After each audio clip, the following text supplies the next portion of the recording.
That's my proposal. There's no harm in giving it some thought. I understand, but the Express's voyages are meant to extend the Silver Rail. That won't change.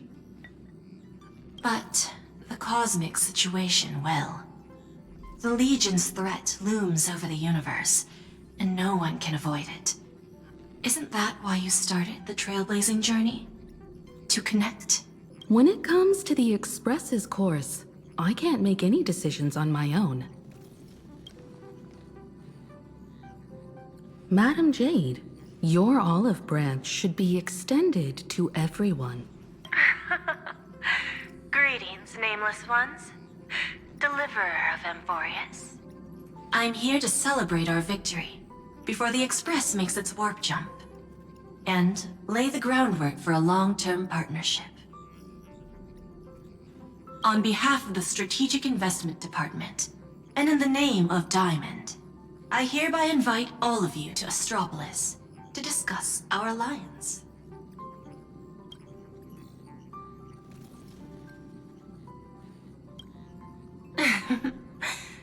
Might as well think of it as a gift.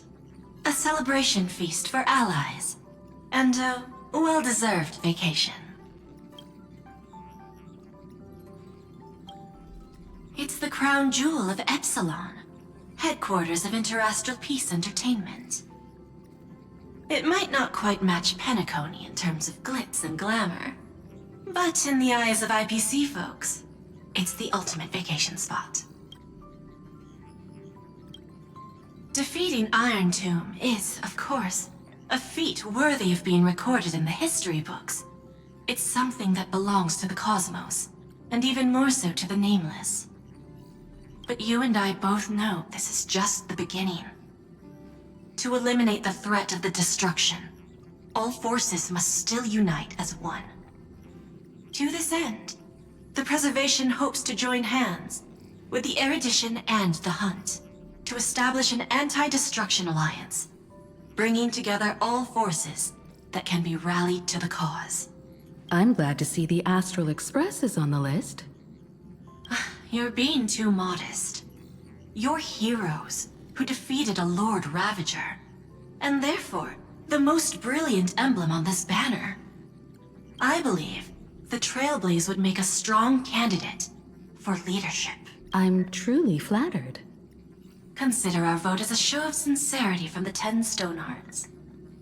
So, may I have the honor of expecting your presence? Every stop the Express makes is decided by all passengers together. Madam Jade, please, give us some time. Of course. Then I shall wait with anticipation.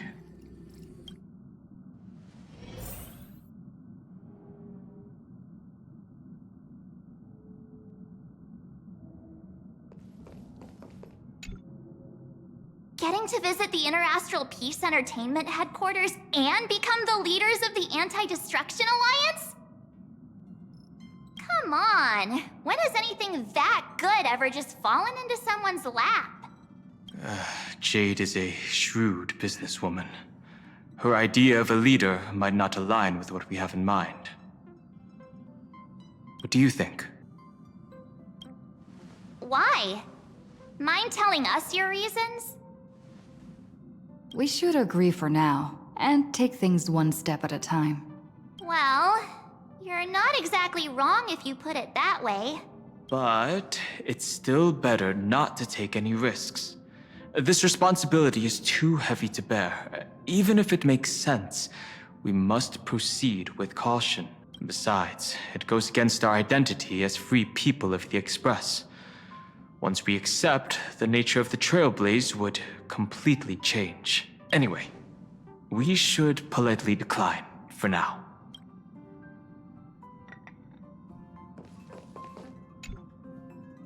Sunday, what does your gut tell you? From what I know about Madam Jade, every favor she does is just groundwork to put things in her control.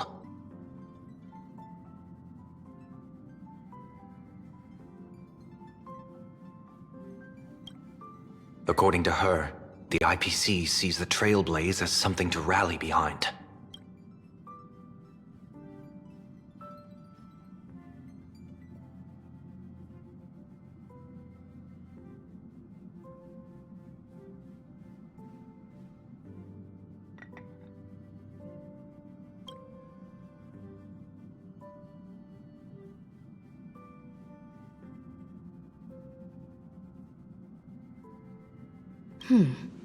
What do you think? Your misgivings are valid. The Express has its own path to follow. It's not the right time to be getting involved in political games. The discussion's over, so let's take a vote. I reserve my judgment on this. I second that. Me too.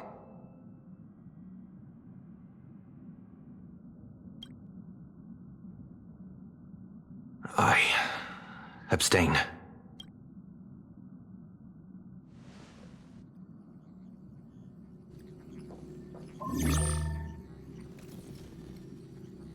After careful consideration, we regret to inform you that we cannot accept your proposal for the moment. I don't suppose Mr. Sunday put in a good word for me, did he? As you can see, the Astral Express has made its choice. But somehow, you don't seem surprised. Change takes time. I understand. As Miss Himiko said, it's just for the moment. There's no need to give me an immediate answer. Patience is one of my strengths. After leaving Amphorius, the Express will seek out a developed world to restock our supplies. When that time comes, our allies from the Strategic Investment Department are welcome to visit us aboard the Express. In that case, I have another proposal. One that might be more familiar to Miss Himiko. I hear the moon of Plain Arcadia is full again. I bet Miss Himiko would love to go home and see it, wouldn't you?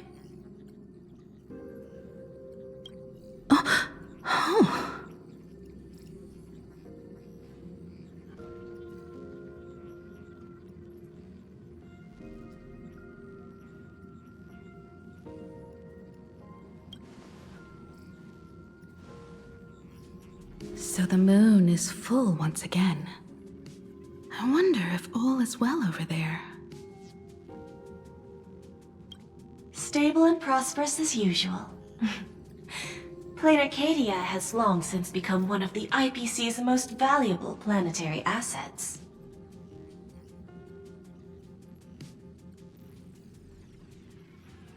Although I cannot visit there in person, if the Express passes through Plain Arcadia, my colleagues will surely give you a grand welcoming ceremony. That's very thoughtful of you. We'll give it serious consideration. Sorry for taking up so much of your time. I should get going now.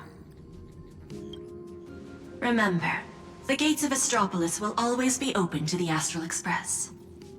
May the winds be favorable on your trailblazing expedition.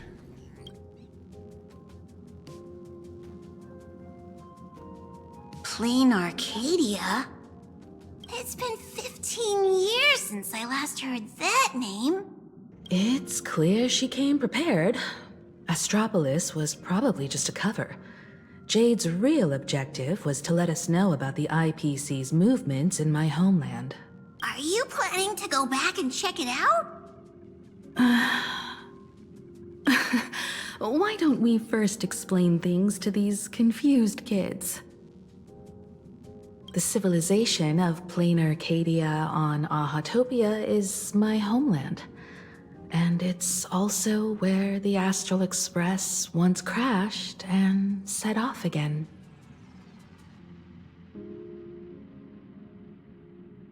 Well, I've been away for so long.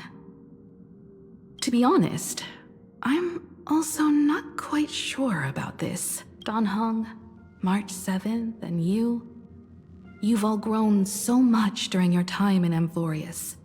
Each of you has become a truly capable Nameless. So you must understand that Jade was right.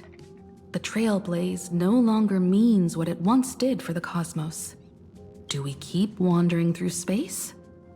Or, as she suggested, do we become a core force against the destruction?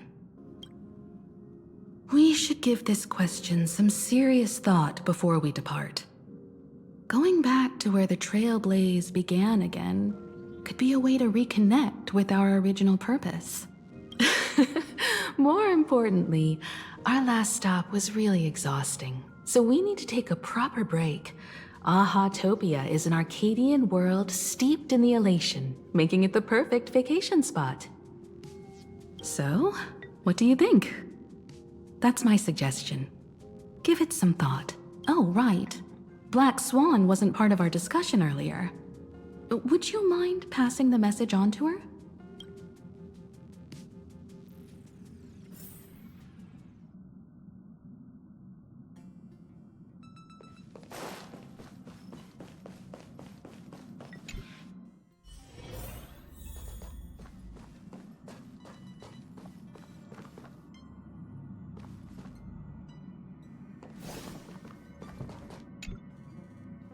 I heard you have some ideas about the next stop.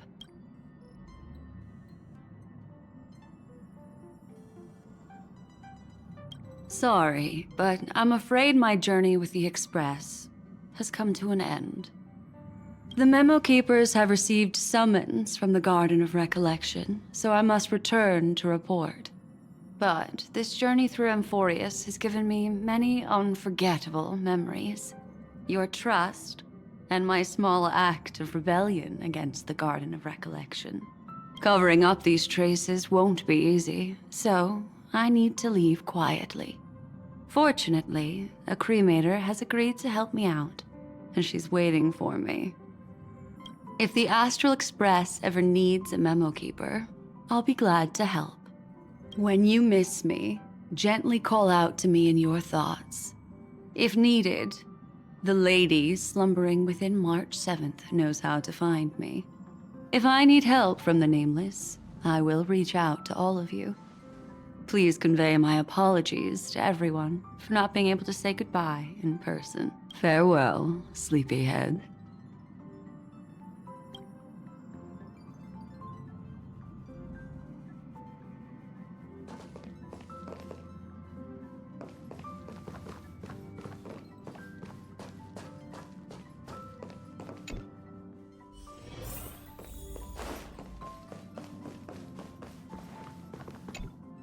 Plain Arcadia. Another land known as an Arcadia.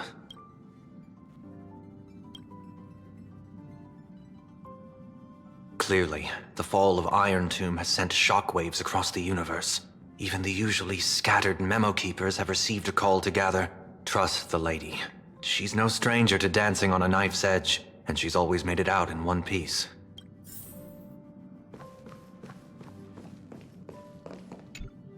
Still thinking about the next stop?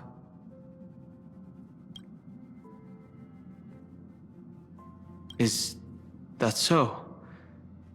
If she chose to leave on her own, she must have good reasons for doing so. I hope the Garden of Recollection has no way of knowing what happened inside Amphorius. I wonder what interesting sights await us in Plain Arcadia. What? She just left like that? Without even saying goodbye? Aw, I was thinking of throwing her a proper farewell party. Black Swan went against the laws of the Garden of Recollection to help us. I wonder if the Memo Keepers will give her a hard time at this gathering. Yeah, Pathstriders of Remembrance are all really resourceful. I hope her path ahead is smooth.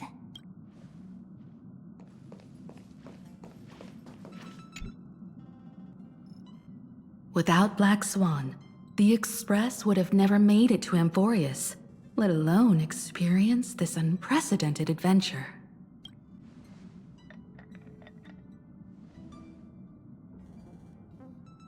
Let the conductor sound a whistle for her, and wish her smooth sailing ahead. So, what have you all decided? I'm on board. Let's head to Plain Arcadia. After such a tough battle, we all deserve a good rest.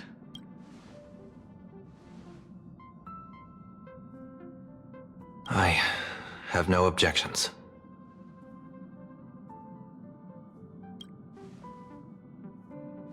Since we're all in agreement, Conductor, prepare for the warp jump.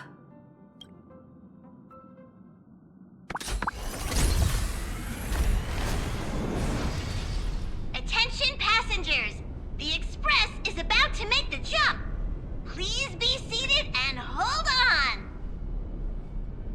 Destination, Plain Arcadia! Let's go!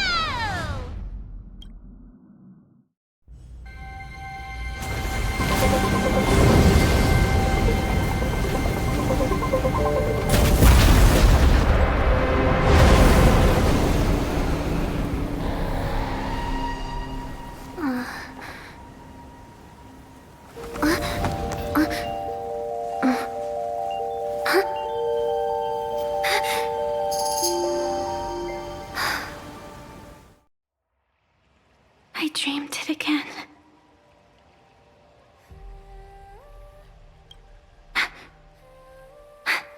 What a ridiculous dream. Even more over the top than what that guy promised.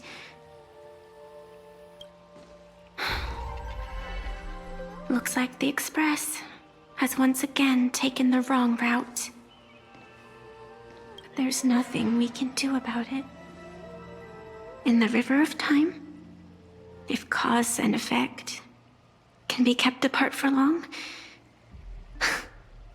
they're bound to have a terrifying reunion. Am I right, Observer?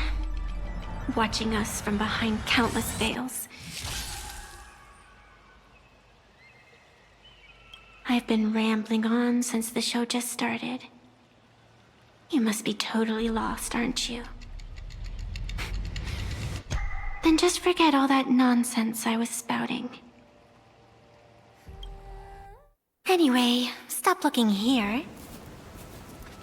What you should be focusing on is them.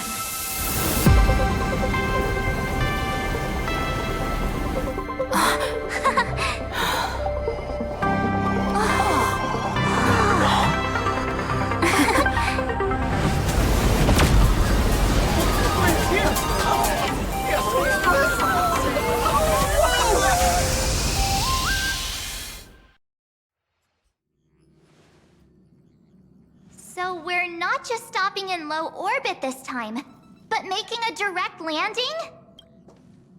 According to the comms, the officials have prepared a dedicated platform for the Astral Express to dock. A whole platform? Just for us?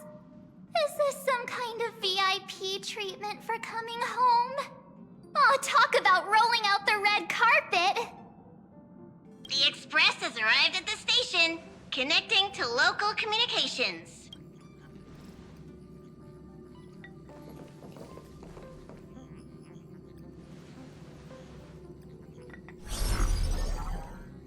From what I see, the Astral Express is considered a legend across the cosmos. So, preparing a fitting gift would be more than appropriate. Allow me to introduce myself. I'm Pearl, from the IPC Strategic Investment Department. Now, in my capacity as the legal representative and CEO of this Arcadia, I welcome the Express Navigator, Miss Himiko, back home. Hello, Miss Pearl. This is news to me. I wasn't aware that the Strategic Investment Department had taken over administration of Plain Arcadia. As its governing official, I am still in the process of learning. If I can help this planet grow more prosperous, it would be a profound honor. We would be even more honored to have a face-to-face conversation with you. That's exactly what I wanted to say. While the Express is stationed here, the IPC will reasonably accommodate all your requests, including the one you just mentioned. Pardon my choice of words, but I sincerely hope that you enjoy your time in plain Arcadia so much you never want to leave. In that case, I'd like to know about recent events in this world. I heard from Madame Jade that it's once again the time of the full moon. Indeed. I believe it's also welcoming the Express. After 15 years, now that the Phantom Moon of Elation is full again, the Phantom Moon Games will begin as scheduled. The more lively, the better. During these divine games, distinguished guests from across the cosmos will be stopping by. This time, along with the Express, a delegate from the Xianzhou Alliance has also arrived. Don't be surprised if you happen to run into them. A Xianzhou envoy? That's right. A big shot from the Yuchui.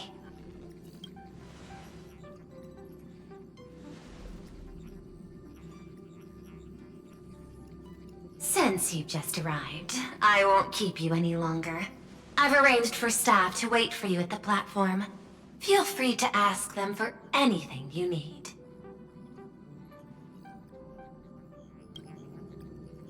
All of this is a token of appreciation from the Strategic Investment Department to our friends.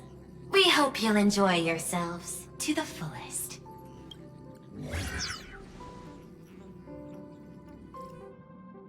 Madame Pearl's style is different from Aventurine's, but her methods are cut from the same cloth.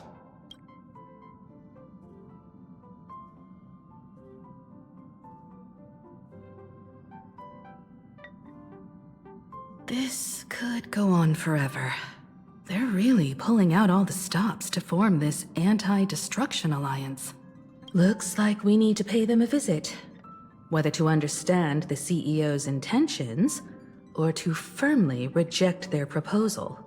At least in my homeland, we have more room to maneuver. Welt, care to join me?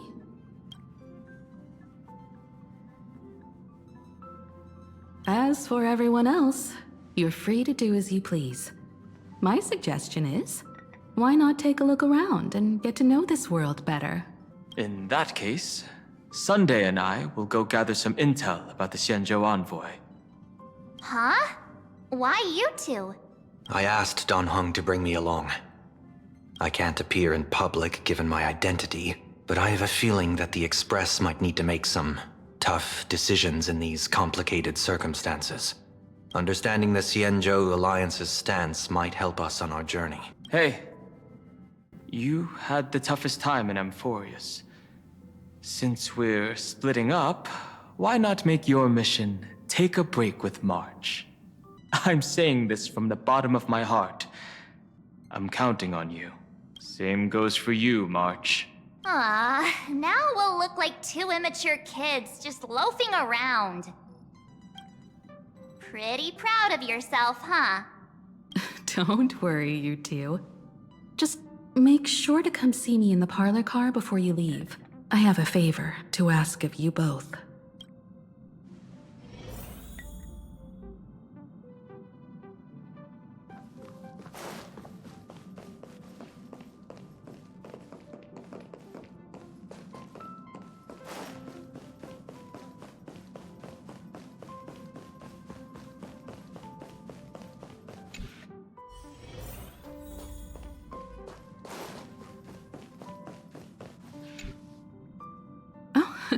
Marge, you're here. So, what kind of mission do you have for us? It's a long story, but what if I told you there was a game being played in a corner of the cosmos, and the winner might become a neon? Would that pique your interest? You two saw that special moon in the sky, didn't you? That's a piece of artwork. Here, a ceremony called the Phantom Moon Games is held every full moon. And that's what I was talking about.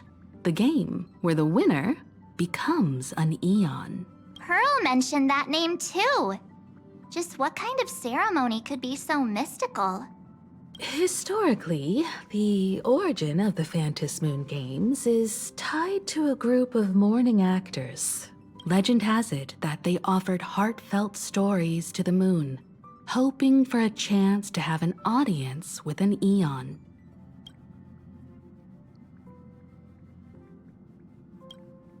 Not really.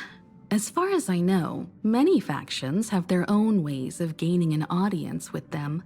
Like the IPC's tourist package, one-day glory tour of the Amber Lord.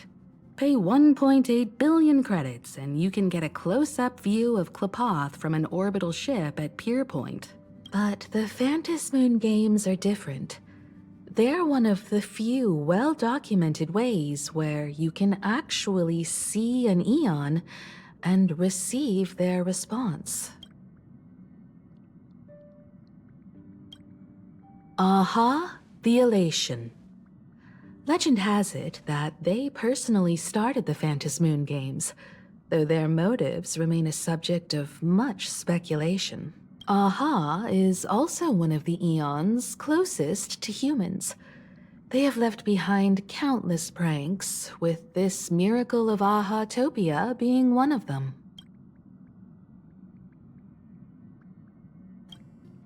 According to historical records, when a supplicant rises above the rest, the elation will manifest, listen to the victor's wishes, and share their authority for 1 minute. Considering this Eon once injected all their power into a noblesse worm, it's not surprising they would do something like this. What does it mean to become an Eon for a minute? Among past winners, some sought ultimate power. Some yearned to erase their past regrets. And someone even stored this planet within a scroll painting. But how their wishes were granted and what became of them, only rumors remain, and no one knows the truth. The first signs of the war among the Eons are beginning to show. I believe this is why the IPC has been positioning itself here for years. When I saw the Phantom Moon at its fullest, I became even more certain. This ceremony to commune with the Eon, whether genuine or not, could be the turning point that determines the destiny of the cosmos. With all eyes on these games, the IPC won't be the only ones with ulterior motives.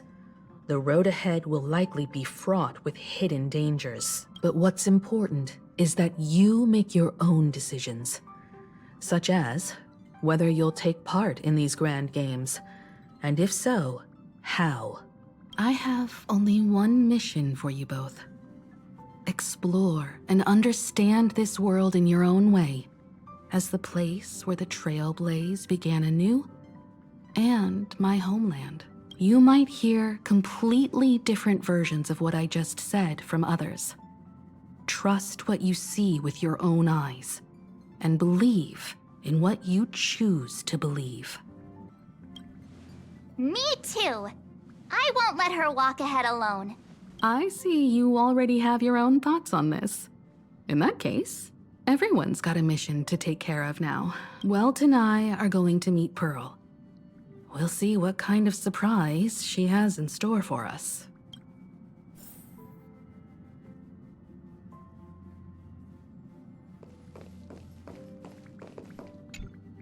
General Jing Yuan, it's been too long.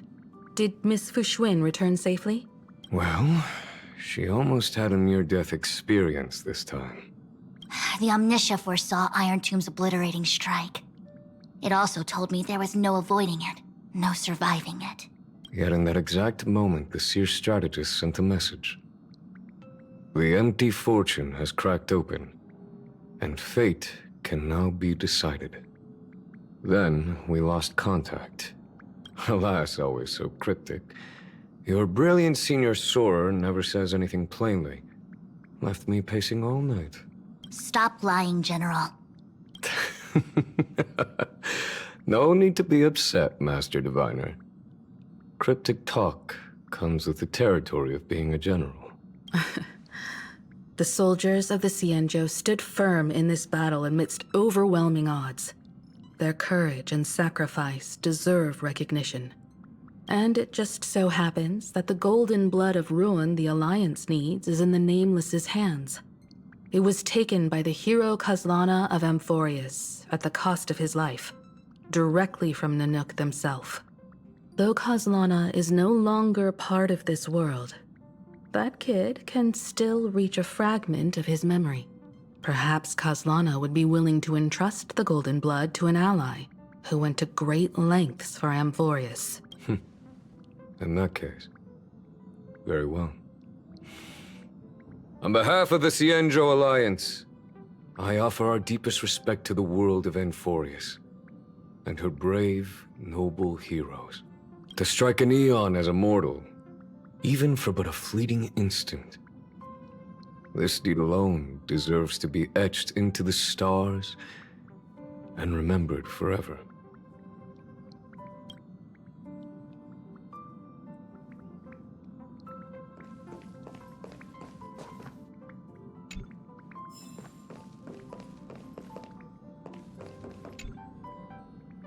Astral Express has arrived. Welcome.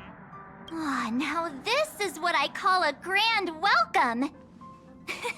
Let's get off the train. Oh, right. After a few trailblazing expeditions, I've totally figured it out. The first person we meet at every stop is somehow involved in some earth-shattering secret. So when the door opens, keep your eyes peeled.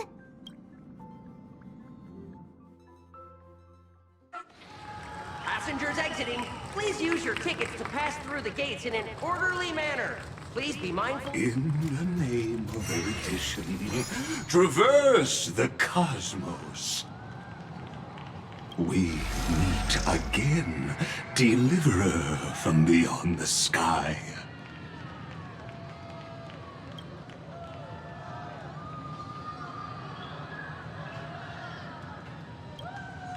I am not the Theoros you know, but the masked fool, Xandar II Kuwabara. This time, I choose to walk the path of elation, and I shall defeat Noose with my sense of humor.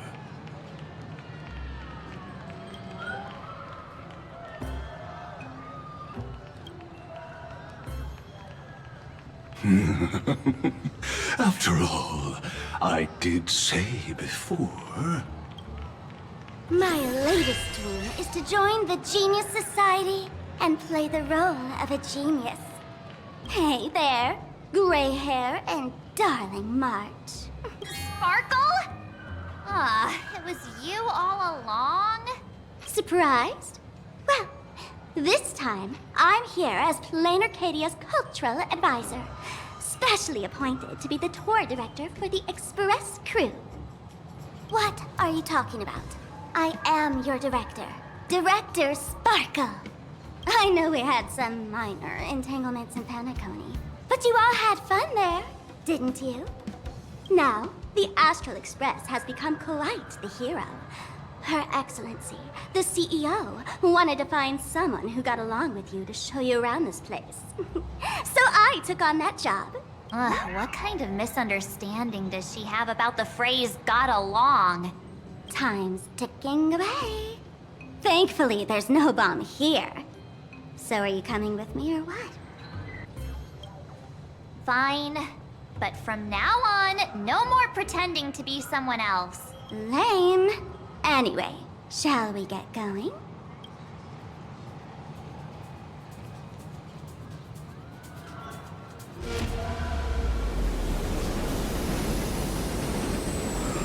Oh, whoa! Can I get your autograph? But pretty please? We love you! Is this a train? Looking sharp. Thanks for the compliment. Ugh! The train just spoke. Before us stands not just a train, but a strangeling. The term strangeling is so outdated. Times have changed, dear guests. Please refer to the Fekine Protection Act. We prefer to be called Imaginary.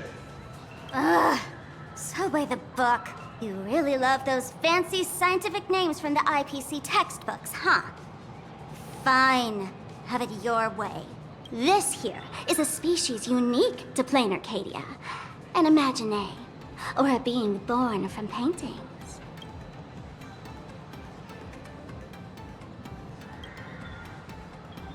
Once upon a time, the artists here discovered that by sketching creatures from their imagination and giving them names, they could bring their creations into reality. This belief in things yet to exist is called wish power, and it sustains the existence of Imaginary. If you ask me, this power must be a blessing from the laughter.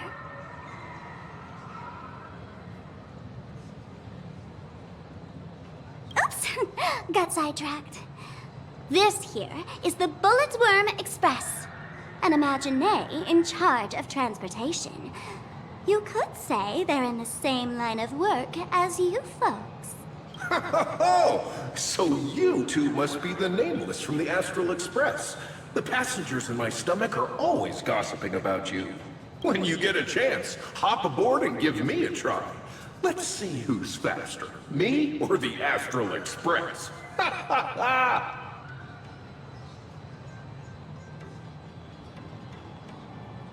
Thanks. We'll definitely do that when we get the chance. But, man, who would have thought that the Express here is actually a living being? An Imaginary. That's absolutely mind-blowing. Hello, everyone. Welcome to Duomension City. Holy smokes, there are cops at the station? Sparkle, don't tell me you're about to get arrested on the spot.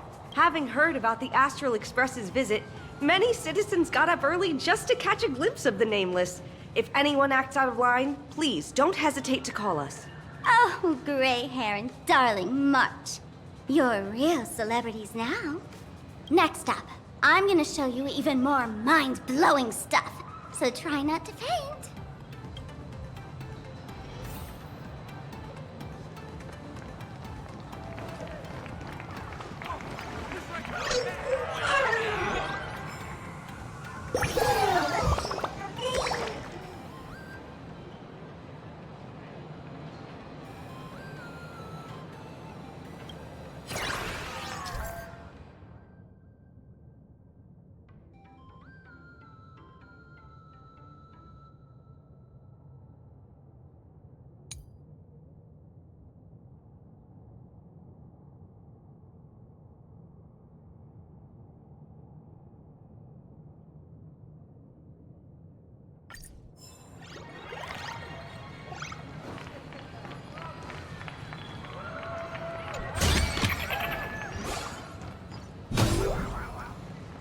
Welcome aboard the Duomension line. This train originates at Perdido Station and is bound for the terminal station, Museum of Possible Past. The next stop is Wahaha Grand Theater. The train will depart shortly. Please mind the gap between the train and the platform and keep an eye on your personal...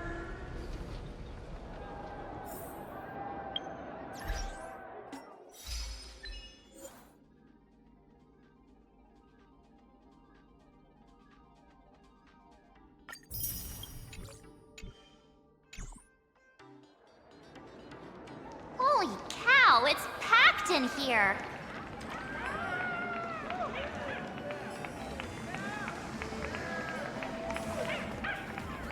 What do we have here?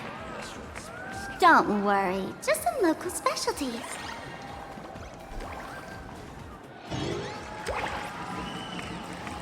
Ah, look!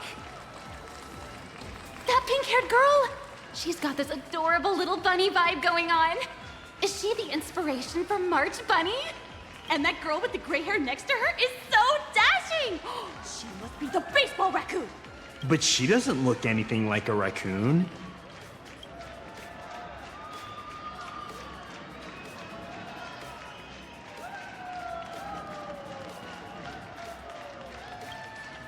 Hey there, friends from Plain Arcadia! I don't know what's going on, but hello there. She spoke to us! By the laughter, this is the most amazing moment of my life! There's Miss Martin! Oh, please! Mr. Raccoon! Hello? Let me hear you! Please, sign my forehead! Oh my god! Everyone, please, maintain order! The people here are way too passionate. I've never experienced anything like this before. So, this is what having rabid fans feels like? Feels intoxicating to be the center of attention, doesn't it? Just don't get too caught up in it. You might not find your way out. Excuse me, bosses! Stop getting caught up in fan interactions. Today's schedule is really packed. Hey, you up there, Mr. Noodle-looking cat! Could you tell me how to get these two out of here? Excuse me, that's quite hurtful. I am Station Master Meowton, responsible for overseeing Perdido Station.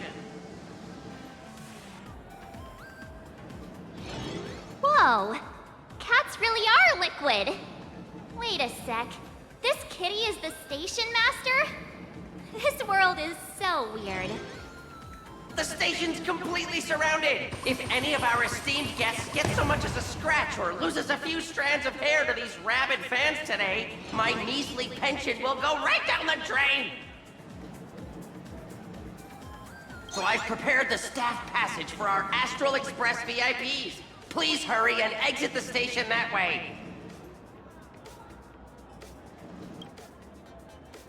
Edo Station! Passengers exiting, please use your tickets to pass through the gates in an orderly manner. Please be mindful of your personal belongings. Thank you! Staff passage? To be precise, it's the Imagine Staff Passage.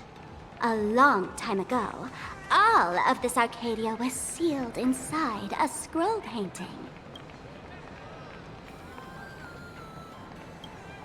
For people inside the painting, they just entered another dimension. It was completely safe.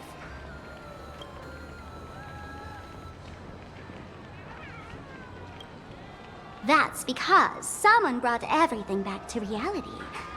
Care to guess why the IPC is here? This nation that was once lost in a painting was salvaged by the IPC.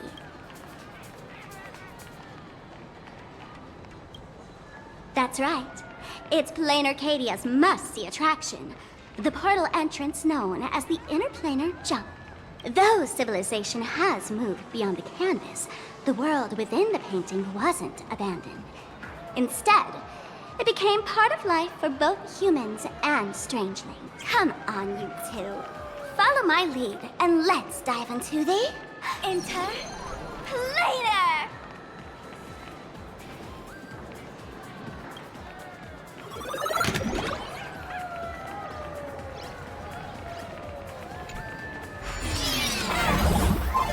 How did I turn into Pom-Pom? Oh, wait. On closer inspection, you don't look exactly like Pom-Pom. Maybe this.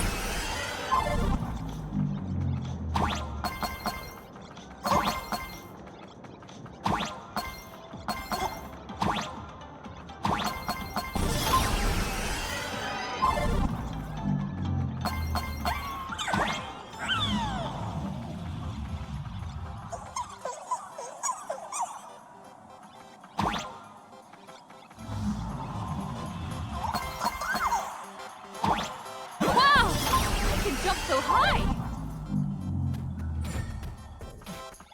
Listen, the music changed.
Let's go!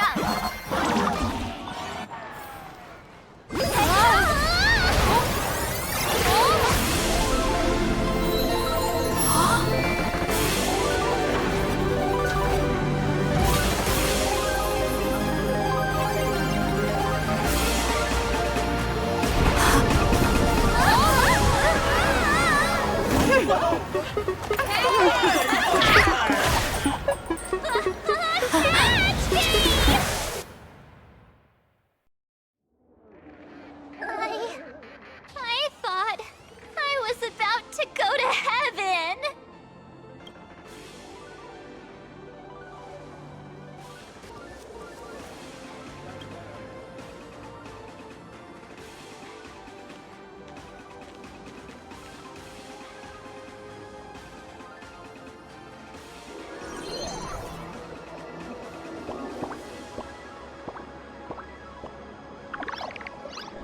Are all these Imagine?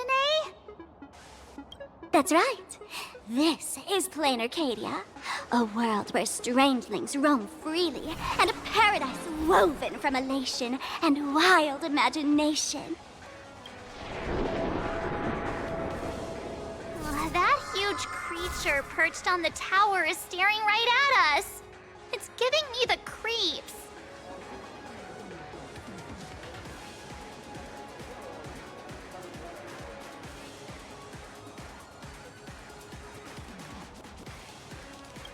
Oh, it doesn't usually eat people. Unless it spots pink hair. What's the matter with you? Jumping around and scaring people. That big fella is called a thunder coil. Don't worry. To him, we're just tiny ants on the ground. Not even enough to get stuck between his teeth. Thunder coil? With a name like that, shouldn't he be flying around making thunder and rain? Why is he just wrapped around that pillar without moving an inch? Times have changed. The IPC issued a decree requiring Imagine to integrate into civilized society. Legally, they have the same rights as humans, which means they have to work too.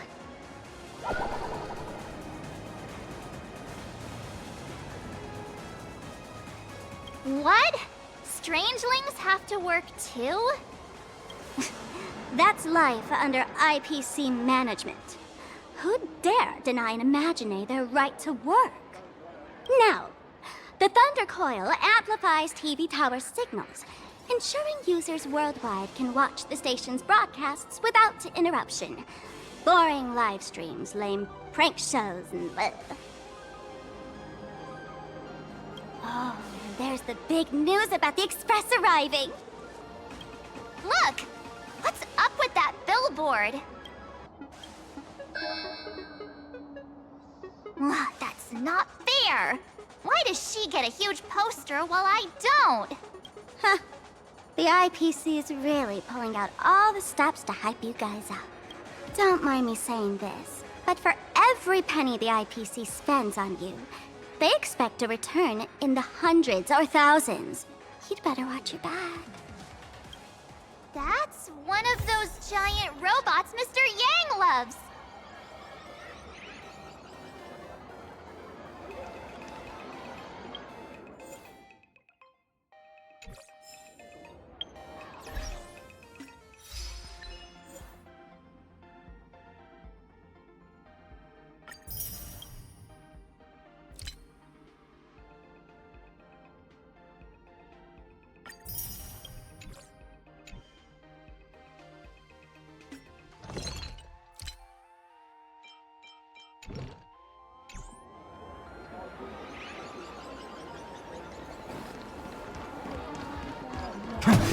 That photo booth looks a lot like my camera.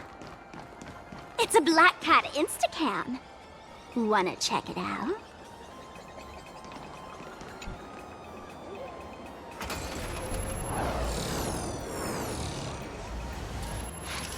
What is that?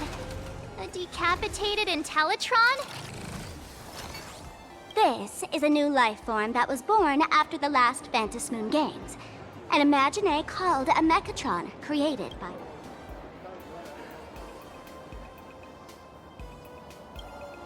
Technically speaking, it was drawn by IPC machines. Even though in plain Arcadia, the creation of Imaginé has always been the artist's responsibility. For the IPC, well, they always want to improve everything with their industrial mindset.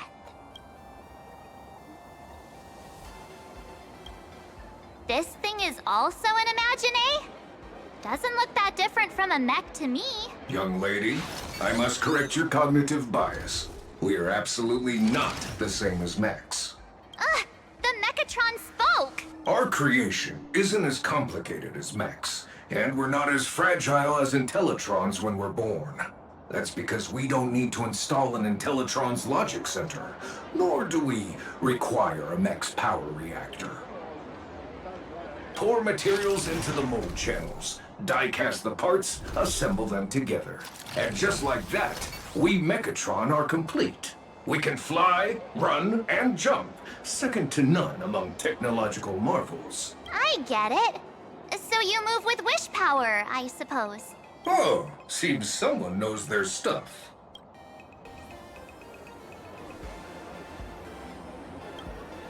Yeah, that was 15 years ago. Wish power reaches its peak during the full moon. And so Imaginé take this chance to multiply and thrive. Just like they say in documentaries, when spring arrives and nature awakens, it's mating season for the strangelings again. The novelty's probably worn off by now. Let's keep moving.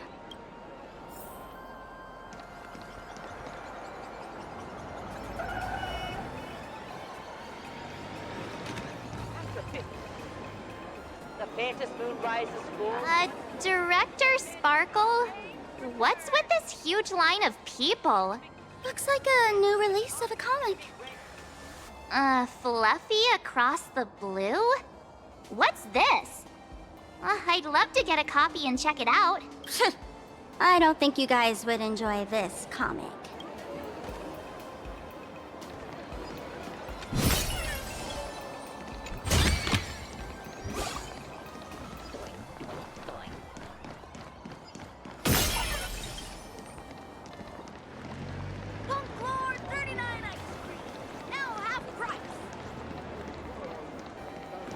Is that a dessert shop run by cats?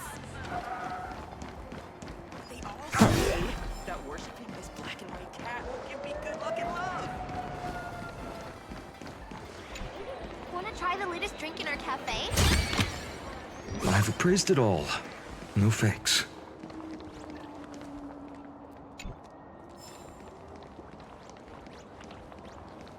Dreamless Coffee is a chain store owned by Cat Imaginé. The coffee and desserts here are absolutely delicious.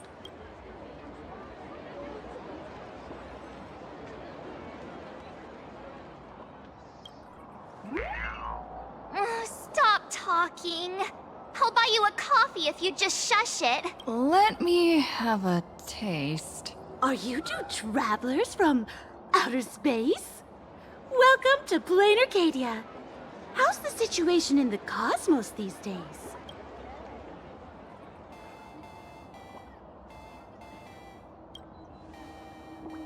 Oh my! If it isn't the heroes of the Astral Express! What an honor to meet you both. As Nameless, you must go on life and death adventures all the time, right? Would you like to keep smiling happily forever, no matter what adversity comes your way?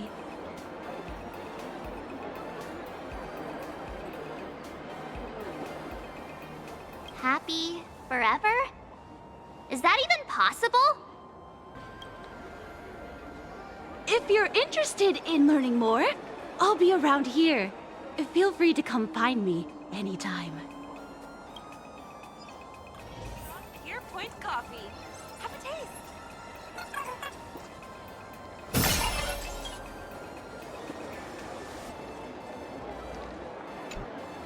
I'm from the Research Society of Happy Smiles. As everyone knows, This place is blessed by the laughter, making it a peaceful paradise. However, even while living a peaceful life, our existence remains entangled in countless worries and suffering. Crushing workloads, measly pay, demanding bosses. Turn on the TV, and all the bad news from across the cosmos hits you in the face. These are all enemies of happiness. Just like how the Astral Express defeated the Lord Ravager, we, the founders of the Research Society of Happy Smiles, have received divine revelation from the laughter and vow to help the residents of Plain Arcadia defeat these enemies of happiness and bring joy to everyone. Every fool in the tavern says stuff like this when they get drunk. Listen, the laughter is talking to me. Hey, you two, interested in joining us? It would be such an honor for all our members if you could become part of our society. Oh, gray hair March. Don't tell me you two are buying into her nonsense. This lady seems a bit off her rocker. Let's get out of here quick.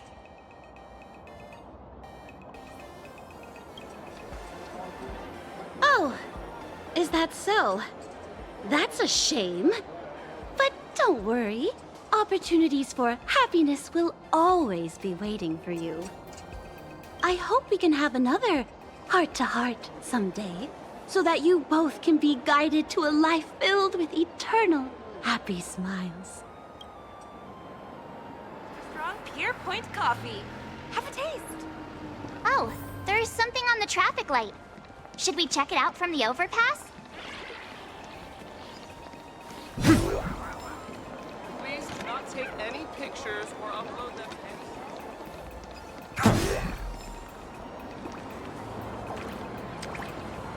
I've been wondering about this since we were at the station. These colorful little dumplings seem to be all over the streets here. Ah, you must be tourists? Don't panic. Those are just little things we call wispe. The tiny wishes that humans make every moment of the day can condense into wispe. Some say these little creatures are proto-imaginae. They just never had anyone to give them forms, so they appear in the world in the simplest, most natural state. They do look pretty adorable. Like little wiggly blobs of jelly. Probably shouldn't ask this, but can we eat them?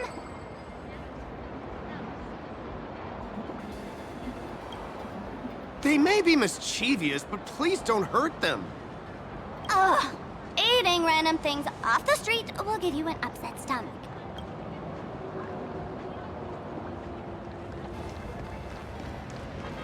This is so pretty, fam.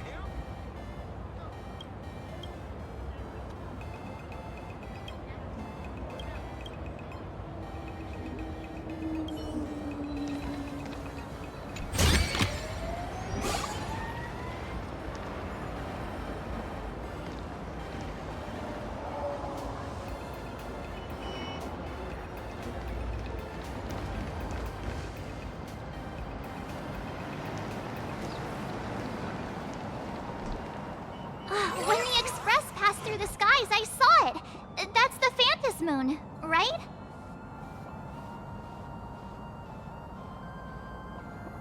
Legend has it the laughter themselves painted it. But who knows what's true and what's not? So, does Aha really watch over those who attend the Phantom Moon games through this moon? Well, well.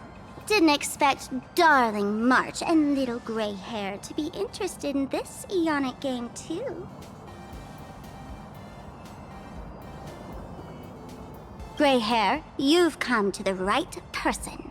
Who could understand the elation better than masked fools? So, what aspect of the Phantom Moon games would you like to know about? You must have heard the legend of the 8 morning actors who offered their stories to the moon in order to try to move Aha.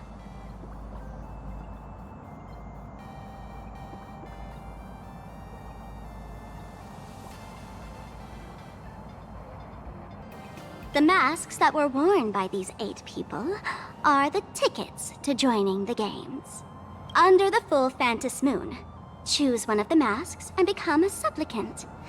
Then you can compete with the other 7 for the chance to meet the Eon. Looks like we'll need to get a mask first if we want to join the games. In modern terms, it's all about getting views and clicks. Views and clicks? Are you kidding me? They didn't have that kind of stuff in, mythological times. That's how the legend goes. The morning actors offered up their stories, but the laughter didn't even spare them a glance. And so, to catch the Eon's eye, the Phantom Moon Games ended up leaving behind incredible feats each time. From forging swords that could cleave mountains in half, to transforming snowy peaks into floating jellies of sugary frost. It's still the same today. The supplicants must give it their all to capture the attention of the people of this Arcadia and accumulate wish power. And the laughter will only reward the most thrilling miracles.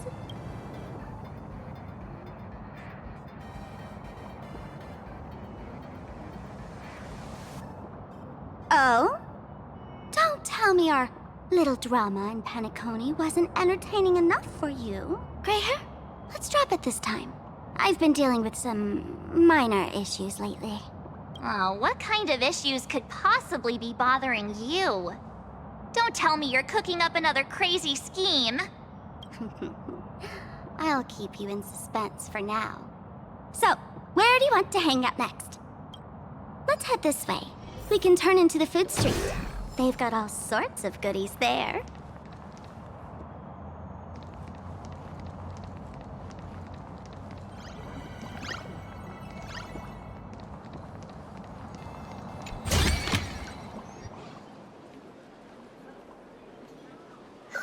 Click, click.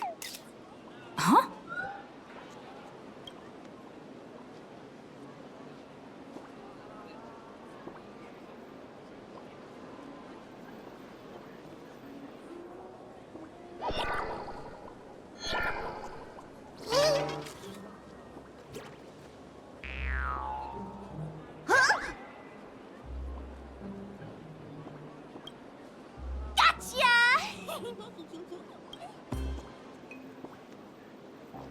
I felt like someone was sneakily following us around for a while now. Looks like it wasn't my imagination. What's this little thing's deal, huh? It's kinda dressed like you, isn't it?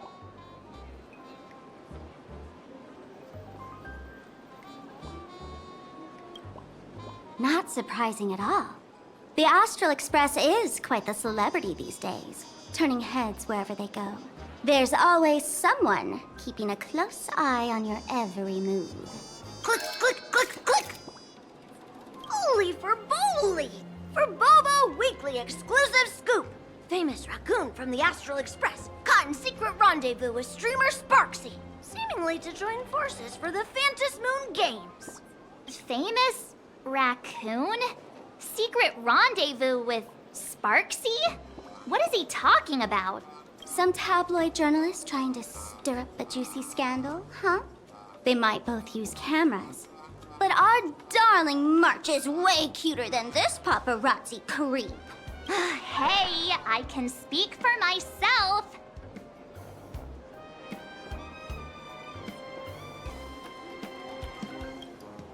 Click, click, click, click, click! Holy for Bowly! Breaking news! Famous raccoon from the Astral Express openly violates press freedom! Suspected of attempted physical assault on the reporter! Hey, don't write nonsense in your report. Why are you just standing there? Hurry up and catch that thing! Can't catch me! Boom, boom, boom, boom, boom! I'm out of here! So, are we gonna kill the Furbo to silence it? We would never do something so violent.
little fella can...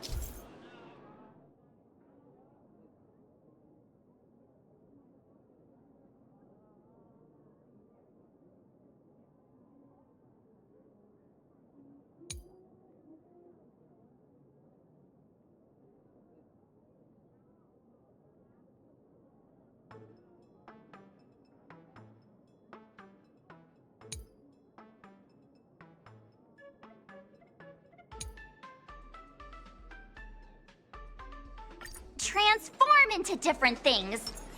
Let's look around. Please, sit wherever you like. You and eat at this store when I was alive. This time, I must try their food. Welcome. It's your Come on turn in to and take a choose look at yum, the yum, menu. yum. With flavor. Oh, my butt! Holy verbally! Finally, gotcha! In your dreams! Boom, boom, boom, boom, boom! Out of here! So, Megatron?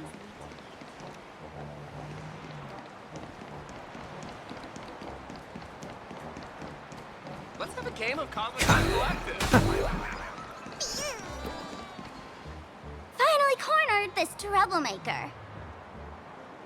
Delete those sneaky photos, and don't you dare write any of your made-up stories, or I'm gonna show you what's what. Oh, no escape now. I, for Bullitzer, may just be a humble tabloid journalist, but I'll never bow down to evil forces when it comes to defending freedom of the press.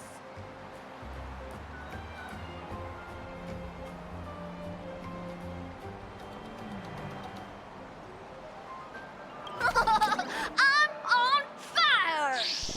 Whoa, why did this guy suddenly get into a combat stance?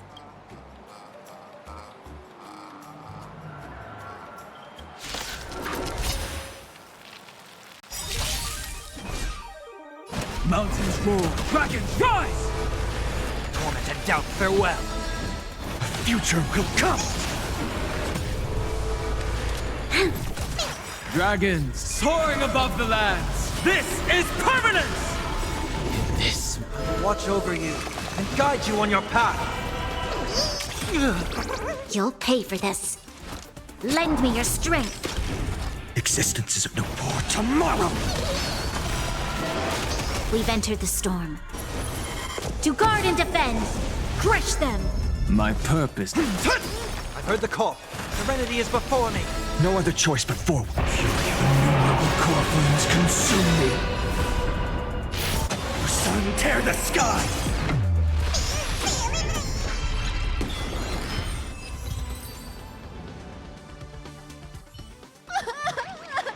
Please, don't hurt this poor working furball! Aren't you acting all tough just now? You've got some nerve, sneaking photos of Miss Sparkle and the Astral Express. I mistook you for someone else. I thought you were that famous streamer. As for the Express's Great Raccoon, we're all huge fans of the Great Raccoon. You see, I've even styled my whole outfit after your look. Now, let's talk about compensation. Adding up emotional distress, lost wages, nutrition fees, and whatnot. 1 million credits per person should do it. A million? President Nihilux has already been behind on behind on everyone's wages for months. If it weren't for the money, who'd risk their neck being a tabloid journalist? Sneaking photos of the bigwigs on the Astral Express. Right now, I've got no money, and well, no life left to lose either.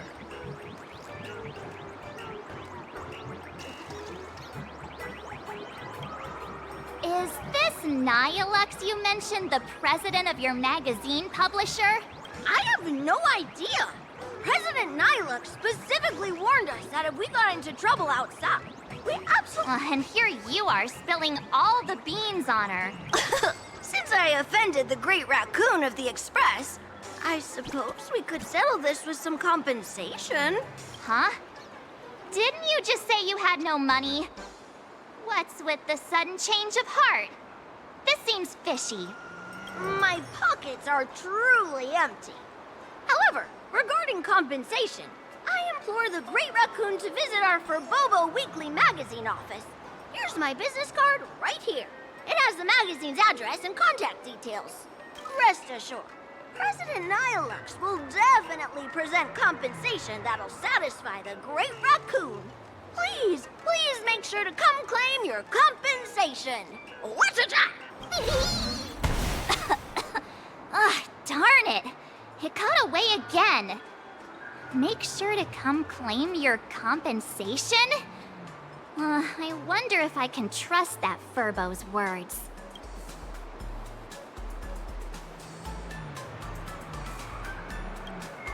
Money can't buy entertainment this good. Since that scheming little Furbo's extended an invitation, might as well go check it out. Right now in plain Arcadia, there are eyes following you everywhere. Just like that Furbo. So, Sparkle, what's your angle in keeping tabs on us? My darling March, you still doubt me. What about you, gray hair?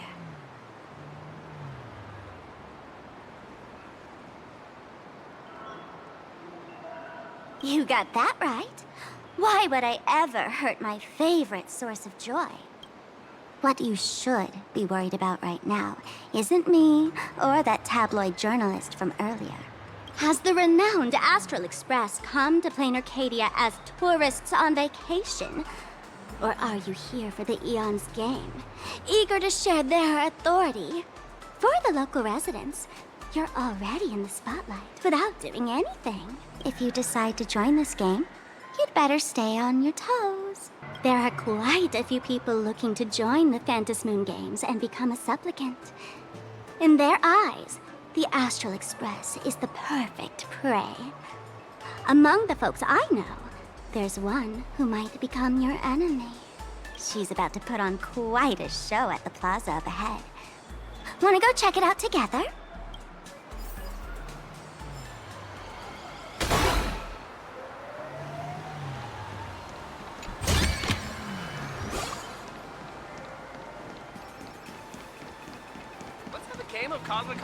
These little Wispay are quite mischievous.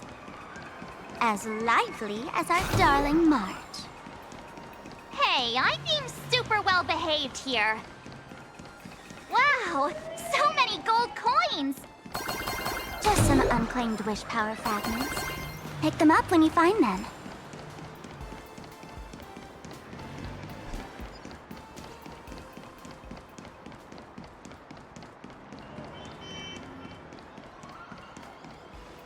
The Elation is naturally the most venerated deity here. However, people have their own different ways of practicing Elation. You've noticed those massive @ signs floating over there, haven't you?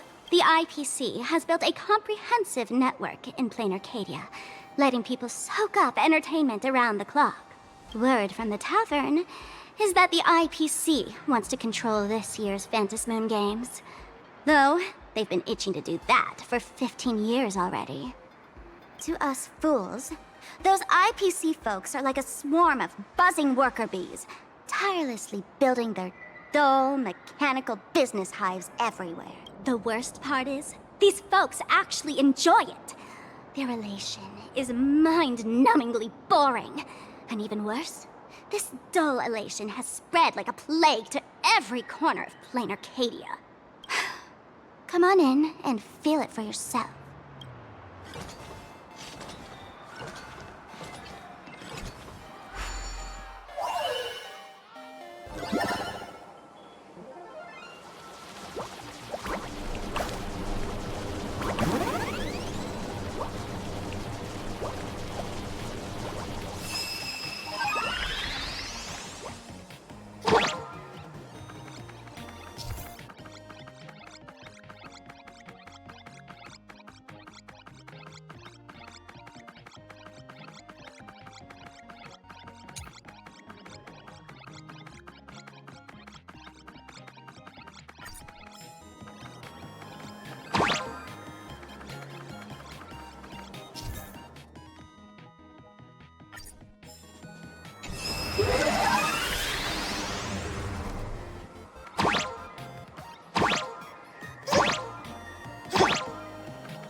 melodious sound that soothes the soul.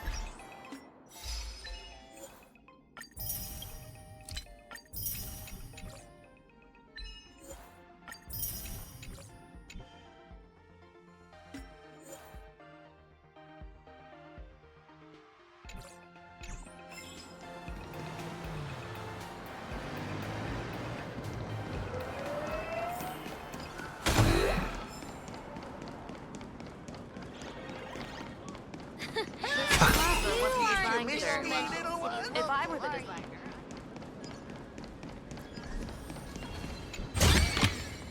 Fruits of a long journey.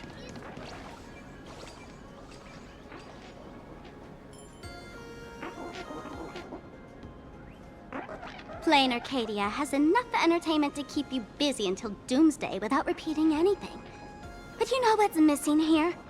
Real fun. What's the difference between being glued to the internet all day and being stuck in a dream? The Phantasmoon Games must not fall into the IPC's hands and be reduced to a business deal decided by internal bidding. It must not become just another bargaining chip in the power struggle between cosmic forces.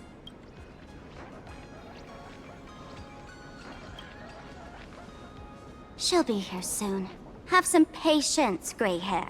I witnessed the potential of the Trailblaze in Penacony. The sparks that fly when paths collide. It's absolutely mesmerizing. In plain Arcadia, what surprises will you bring for the elation? And there's also the preservation, the hunt. Don't you think that on the eve of the Phantasmoon Games, plain Arcadia looks just like a card game among eons? If that's the case.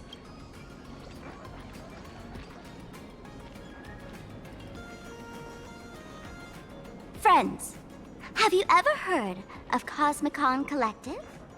What's that? It's the hottest trading card game in the world right now. Tons of people are playing it at the tavern, too.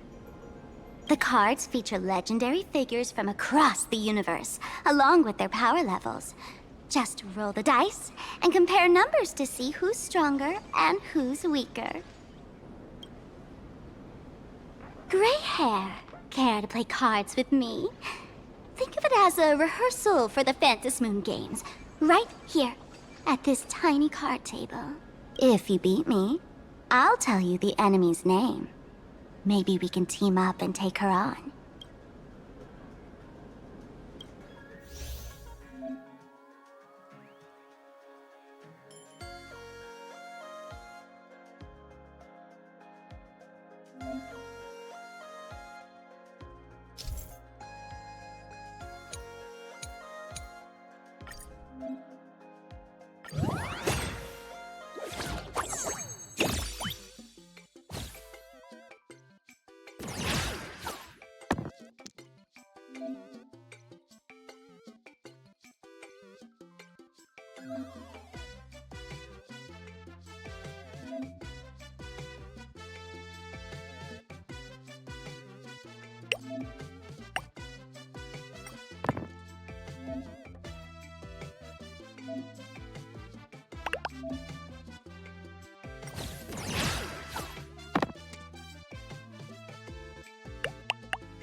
As expected of you, gray hair, starting off with a bang.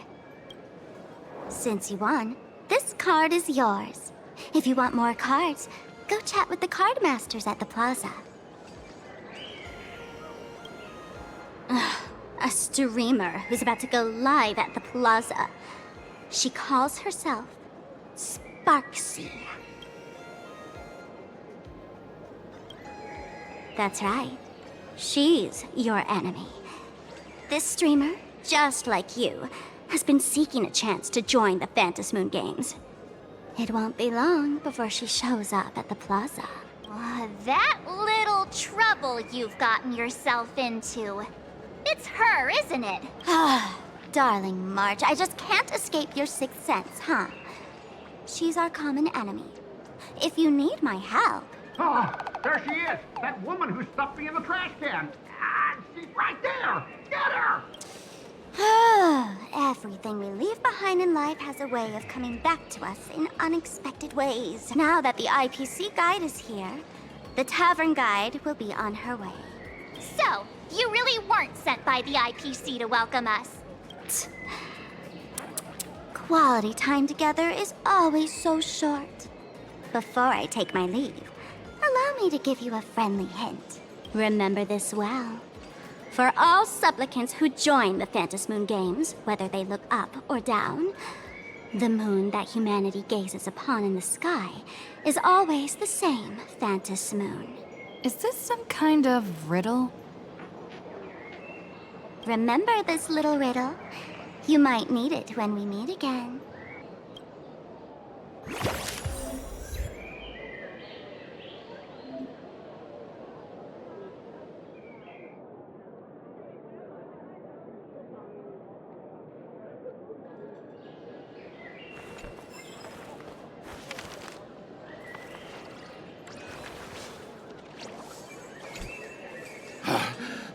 Finally!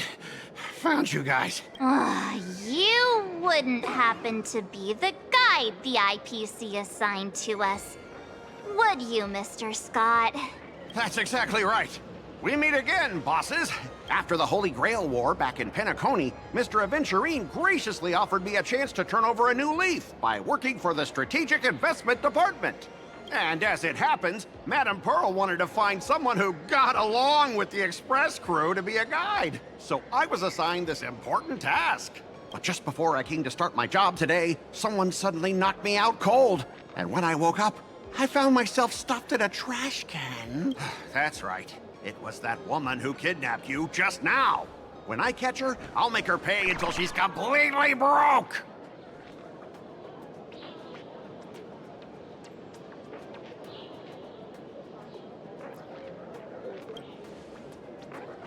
Sparkle is way more lovable than this one here. I knew it! You don't want to see my despicable face! I, Scott, totally understand your frustration. As long as you're safe and sound, that's all I care about. So, dear bosses, would you like to grab a bite to eat, keep playing around here, or perhaps enjoy my latest animal impersonation act, huh? Mr. Scott's dedication to his work is so intense. It's almost painful to watch.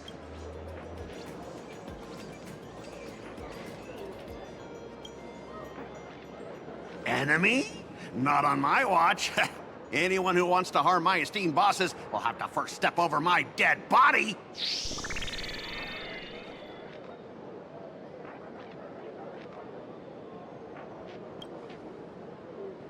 Oh, that's not really appropriate, is it? Not that I'm refusing, but I'm on duty right now, and I was assigned to be your guide, not your card buddy. I need to take my work seriously. Can't be splitting my attention like that. Now, you see that card player over there? You can go chat with him instead.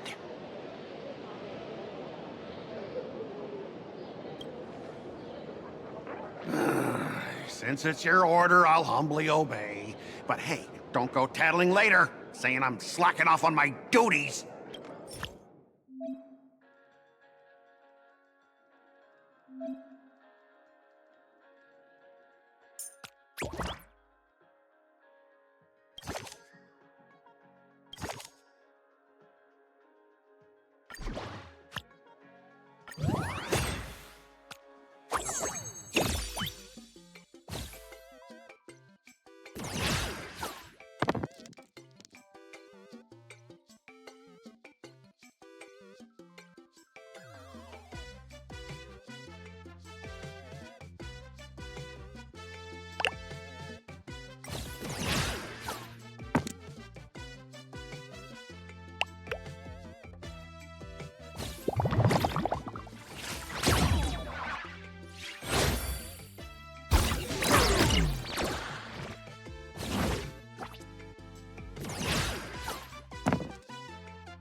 As expected of the Nameless, our great hero.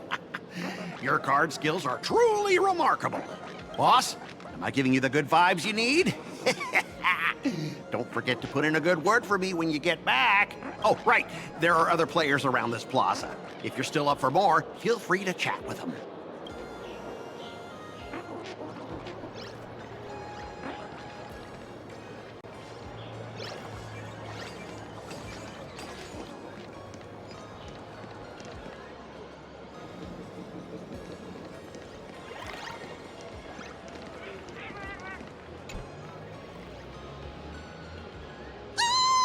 Lady Sparksy's stream should be starting soon! Sparksy? That Furbo from just now mentioned that name too. What's her relationship with Sparkle?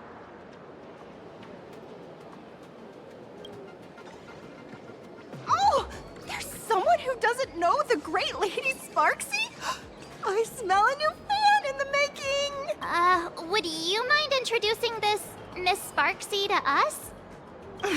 I am so glad I get to introduce Lady Sparksy to those who don't know her. She's the cutest live streamer in plain Arcadia and our savior. The first thing I do after work every day is wait for her live stream. She's about to start streaming right here in this plaza. Stay with us, and we can all enjoy her performance together.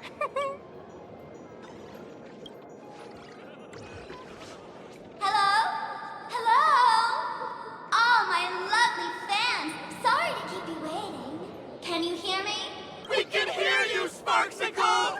Has everyone been working hard today? Did everyone eat properly? A full belly makes a happy heart! Let's watch Sparksicle till it gets dark! Has everyone been treating me with lots of love today? Forever devoted to Lady Sparksy! If ever not, may lightning strike me! Something's off. Why do I sense my old model's aura on some people in the audience today? Oh boy. She must be talking about us. Let's see. Which naughty ones went to meet someone they shouldn't have? Sparksicle!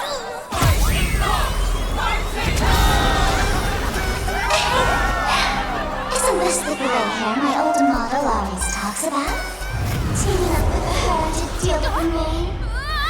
What a jerk! Her favorite toy is mine now!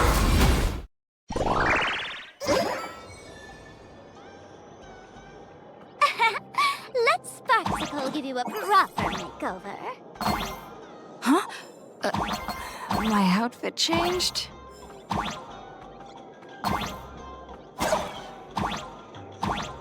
Are you the enemy that Sparkle mentioned?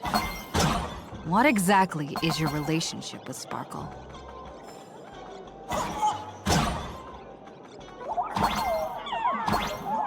Did that useless old model send you to save her?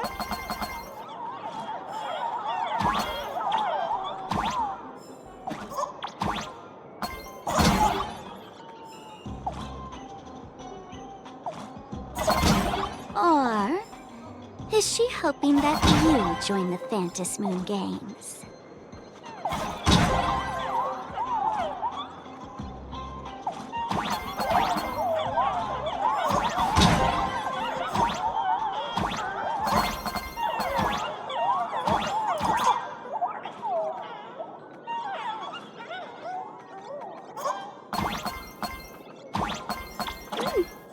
Not bad.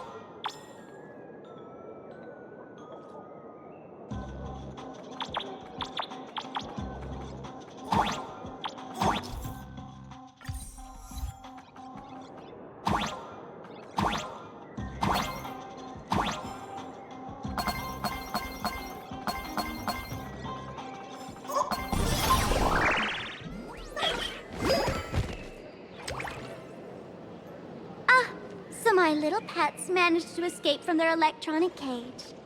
Looks like I'll have to use the power of love to catch you and bring you back. My dear, lovely fans, those two bullies want to hurt me. Please, everyone, protect your beloved Sparksicle, won't you? Get those baddies! Get those baddies! Get those baddies! Hey! We mean no harm. Can't we just talk this out? No harm. Talk this out. Isn't that exactly what the IPC loved to say when they took over Plain Arcadia? You're all cut from the same cloth. You want to control the game that the Laughter left for this world, just like the IPC, don't you? The ceremony left by the Master of Elation must not be defiled by the likes of you and turned into some boring, pathetic, dull, tedious, profit-driven social mixer. You've got us all wrong! Bringing the fun back to the Phantom Moon Games, that's the Masked Fool's unequivocal duty. My dearest, cutest fans, let's get this party started! In the name of Sparksicle, we hereby declare you are guilty! Arrest them immediately! Arrest them immediately! Arrest! Arrest! In this... Watch over you and guide you on your path.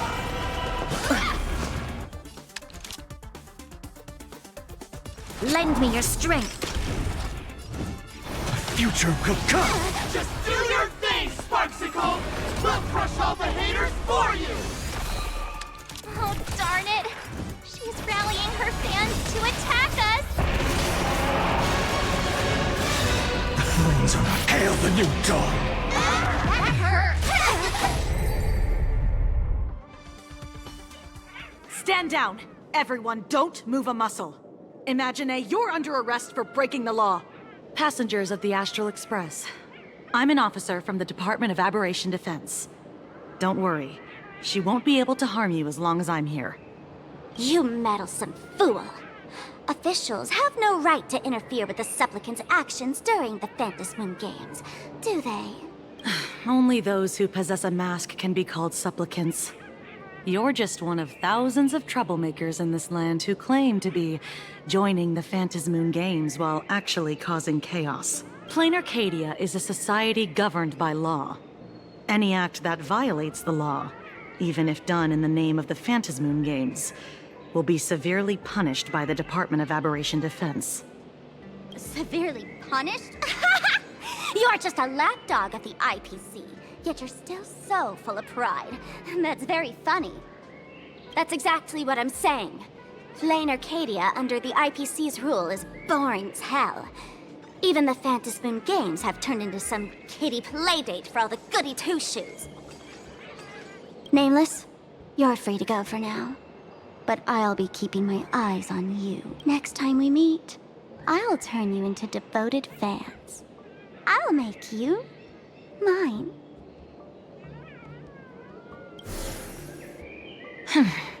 Escaped, huh? Excuse me. I'd like to have a word with you two. Thank goodness we made it in time. Otherwise, things could have turned out pretty badly. Don't worry. March and I don't get hurt that easily. By saying things could have turned out pretty badly, I meant you and Miss March knocking out all of her fans.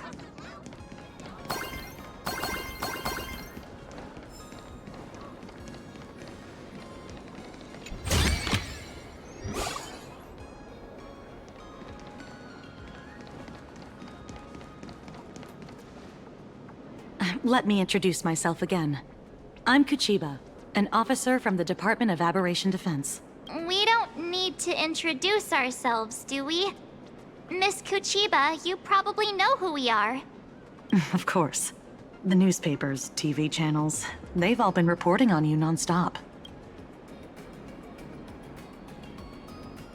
Police dog?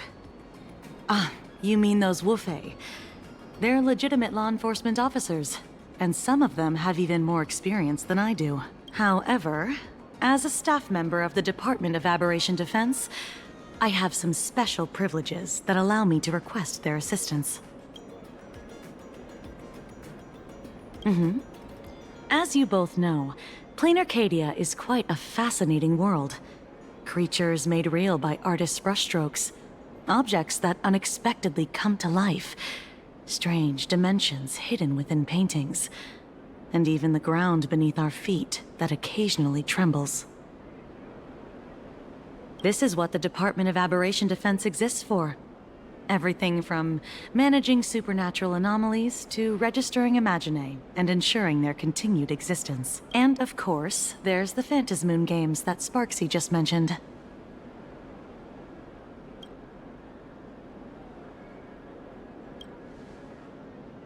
If I'm not mistaken, was it Mr. Scott who sent you here? So that's the name of that high and mighty IPC specialist.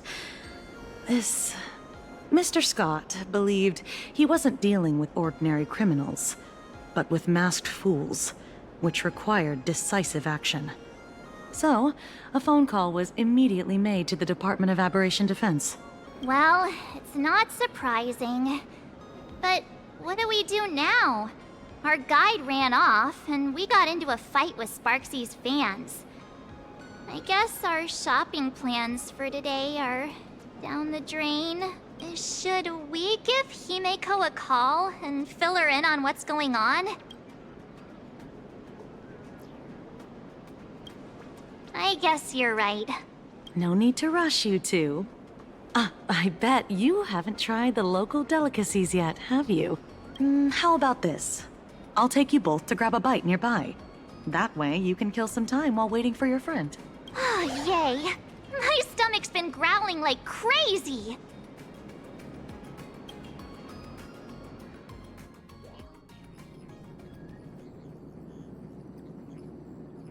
Color reproduction, 96.2%.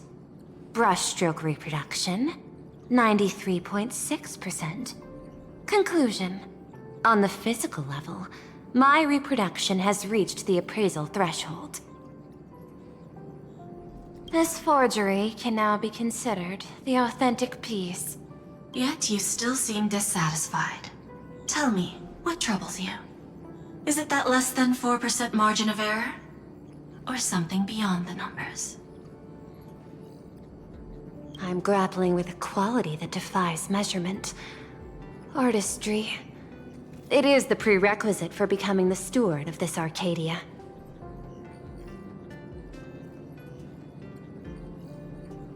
But you already are its steward. Diamond will remember that you only took 6 months to claim that title. It was 5 months and 15 days. Empty titles mean nothing. In Plain Arcadia, political influence carries limited weight. To add a stroke to this artwork, one must first understand art. I know you.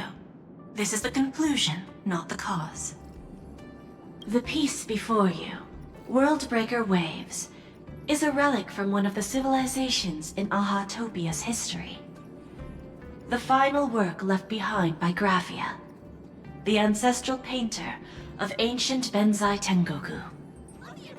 Legend says she performed a miracle, conjuring an entire plane of existence and sealing the whole world within her scroll. Do you want to know how she did it?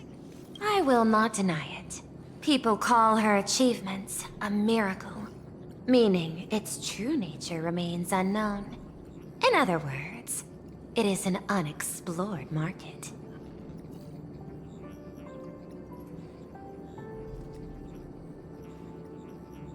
Understanding comes first, then investment. That is the natural order. Perhaps this is why Diamond chose you. An Intellitron devoted to results and efficiency. Cast the 10 stone hearts await a metamorphosis. May you find your own pearl in this strange and dazzling sea. Thank you, but my mission is to oversee the progress of the Phantasmoon games. Personal growth is not part of the task. Jade, allow me to point this out. The 10 stone hearts are 10 independent decision makers. Your attempts to bind people together will only prove counterproductive. and bring needless loss. As always, I follow the optimal choice. Neutrality. That is also my answer to Obsidian. A flawless reply. Your cool logic is always captivating. Lady Pearl, that Express Navigator has come to see you. It seems we no longer have the leisure to speak of art. This is all I have to say. Tell Diamond, I will fulfill my duty of strategic investment. Send the guests in.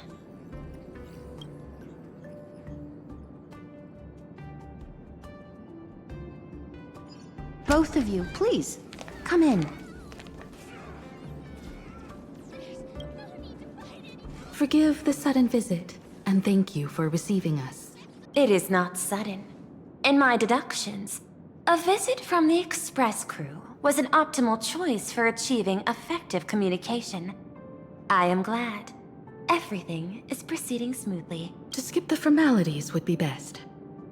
I imagine that, at your core, you're already well aware of our purposes. I know that you have come for the Anti-Destruction Alliance. The probability of refusing the proposal stands at 91.2%.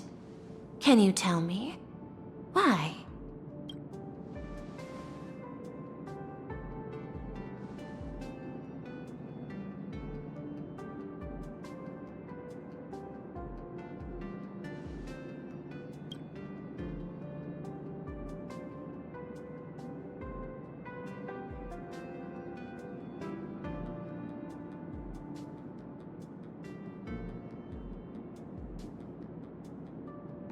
That is a reasonable concern. Allow me to present data that is often overlooked. In the past 2 eras, 1,263 planets have joined the Pan-Cosmic Trade System, and 63% of them have preserved their native civilizations. This is the result of the Strategic Investment Department's work. Plain Arcadia is one such world. On this land, the preservation and the elation coexist in harmony. That remains open to debate. I recognize that throughout this war against the destruction, every participant may experience moments of doubt or retreat. But, based on extrapolations, we believe by following the route of the Trailblaze and building upon the framework of the preservation, we shall gather the manpower of the harmony, the computational strength of the erudition, and the military might of the hunt. The threat of the destruction will, ultimately, be eliminated. Hesitation breeds instability, and instability makes us vulnerable. And our enemies will exploit every crack to break us apart. Your point is valid, but allow me to note one error. That number, 91.2%, is inaccurate. Then, is the probability of rejection 100% in your eyes? No, it is 0%. Interestingly, the difference between 0 and 1 is also only a matter of perspective. We did not come to refuse the notion. On the contrary, the Astral Express seeks to work with you. This outcome exceeds my extrapolations. Tell me, was it a change in your emotion that led you both to shift your decision? No. Actually, your earlier perspective inspired me. The IPC deals with powers that command billions of lives in this cosmic game of cards. The Express had always been insignificant compared to them.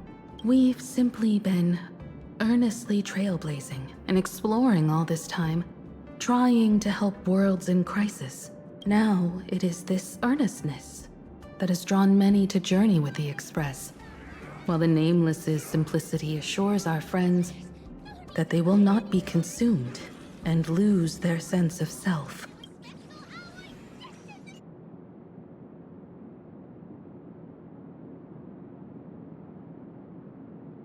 That is why we came to you, Miss Pearl. Please set aside your role as one of the 10 Stonehearts, and imagine this possibility. To fight against the destruction, there is no need for an alliance. What we need is to stand by each other. The IPC may not stand as an ally of the Express, nor might the Strategic Investment Department. But you can. Work with the Harmony.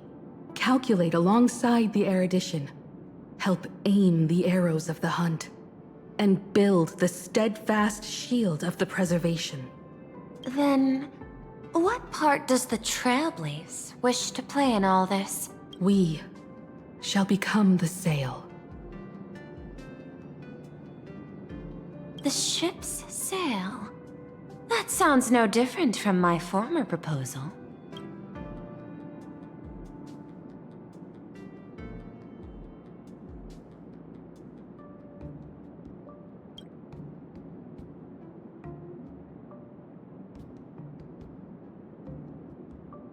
Interesting. Logic reminds me that those words you spoke are little more than rhetoric. However, I will follow the optimal decision. Neutrality. You mentioned that the IPC has never changed Plain Arcadia, and it still follows the path of elation. But in my eyes, Plain Arcadia has not been altered because it still has value. Just like the Astral Express. The IPC intends to use the Phantasm Moon games to reach out to an Eon and draw them in. Am I right? That involves classified information. I have no comments. However, since Miss Himiko is open to cooperation, I can share more within reasonable limits. This way, guests.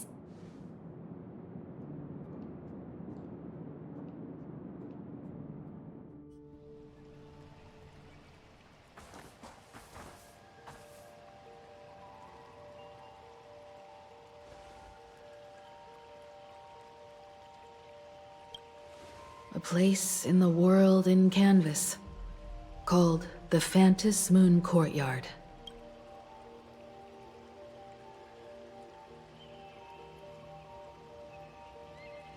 This ancient tree has stood for 1,000 years, blooming only on the eve of the games. According to ancient texts, this is the heart of the Phantasm Moon Games ceremony. 8 masks, 8 supplicants. When people don the ancient masks in the near future, the altar will also reveal the masks' forms. Then, the games shall begin. I've been told, Miss Himiko, that Graphia's blood courses through your veins.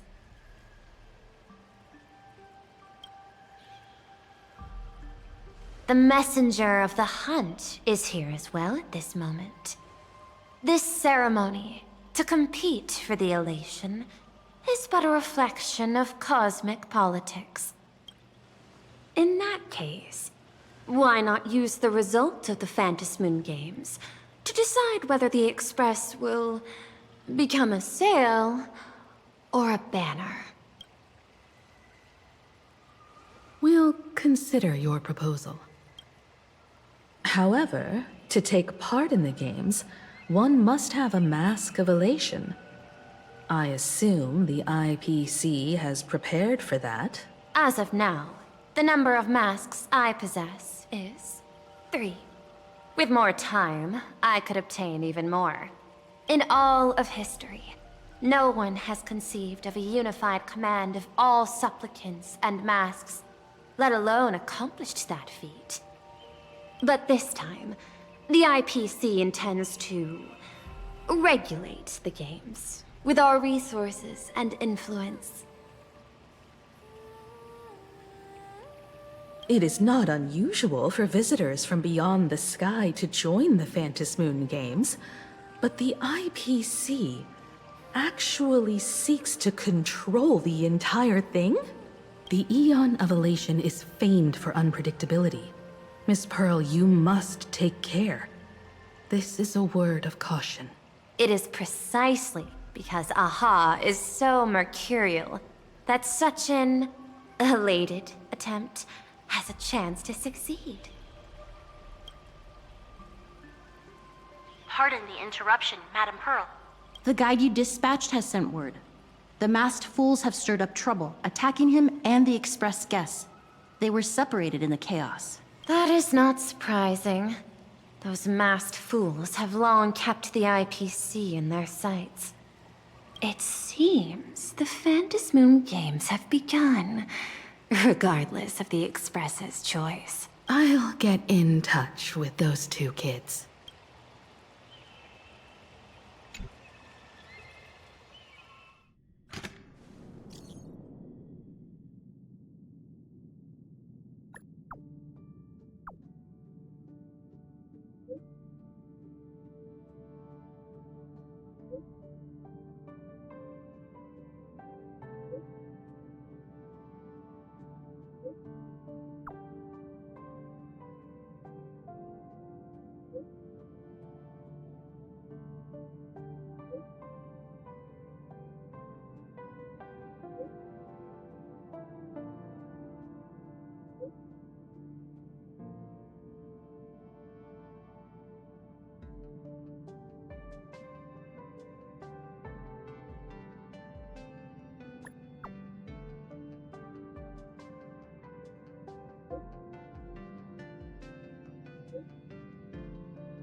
Miss Pearl, Welt and I must take our leave now, for the sake of security.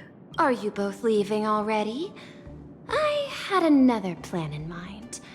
To speak with Miss Himiko about the art history of ancient Benzai Tengoku, especially your ancestors' final work, World Breaker Waves, and her unparalleled mastery of imagenesis art.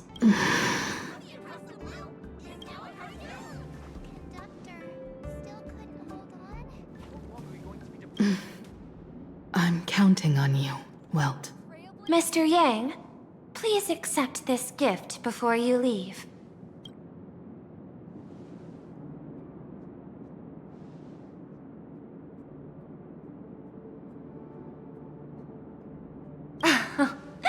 You misunderstand. To offer the Nameless something so mundane would be far too discourteous. Please, open this case first, and see for yourself. I am aware. Mr. Yang has an expert understanding of robotics. I chose this gift especially for you, and I hope it pleases you.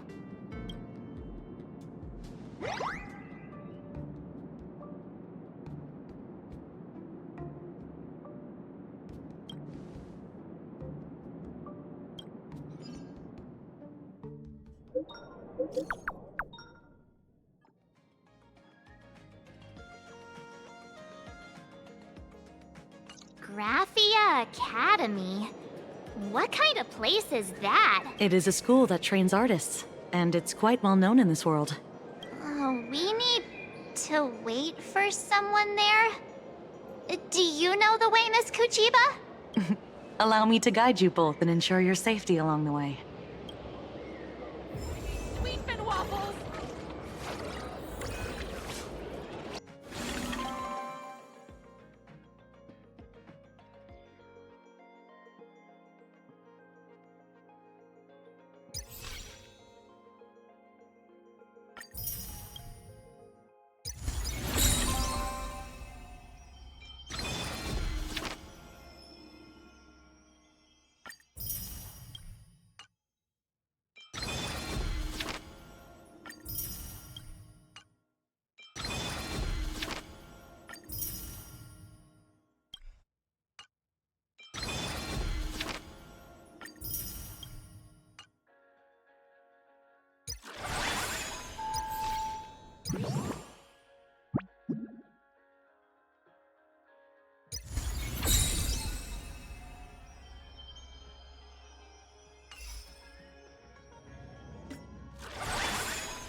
to school, lined with falling blossoms. It's such a youthful feeling. Definitely worth a photo. Yes, quite a few TV dramas have been filmed here. I imagine it is perfect for those classic series, where couples part ways, or lovers miss their chance, right? Exactly. Follow this road straight ahead for a while, and you will arrive at Graphia Academy. The Trailblaze.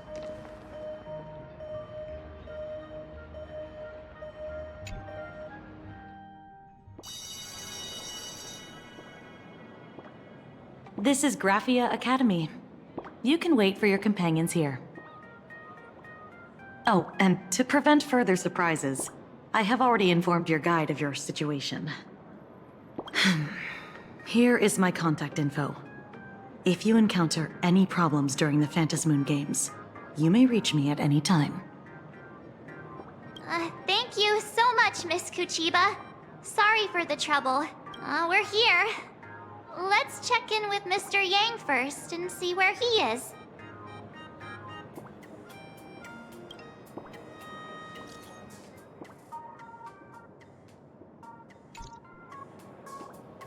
Mr. Yang still hasn't replied? Shall we find a place with better reception? How about... No way. I was just thinking, isn't this Big Sis Himeko's alma mater? This school lobby. It looks exactly like what I've seen in animations. Too bad neither of us ever went to a real school. If only we could taste a bit of campus life here. Hey, how about we sneak in and pretend to be students?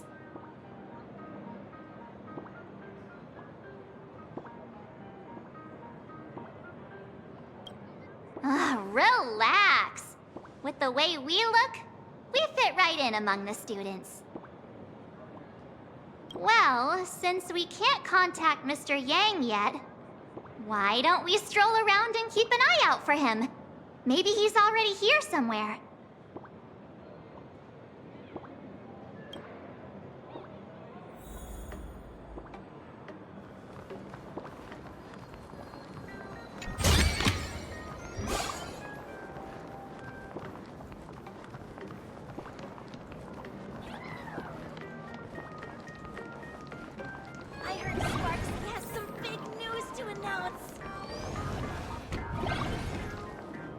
Come here, quick! Look at this wave! It's so spectacular! It won't suddenly come crashing down and drench us, will it? Wait, this is painted too? The painter's name is even stated next to it. Graphia. Who's that?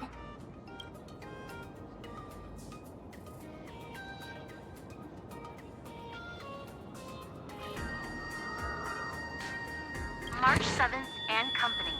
Your transfer procedures have been completed. Please proceed to the Dean's office immediately. Transfer procedures?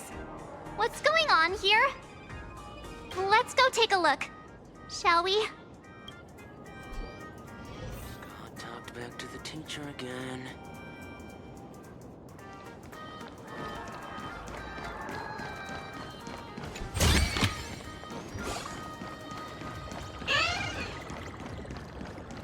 Who's that tall guy from the ground?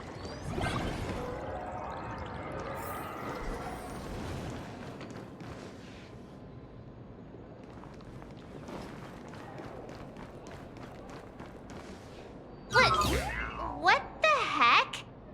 Why is Scott here?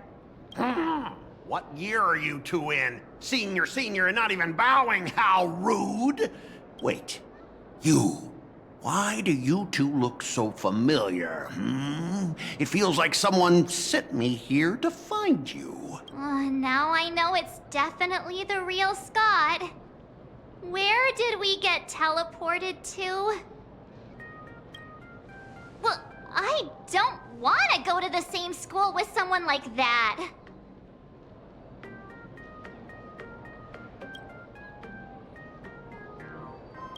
Mr. Yang, you're here! That was Scott. Where did he go? Wait.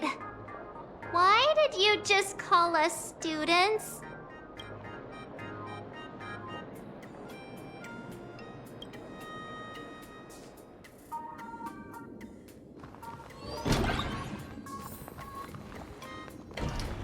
What's this transfer business all about?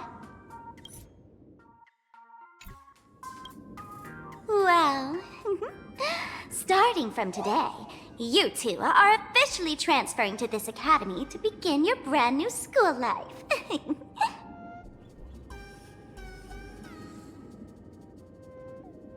Sparksy!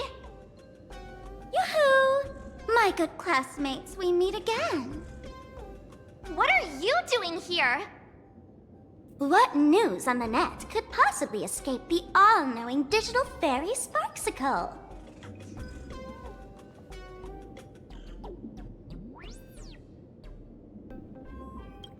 Of course! As of this moment, I have taken over this school and become its acting dean. After all, this school is filled with fans who watch my streams. A little cognitive adjustment is all it takes to make plenty of them do whatever I want. Huh? Why the hostile stares? Surely you're not thinking of roughing up the dean? All right, relax. How about forgetting the Phantasmoon games for now? Instead, throw yourselves into a carefree, cozy, romantic, and enthusiastic school life! Oh no!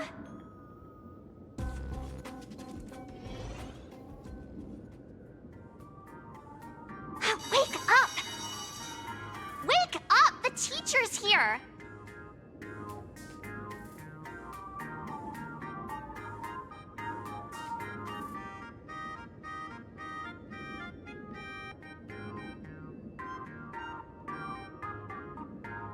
Stop sleeping. Your fleeting youth is slipping away.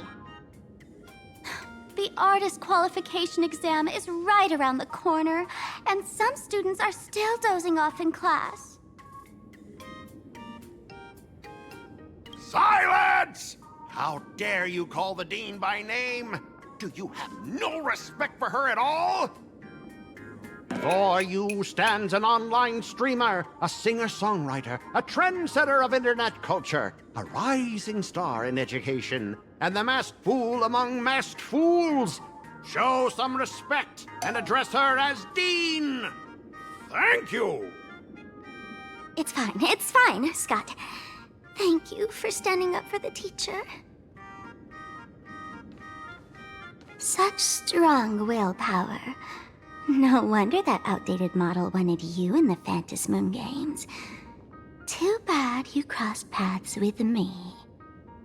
Soon you will be just like these students. All of you will be turned into my little toys. Students, today is campus cleanup day, so help Dean Sparksy find that thing. Search places like the archive room from top to bottom. And teachers are all required to pitch in as well. If anyone spots that truant teacher, be sure to tell me. I will reward obedient students handsomely. Okay. If not for Miss Sparksy, I would have beaten you to a pulp right now.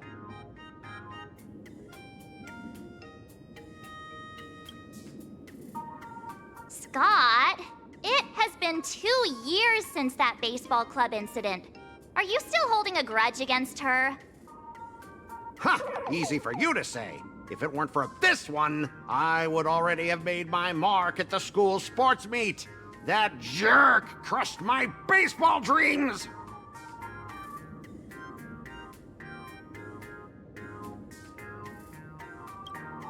If apologies solved everything, why would we need cops? Oh, I know what you are. A devil with a twisted, antisocial heart. Just last week, when I was about to confess my feelings, you folded my love letter into a paper airplane. and sent it flying into the toilet. And when I tried to fish it out, the girls in class completely misunderstood me. Listen up. I'm here to challenge you to a duel. After school today, I will be waiting on the rooftop. Do you dare to come?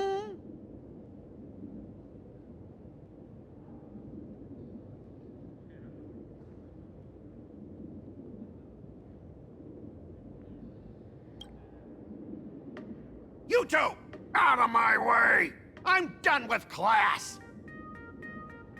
School students? What in the world is going on here? My dear classmate, you're acting kinda strange today. Is it because graduation's near?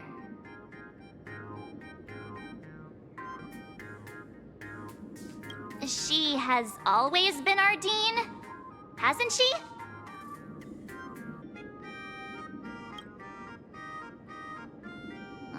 You stumped me there. At our age, what else could we be but students here? Don't tell me. Did the pressure of school make you lose your memory? You can't fall apart now. Actually, we just got our class photo developed. Let's use it to jog your memory. Look, this is our class photo. Does it bring anything back to you? That's me! I mean the other one. That girl with pink hair and long ears? Who was that again? Is she really someone in our class? Or just some random outsider sneaking in? Anyway, let me introduce the people everyone knows. See this guy? That's Scott, the one who argued with you earlier. He's a spoiled brat who flaunts his family's money. You were both aces in the baseball club 2 years ago, but... he lost a bet with you and had to bark like a dog. That drew the attention of some strays that chased him down, so he twisted his ankle while running and missed the school sports meet. Do you remember that?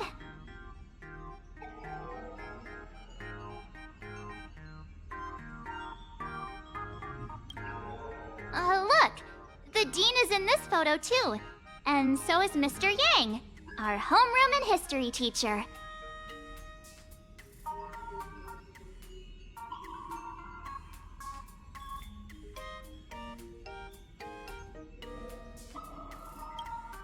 Yeah, I think that's right.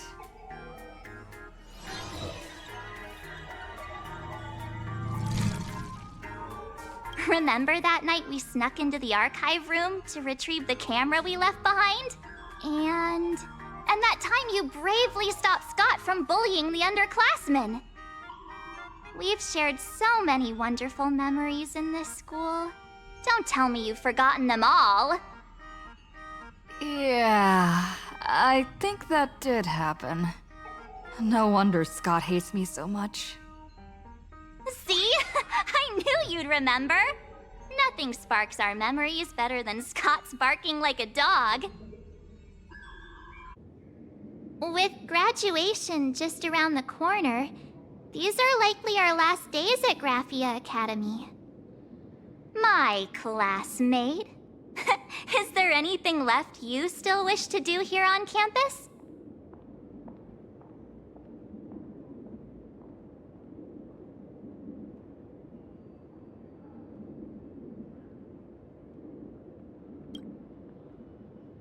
Don Hung?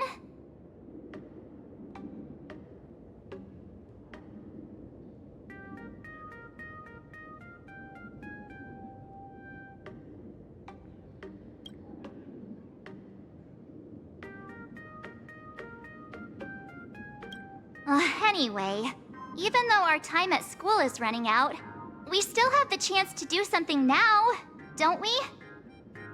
Many adults only start to regret once they step into society, longing to return to those carefree school days. But time does not go backwards. and life gives no second chances. How does the saying go?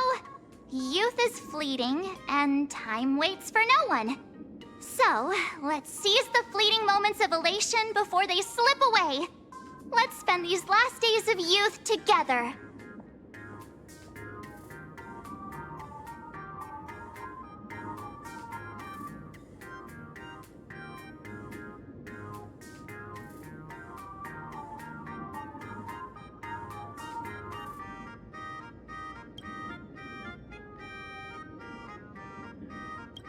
Who exactly was I supposed to find?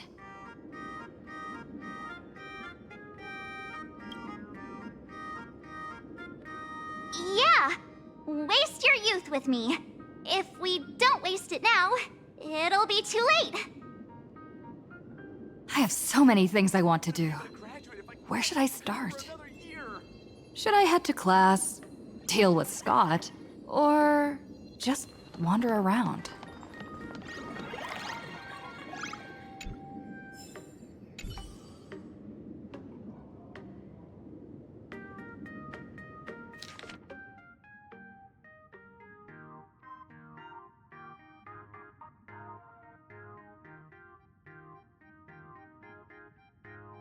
Next class is history?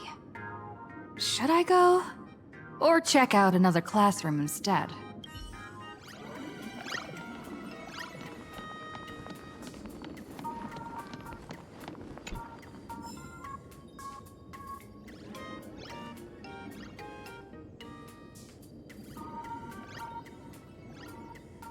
Teacher, Dean's...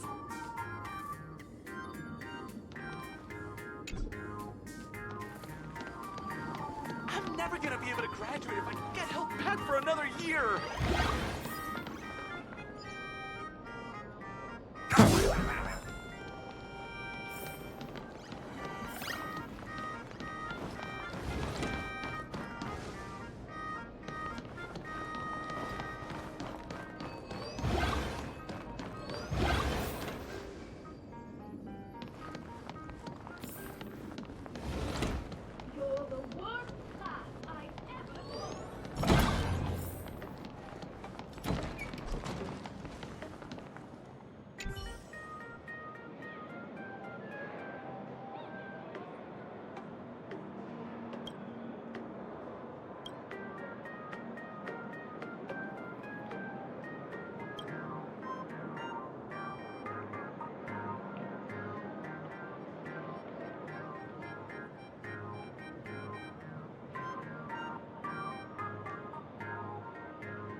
Am I seeing things?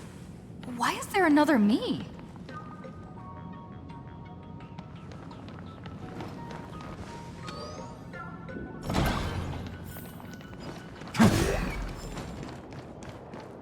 No invisibility in communal areas. That's dangerous.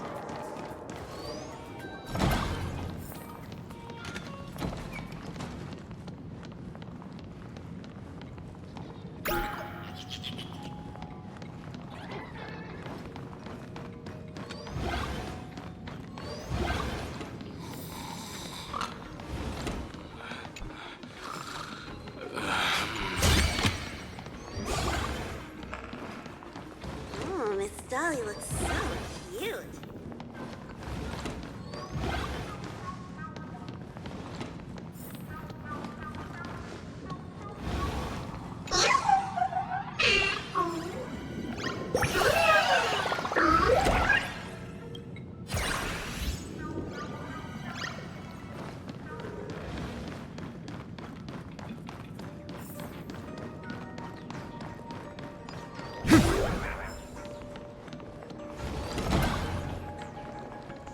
The fitness club's looking for new members.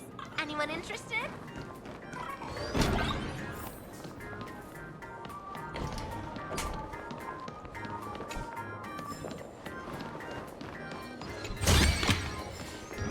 Get out of here and go home if you sleep during class again.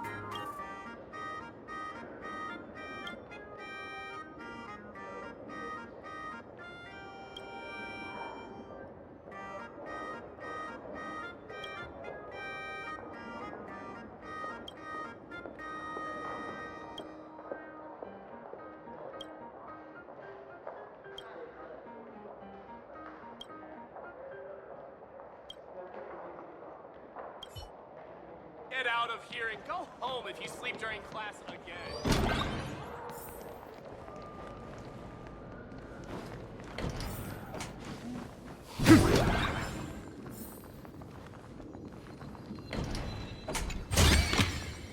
I've appraised it all. No fakes. Don't run in the corridor, kids. It's dangerous. Why did you have to try so hard to get into the student council?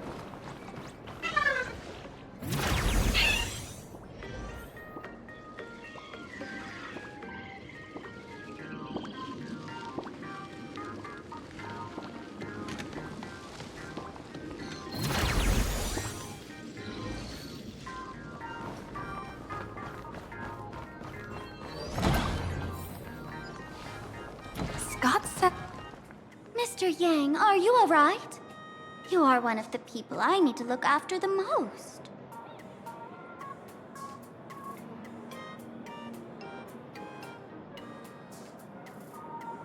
That was only a dream. You are a teacher at this academy now, and you must remember that. Oh, that reminds me. I wanted to talk to you about the student named Himeko. Hang on. Students are coming. Let's continue this in my office.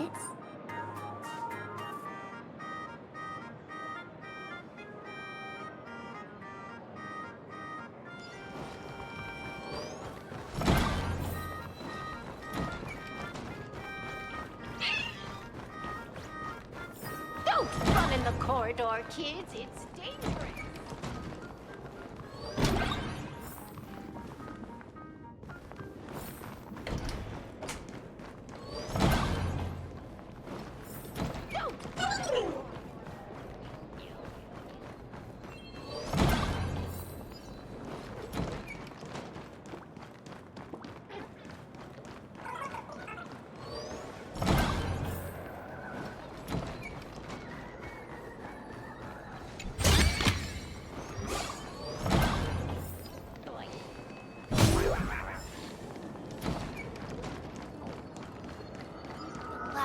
Love, my drawings are hideous.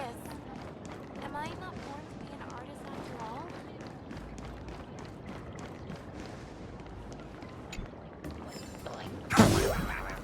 Oh, you want to go eat some more? It's so unfair that strangelets.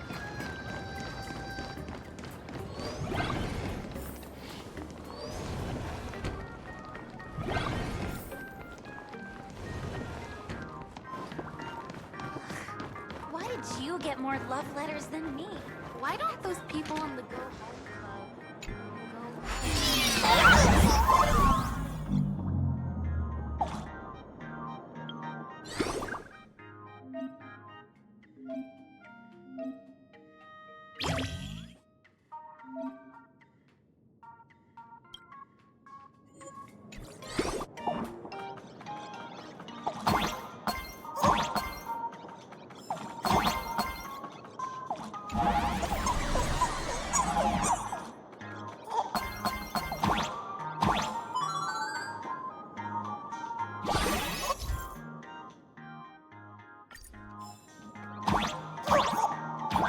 I can jump even higher now.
more love letters than me.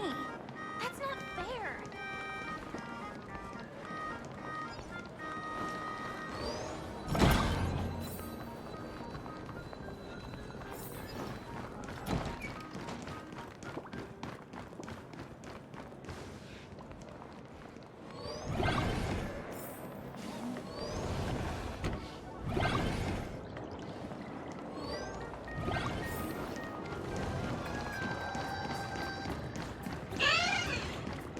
Will you, say yes?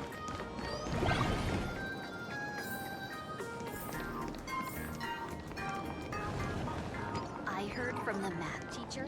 The fitness club is looking for new members.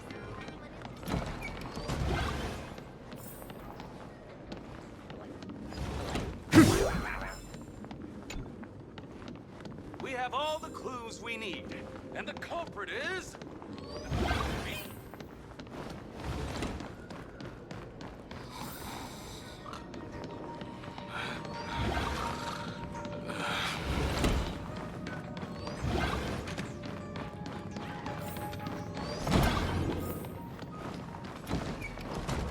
Remember to return the art supplies to their rightful owners. To school.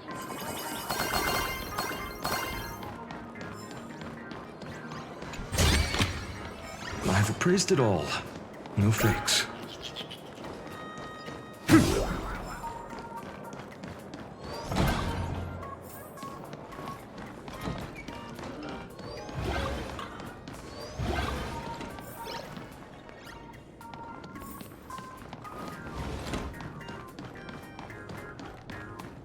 No one's eavesdropping.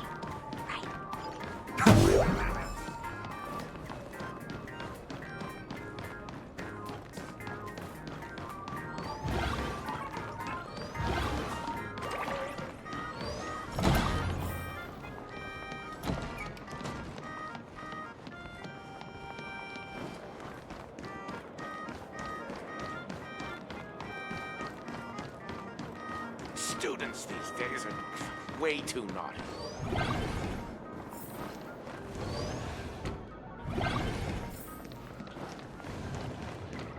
The competition is coming up.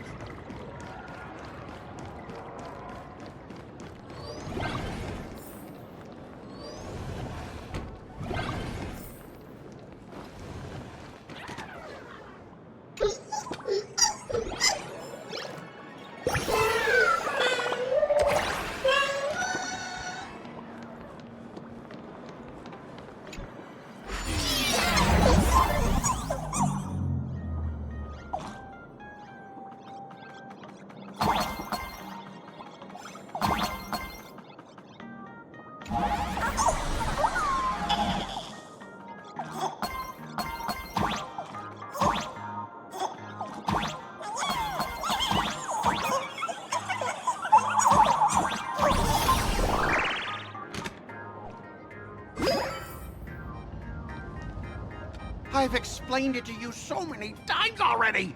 They're jealous of me, jealous of my passion for you, blazing as bright as the sun.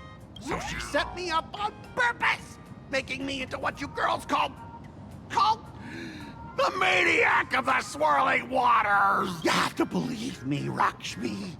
I'm innocent.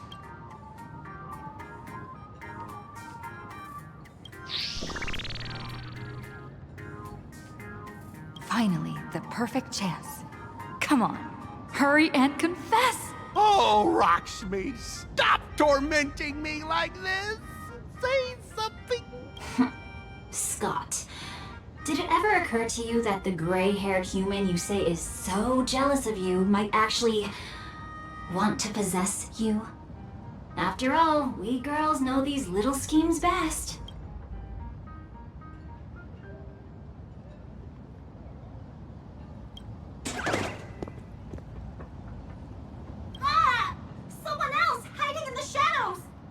Me? Why did you say someone else? Scott, weren't you the one who called me to the rooftop for a duel? Huh? Scott, did you deliberately get this gray-haired human to come here just to spite me?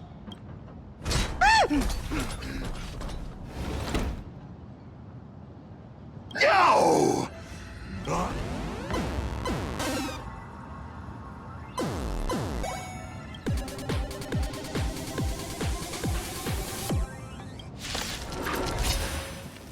I cannot rest until I teach an idiot like you a lesson! All of you, charge!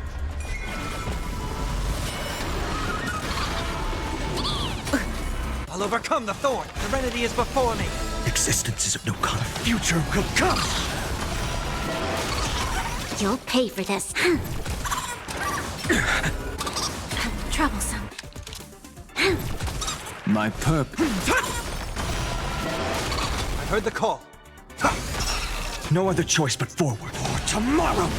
Hey! Why aren't you getting in on this yourself, Scott? This is justice by numbers! You don't even understand the rules of a duel!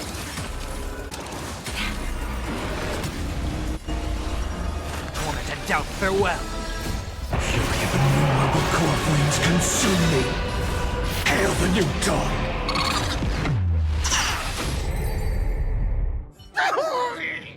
All right, enough! Please, I'm begging you, ma'am. It's over! My campus romance and the gang I built with my own hands. You ruined them all. Are you happy now?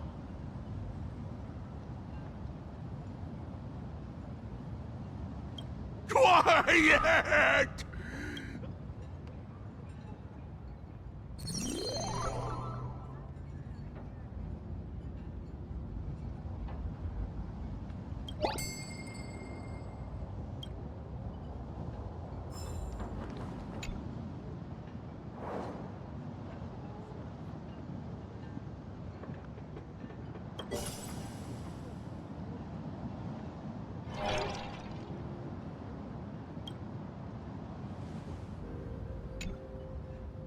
That's Scott.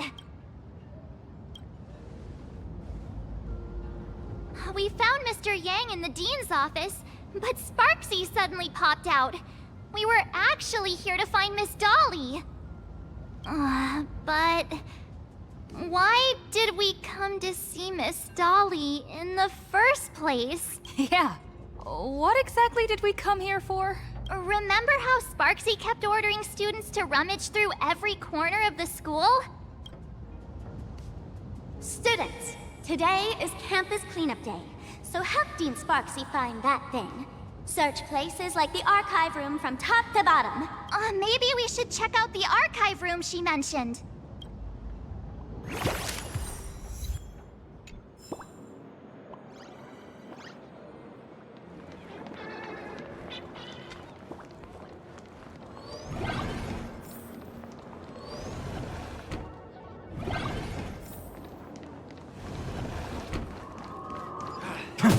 Kids these days get worse every day.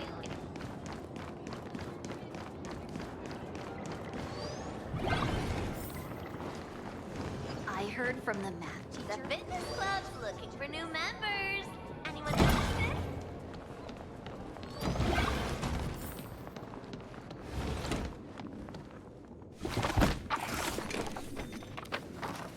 Oh, did the dean send you here? Seriously, leaving us here to do all the work is just too much.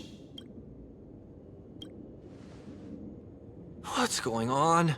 Not paying attention in class is bad enough, but you don't even listen to the teacher's instructions? Have you seen a mask with a smile on it? The teacher told us to find it. A mask? Now I remember. We came here to look for a mask. What a coincidence. I'm here for the same thing. Get to work already.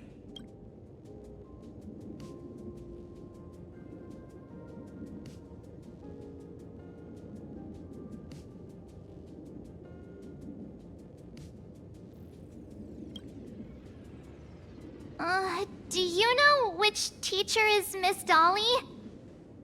How should I put this? She is such a unique woman. Super unique. Once you meet her, you will never forget what she looks like. Whoa. How beautiful is this, Miss Dolly?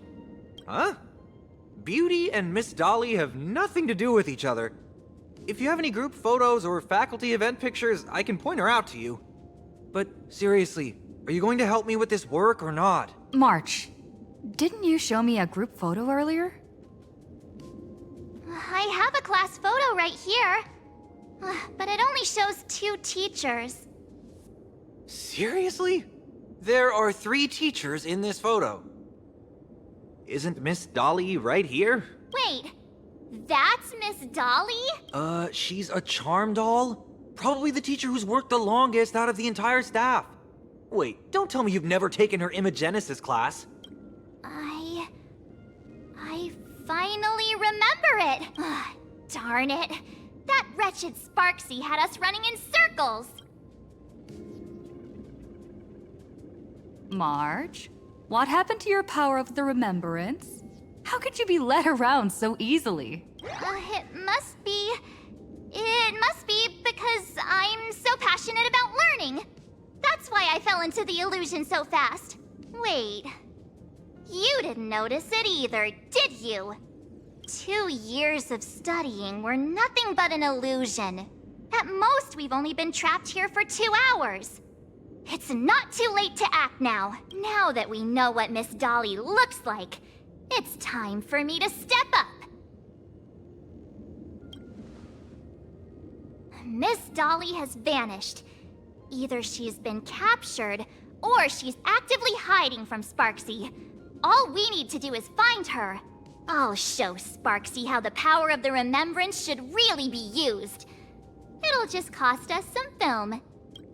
Even though Miss Dolly is in hiding, we can still capture her lingering memories. Follow the trail of these memo sprites. We're getting real close. There's a fragment of Miss Dolly's memory here. I got a photo of her. That's Sparksy. She's not really the dean at all, is she? What are her intentions?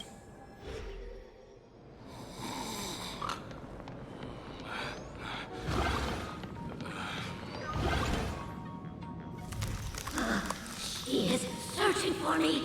I must stay hidden.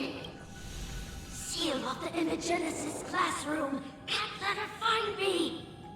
Found it. Let's go. The door to this classroom... it's locked. Just as I thought. Better look for another way in.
Miss Dolly? Don't be afraid. Himiko sent me. Give up. I will never hand over what she entrusted to me to outsiders. That imposter dean outside is rummaging for it too, right? That's right. The masked fool Sparksy pulled off a takeover of the Academy. It took me so much work to find you. I'm one of the Nameless on the Astral Express. And right now, I'm the only one who can protect you. Please, you must trust me. The Astral Express? Indeed. I read about its arrival in plain Arcadia in the papers, and saw it on TV recently. Since you claim to be Himako's friend, answer a few questions about her. If your answers are correct, I will entrust you with the mask.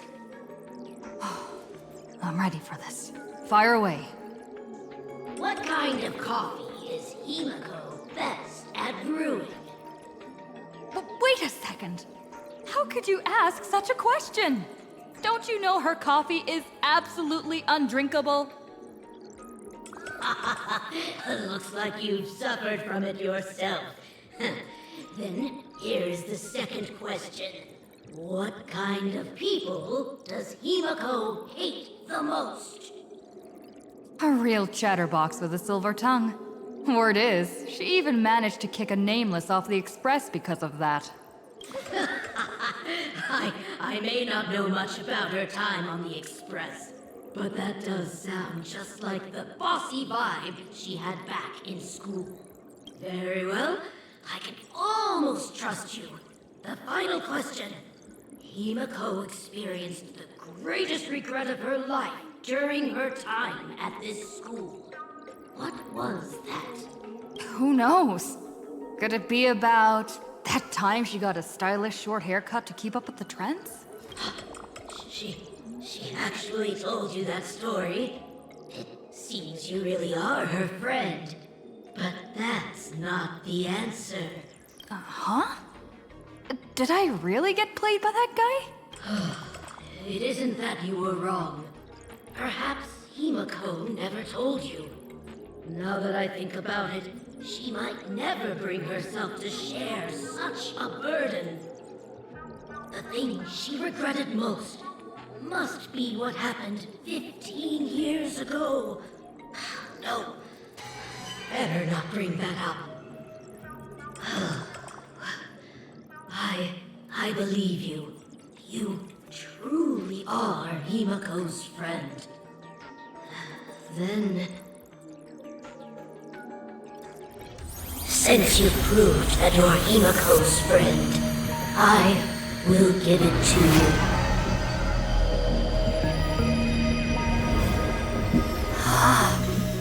Wait, if you're right next to me, then who's this? Thank you, Miss Dolly.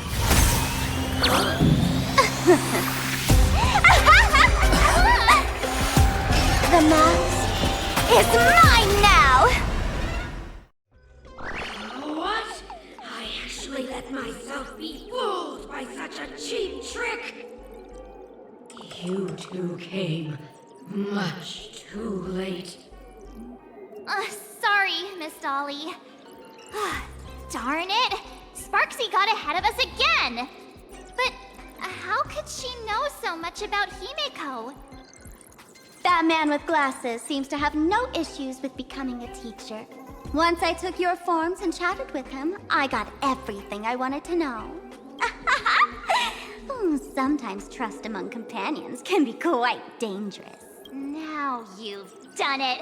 How dare you trick Mr. Yang! You have really made me angry.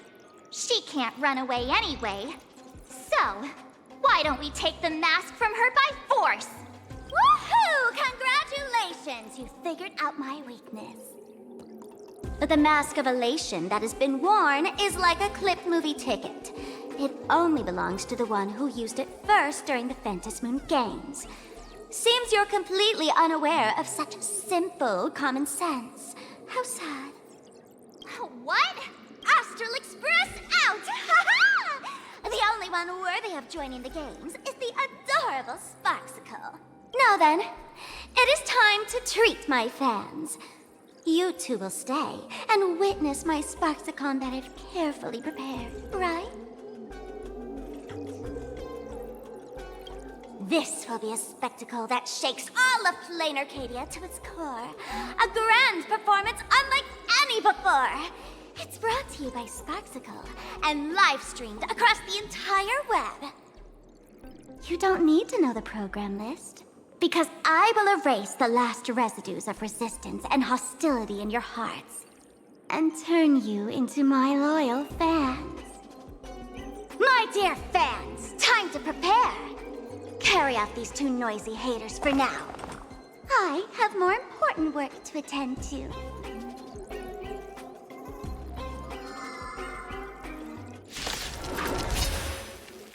My dear fans, be charmed by me. Fight for me. Give me all your joy, sorrow, and obsession. Give me every last drop of it. Give me your wish power. I'm fine. Fashion. This battle is... My screw touch! Seek and you shall receive. Existence is of no condor tomorrow! Fashion. Dragons soaring above the lands. This is permanence! There's always a way. Lend me your strength. The future will come! In this, watch over you and guide you on your path. We've entered the storm. To guard and defend, crush them. Rebel core flames consume me. So without substance. All these hands, they're far too strong.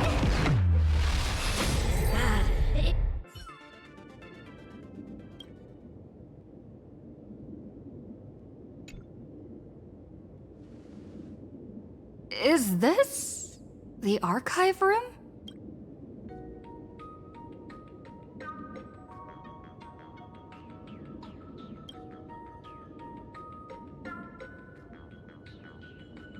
Hey there, my sweetest fans! The mission of finding the mask and Miss Dolly has been a complete... But just moments ago, a gray-haired, black-hearted hater slipped into the academy, plotting something dreadful against Sparksicle. I am so scared. You won't stand by and let the adorable Sparksicle be hurt, right? Where could she be hiding in the school? Please? Let's root out this villain together! Everyone, let us drag that intruder out! They will not be able to hide for long.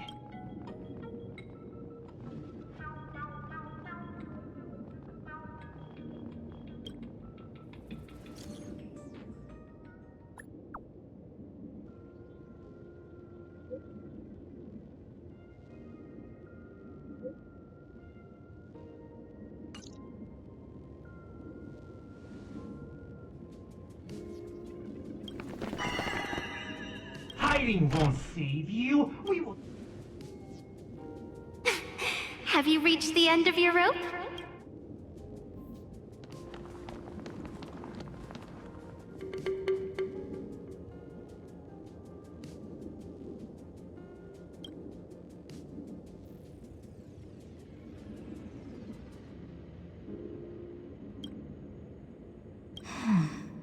This pink-haired person.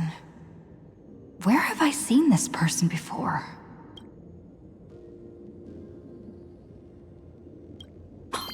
I remember now! She's the fox girl in the class photo! So you actually managed to remember. Seems like this is what they call in comics a fateful encounter. You stumble into a bit of trouble and I will happen to show up here. Hey, come a little closer, will you? Come closer. Even closer. Don't be so scared. I don't mind. Oh, shoot! I think I'm stuck inside. Give me a hand.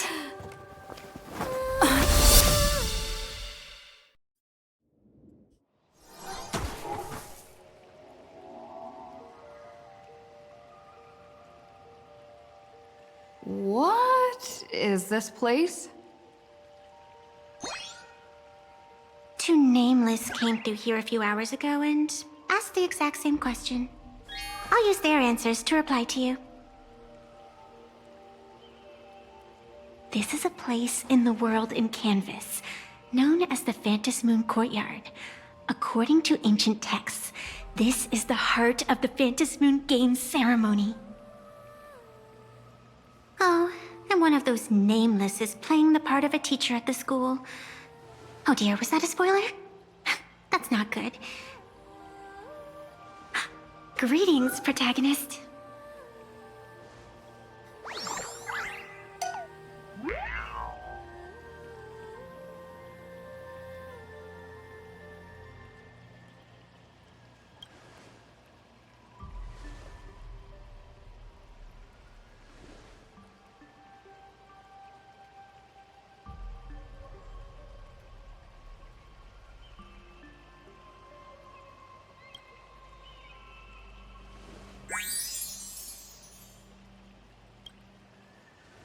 Greetings, Miss Fox.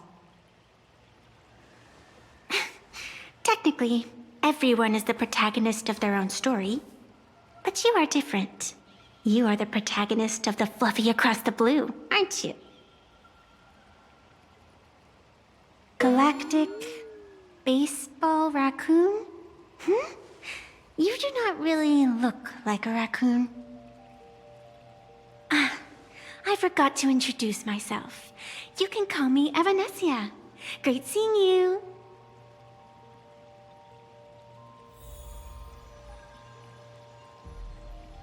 Light up the dawn. The first supplicant wearing a mask has appeared. The Phantom Moon Games will soon begin.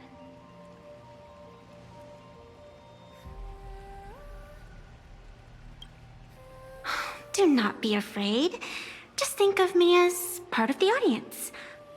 Like a reader following comics and cartoons.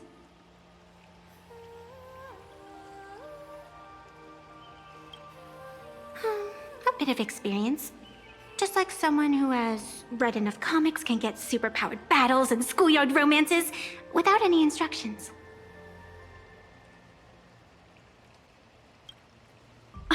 Do you seriously mean you've never read it? The comic that has taken this world by storm? It is inspired by the adventures of the Astral Express, telling the tale of cute little animals riding a train across the cosmos. Fluffy Across the Blue.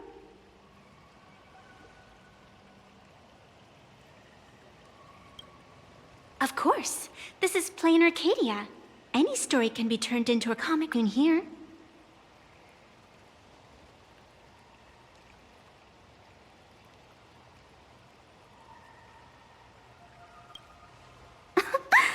You are such a curious one. You were fleeing for your life a moment ago, yet now you can talk so casually about such nonsense. Is that really what matters right now? Still, that sense of ease, it is entertaining. Since you managed to amuse me for a moment, I will grant you a little aid. So, what would you like?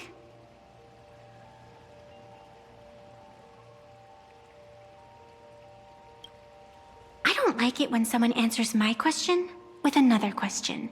Think before you speak. I can see it in your eyes, Miss Raccoon. He will not accept defeat.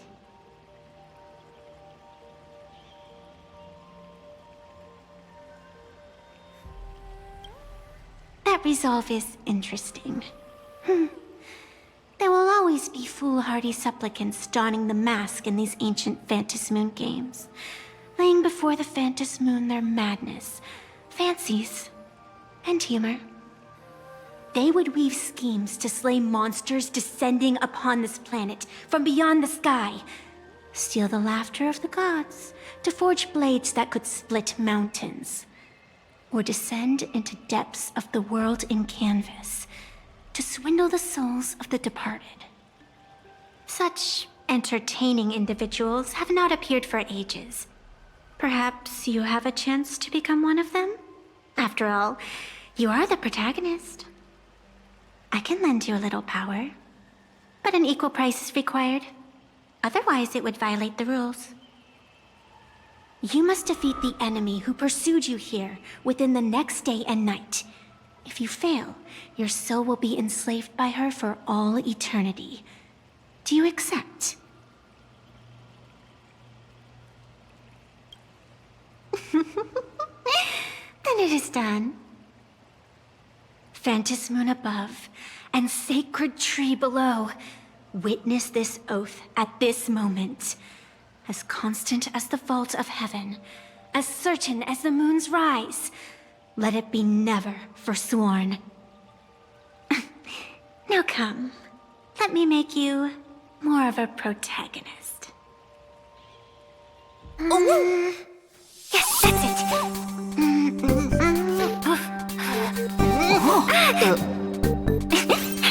Change!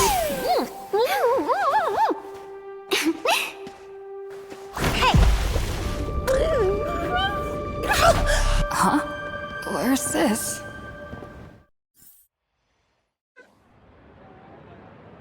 Gray hair, are you all right?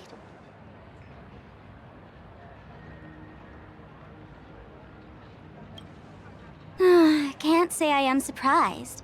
It sounds exactly like something I would dream of, and something she would carry out the moment she awoke.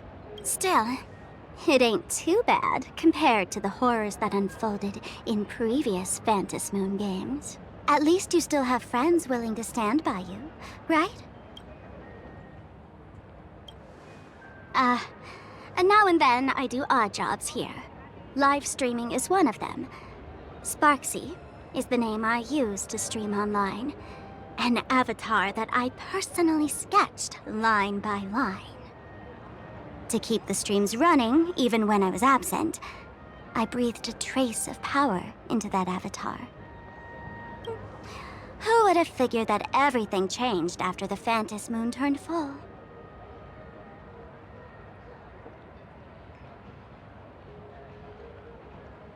People offload their wishes and desires to her, and in the end, she too got consumed by these emotions. Once a creation gains a will of its own from the attention of the masses, even its creator can no longer restrain it. I've been watching you from the start, waiting for the right moment to step in and help. Sadly, you were either with the IPC's people, or with the Department of Aberration Defense. Then you and Darling March wandered right into that school of bad omens. That was when I realized things had slipped out of my hands. So tell me, what happened in that school?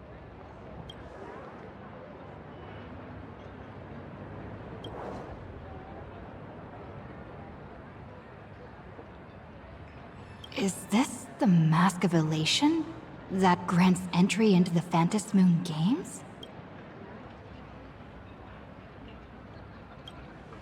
What do you think? Call your companions on the Express ASAP. Or, since this is a civilized society, you could try phoning the Security Bureau. But these matters are obviously far beyond what they can do. They say that no one could restrain the supplicant's actions in the past. Ah, those were the good old days of freedom. Gray hair, you are so naive. You've been to countless worlds. When the skies collapse and the end draws near, what can the authorities possibly do? Don't make their jobs too hard. The Fantas Moon Games are nothing less than a ceremony set down by the Master of Elation. Amazing miracles always appear in the world after every game ends. Like the birth of a new imagination, unthinkable phenomena, or a future brimming with hope. Perhaps you have heard this question. If the world's science and technology could leap forward by 100 years at the cost of a single kitten's life, would you kill the kitten?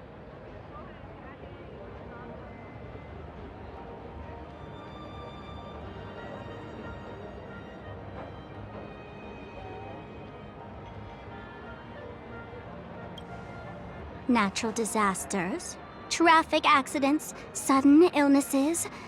The number of deaths from such causes in this world could fill a small city every day. The Phantasmoon Games are just erasing one school from the map. Isn't that much better?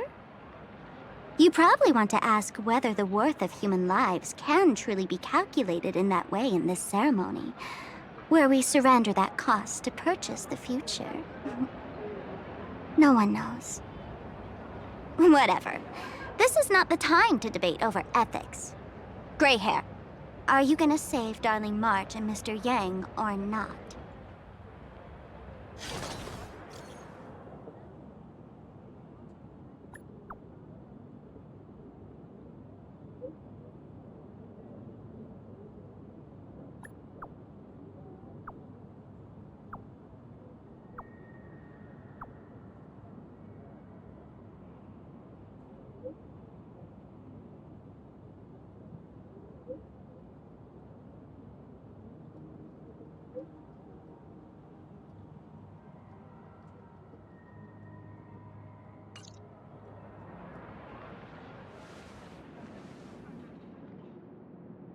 The hour grows late, Miss Pearl.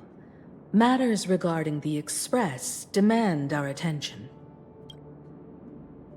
Be it the Alliance or the Phantasmoon Games, if you seek deeper cooperation, my doors remain open. Then, I shall take my leave.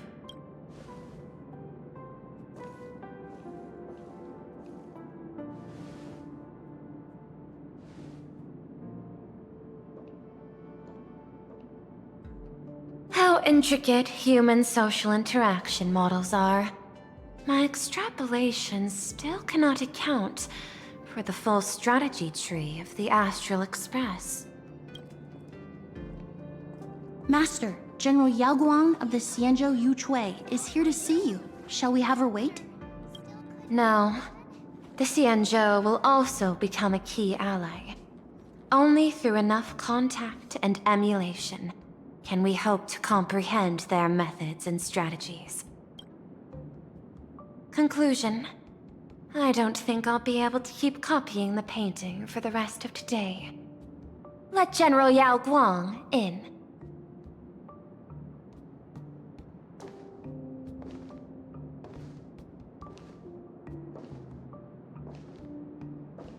I am the Honorary Dean of the Omniscience Sapientia Academe, Master of the Decalite Reflection Barrier, bearer of the Xianzhou's intangible cultural heritage, the Sparrow-Shaped Fist, and the Seer Strategist, General Yao Guang. Thank you for seeing me despite your busy schedule, Madam Pearl. For a moment, I nearly mistook your words as a fault in language processing. I believed you had brought the entire delegation inside. Few Intellitrons in the cosmos have a sense of humor. I have heard that, like that genius, you are one of the many wonders wrought by the celestial differentiator of planet Screwlum. Meeting you in person far outshines your reputation.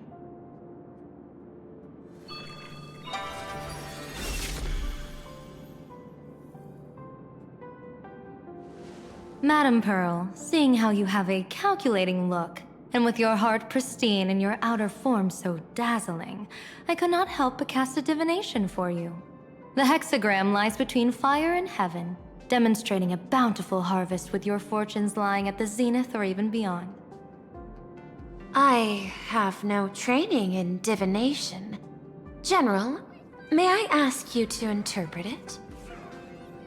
Ah, then let me speak in terms even an Intellitron can follow. I extrapolated your fortune using the Xianzhou's predictive algorithms. The result is 101111, a sign of great blessing. If you treat others with sincerity, abundance will follow. I have long heard of the Arbiter General's legends. The strategy of General Jing Yuan.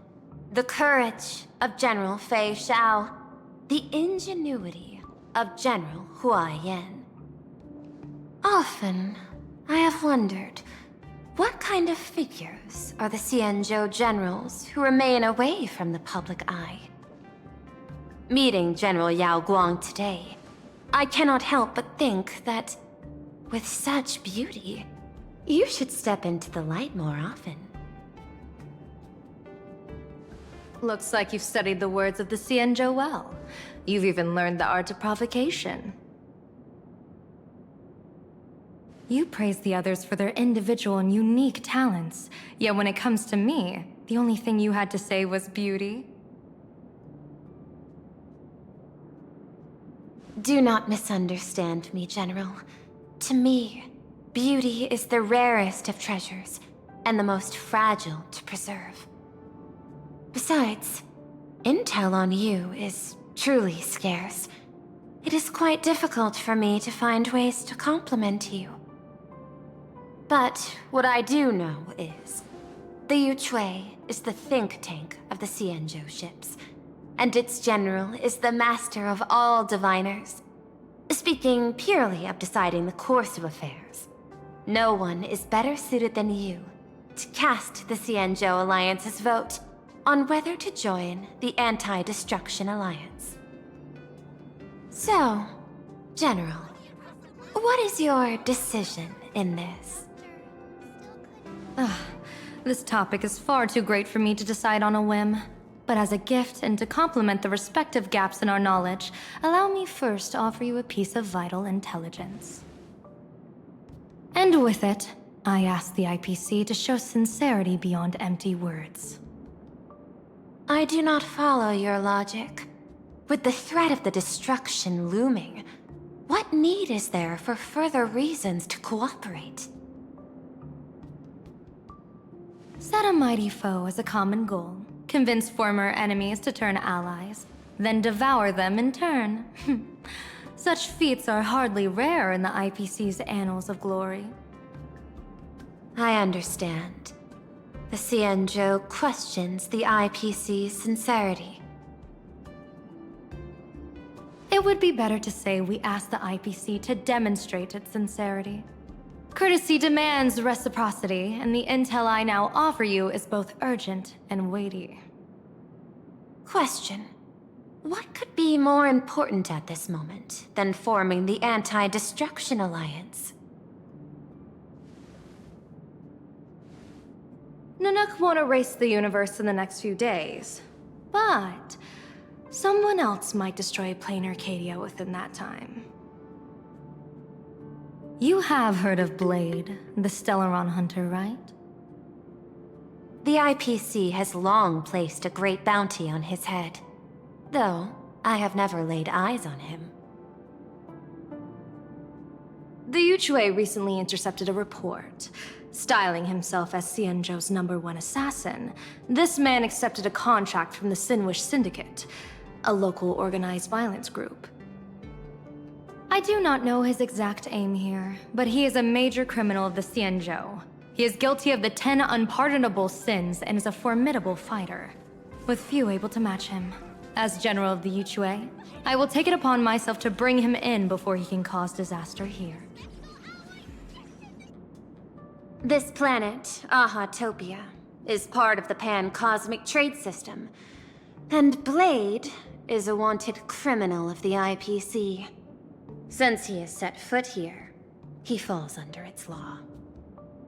General Yao Guang, is the sincerity you seek for us to capture this man and deliver him into the hands of the Xianzhou?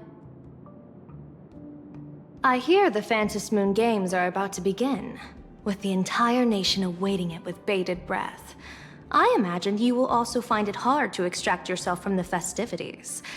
If this cursed man were to quietly depart on his own at this time, would that not be a perfect outcome for all?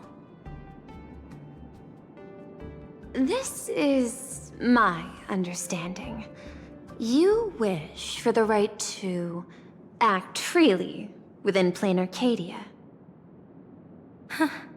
Apart from this cooperation, what better proof of sincerity could there be before we join forces against the destruction?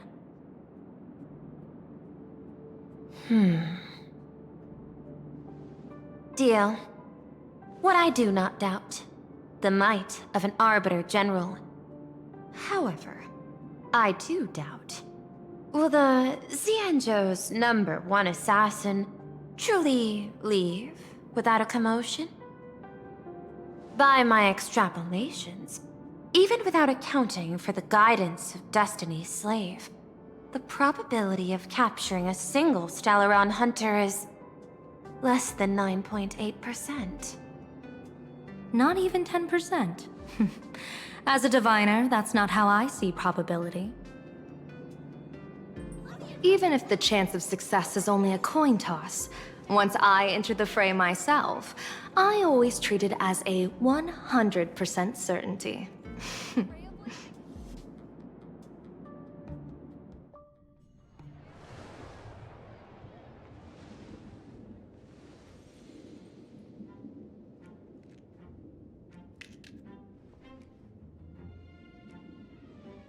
Is that even a question? 100%. Of course. In other words, there will be no survivors. Anyone who recognizes my face, I will not let them off even if they hide at the ends of the world. I was willing to make an exception when I was hired by your gang's leader, but I see you folks are not interested in accepting my goodwill. Not that I don't trust you, but you know the rules of the trade. You hire someone to do a job, you gotta see what they're made of first. People say that the Lords of Hell are easy to deal with, but their underlings are the real trouble. If a group's underlings don't know their place, even their masters may not be safe. So, since the mighty Sinwish Syndicate gang actually had the guts to hire the Xianzhou's #1 assassin, I guess you are also ready for destruction.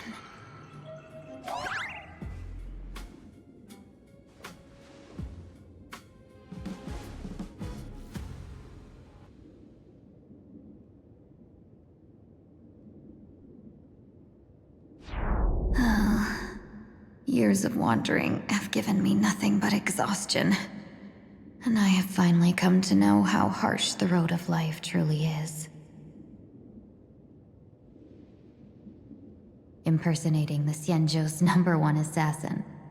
Madame Yao, you really stuck me with a wonderful task.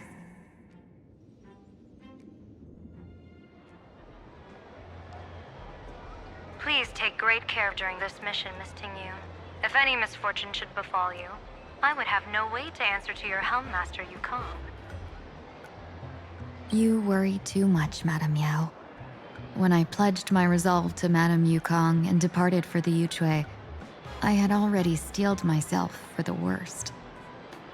But, may I ask, does this task of misfortune really have to fall upon me?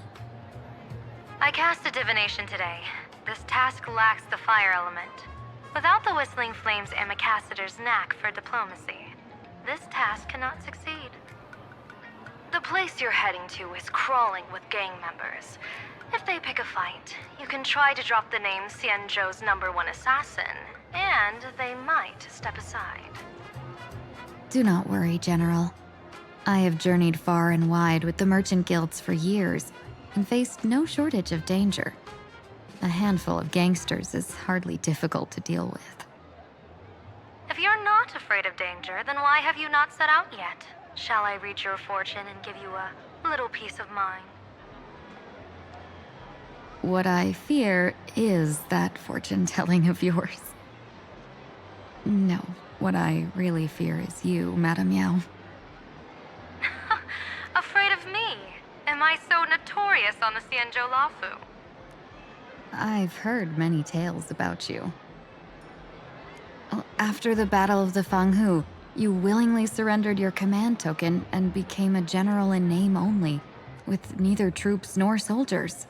They also say that the seer strategist, for the sake of a tiny chance at victory, stood by as her mentor went to a noble death, treated the countless lives of dead verdant knights as nothing more than numbers consumed in her divinations, and even doomed an arbiter general. Are you afraid that I, the cold-blooded diviner, might send you to your doom here in plain Arcadia? Bold words for a little fox. It's just a bit of my curiosity about you, General. I hoped you could clear up a few of my doubts. Seems like I wasn't wrong about you. Few can face a Cienjo general with such composure and dignity. No wonder you can make such a bold statement. The gods use humans as pawns in their cosmic game, sacrificing countless innocent souls. Have you ever thought about making them pay? They say you survived a Lord Ravager's deadly clutches thanks to luck, but I believe it was your unbreakable resilience that carried you through. You flatter me, Madame Yao.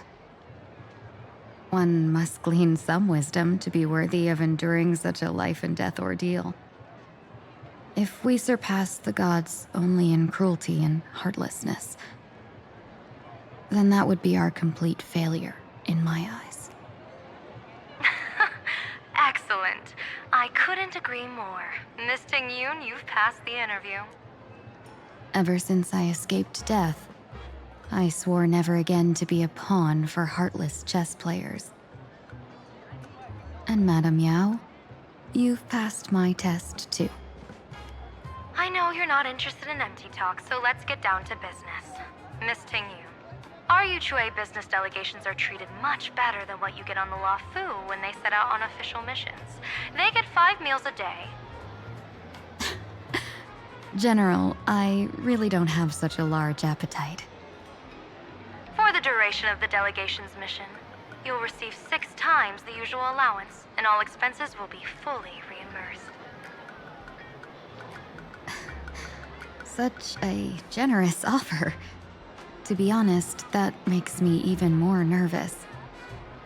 Head to Dovebrook District, locate the Sinwish Syndicate contact, use the passphrase you gave me to establish contact, and do not reveal my true name. If there's nothing more to it, is this task really worth 6 times the pay? You're the kind of talent worthy of such a reward.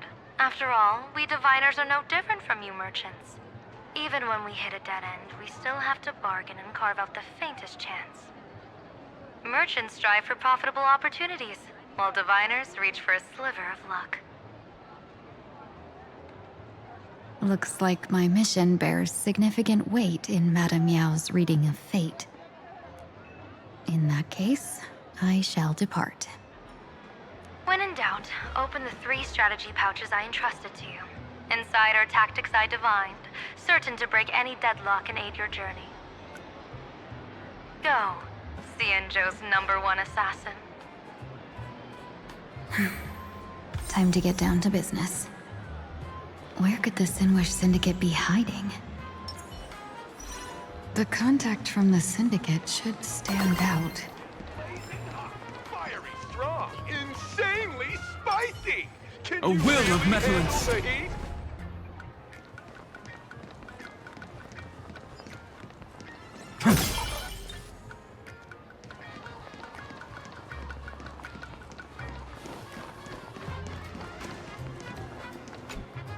Please, tell the boss I want to return to the Sinwish Syndicate. Ma'am, maybe it's time to rest in peace? Don't you remember dying during that mission a few weeks ago? The you right now is just a lingering obsession left behind after death.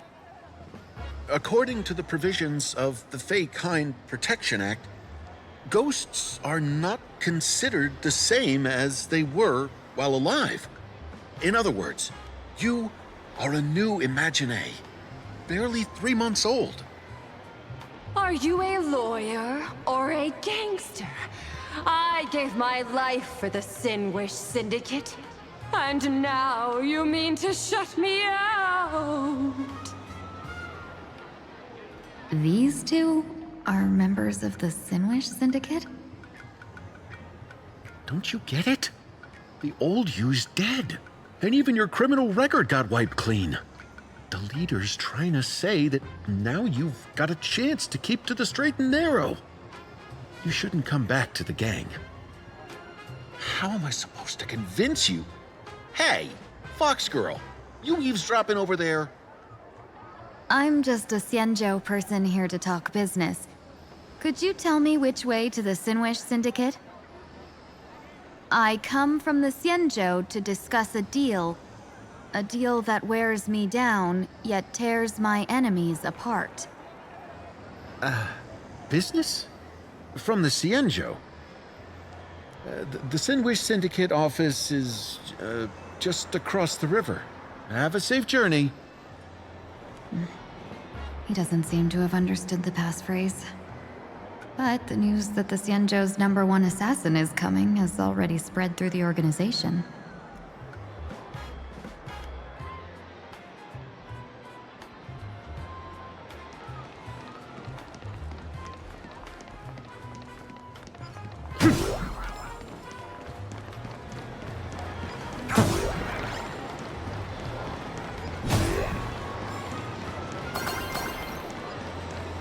Those people over there. Are they also members of the Sinwish Syndicate? Bro, how much longer do we have to wait? What, are your legs giving out? Idiot. The boss told us to wait here as a show of respect. Now behave yourselves! Could that big guy be the contact from the Sinwish Syndicate? Hey, you fox over there. You've been staring at us long enough. Got something to say? May I ask, is this the Sinwish Syndicate's turf up ahead? Yeah, so what? I should act tough, and say less than what I want to say.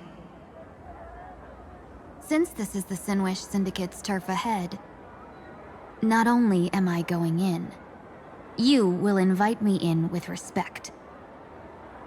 What did you say? You're here to stir up trouble, aren't you? I come from the Xianzhou to discuss a deal. A deal that wears me down, yet tears my enemies apart. You're the guest our boss invited? Hold on. I nearly fell for that. Looking all delicate. How could you possibly be the Xianzhou's #1 assassin? Spill it! How did you know the passphrase? Why don't you take off your sunglasses and let me see if you still have your eyes? The Xianzhou's #1 assassin is nothing more than a nickname coined by the common folk. I have always considered myself a merchant. A merchant? Isn't a hired killer the oldest trade in the world?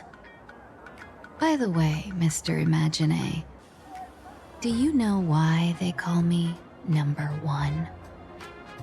You never miss a shot? Not quite. I kill in bulk. The way to keep business going is to offer a little extra. If they pay for one person to be silenced, I throw in 2 more. With that hot temper of yours, always picking fights, you've probably given your boss plenty of headaches. I doubt the boss would mind if I took you as a bonus kill. You punk! How dare you disrespect the underboss! Shut up, all of you! The boss's orders come first. My name is Kostine. Sorry about my underling's rudeness earlier. I'll cut a finger off later to make amends. There's no need for that. I only collect heads, not fingers. No worries. It won't be my finger anyway. These brutes should be easy to handle. They've never seen the face of the Xianzhou's #1 assassin, so this'll be much simpler. What should I call you? Yelling assassin, assassin every time just won't cut it. Just call me... The Tarrying Fugue. The Terror in Fog. That name oozes menace. Completely overwhelming. Now then, can you lead the way?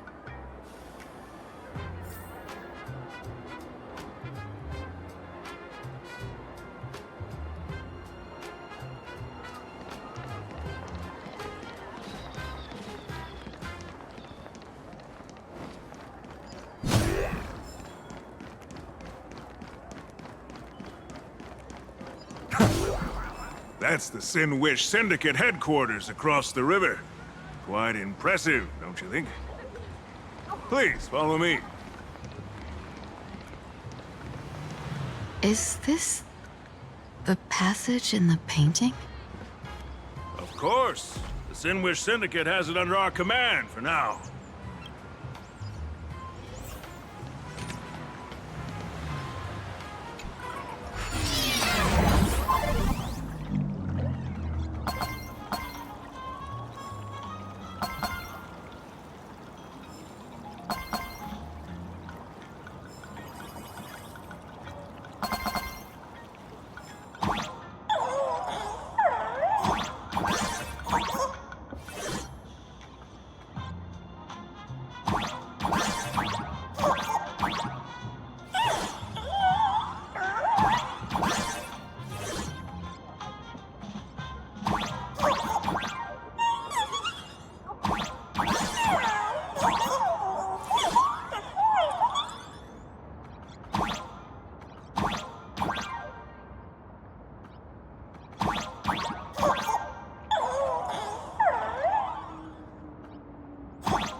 Underboss, you're back!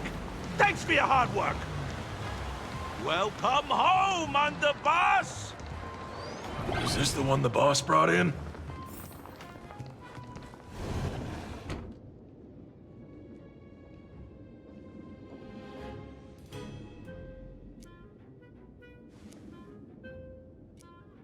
Underboss, I mean no disrespect, but is this frail woman really the one the boss invited? That's right. Her name is the Terror in Fog. Spread the word that the Sin Wish Syndicate has secured the Xianzhou's #1 assassin. Underboss, beat me if you want, but I gotta say, are you serious? Are we really counting on this delicate woman for the Phantasmoon Games? The Phantasmoon Games. Is that why they hired a Stellaron hunter to do their bidding? These Phantasmoon Games are a once-in-a-lifetime chance for the Sin Wish Syndicate to rise. This woman doesn't look like she has what it takes, and we're trusting her. If she blows it, how are we supposed to save face? Underboss, we haven't been duped, have we? If word gets out, the other gangs will laugh us out of town. All of you, shut up! Useless. Lady Terror in Fog would wipe the floor with you even if you all came at once. Since you doubt her, why not let Lady Terror in Fog show you a few moves? Lady Terror in Fog, what do you say? I can find you a few sparring partners. No need to hold back. I thought you were naive, but looks like you're just playing good cop, bad cop to test me. I'm neither good nor bad. Just opportunistic. Still playing dumb, huh? Boss of the Sin Wish Syndicate. Your people wouldn't be doing this on their own.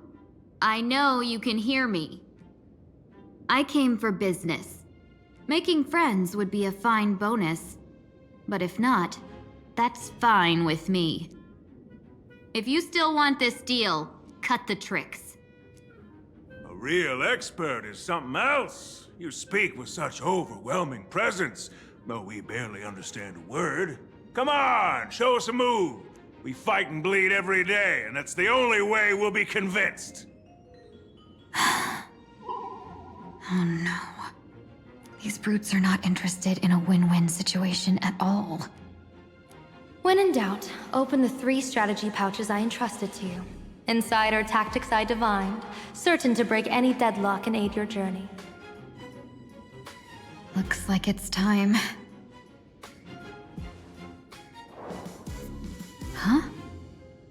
Just keep alive and open the 2nd strategy pouch once you're done. What kind of strategy is this? There's barely anything helpful in here. Looks like Lady Terranfog isn't impressed with your skills. Out of my way! When I was young, I dreamed of becoming a musician. But fate had other plans, and I was dragged into a world of violence. But even then, I never let go of my love for music and rhythm. Even in battle, I kept honing my singing and instrumental skills. And that's how I forged my one-of-a-kind fighting style. They call me the Roaring Costide! Oh, Cribs! The underboss is getting serious! Lady Terranfog, I humbly challenge you. Show the Sinwish Syndicate the assassination skills you're so proud of.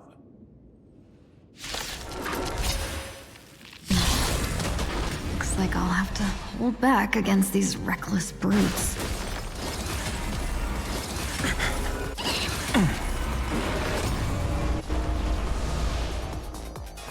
Serenity is before me. No other choice but forward. For tomorrow! You'll pay for this. Lend me your strength. Existence is of no consequence. Future will come!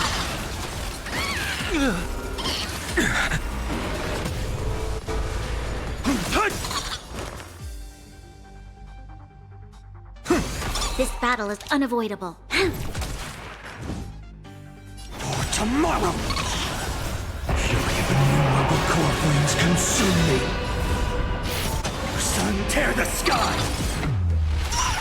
As expected of the Terranfog, such incredible strength!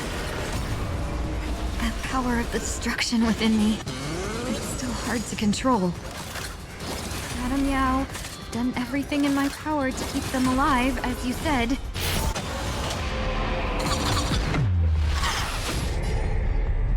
So without substance. The flame, empty shell. Well! Sun, tear the sky! Oh, I don't want to take your life. Back down while you still can. a true warrior of the Sinwish Syndicate fears no death. Don't underestimate my resolve. Underboss, bad news.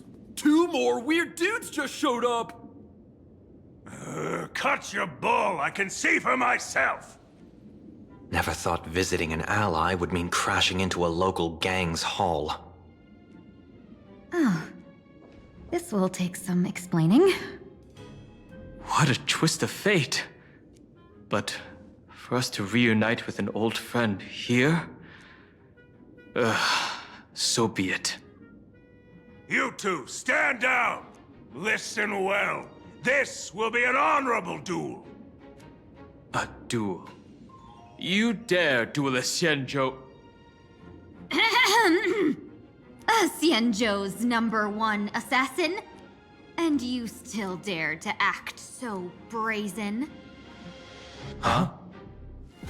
Wait, What do you mean, Xianzhou's #1 assassin? Who exactly are you? Even a cunning hare keeps 3 burrows. Who ever told you there was only one Xianzhou's #1 assassin? So, there are 3 of you? No, it's 300. Times have changed. The title Xianzhou's #1 assassin is already a brand. At my side stands the organization's 7th-ranked Holovian Reaper, the Winged Death Knell. He sends every target into the sweetest sleep of death. And this one is the second-ranked assassin in the organization. A ruthless killer surpassed only by me. His spear strikes like a falling star, and his presence soars like a dragon. They call him the Jade Dragon. Then you are... You can call me Whistling Flame Fox. I humbly hold the top position in our organization, though I mostly handle business relations and HR work.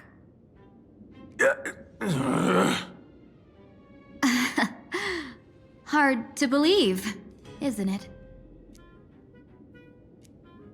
Come on, madam. It's pointless to say anything now.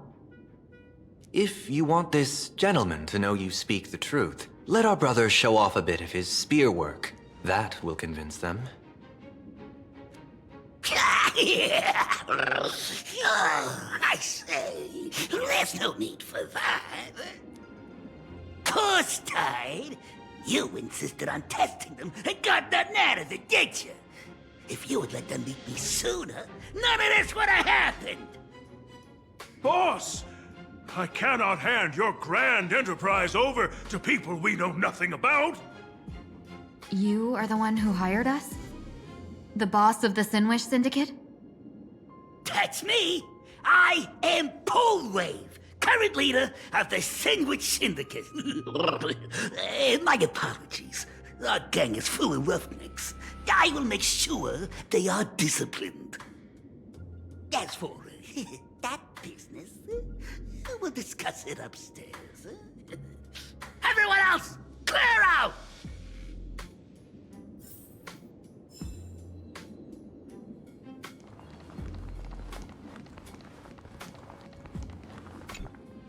Long time no see, Lady Tingyun. It's been a while since we last met in Penacony. I am truly grateful for your quick thinking. To avoid revealing too much, I made up false names and titles for you two just now. If you were offended, then I beg your forgiveness. This place is a hotbed of trouble. What brings you two here? When Sunday and I contacted the Shenzhou delegation, they asked for our help. They claimed someone from their group had lost their way here in a foreign land and was captured by a local gang, and they wanted us to help. It was clear there was more to the story, but we came anyway. Who would have thought?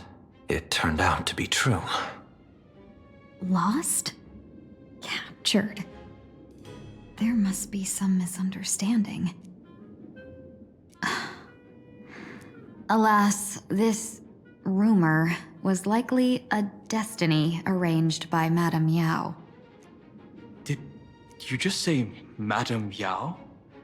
Do you mean the seer strategist from the Shenzhou Yuchue? I happened to hear of her back in Penacony too.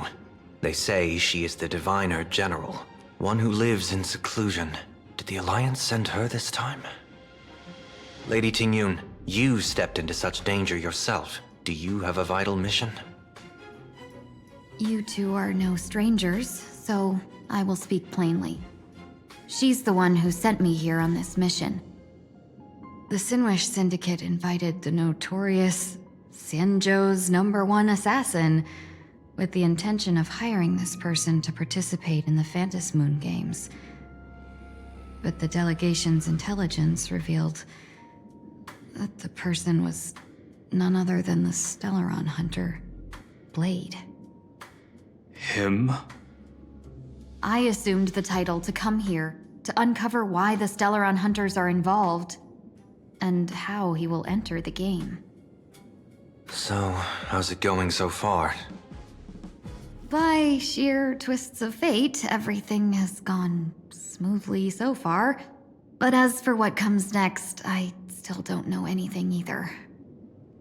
Still, Madame Yao entrusted me with 3 pouches before I departed. Each said to hold a stratagem. Well, let us call them stratagems for now.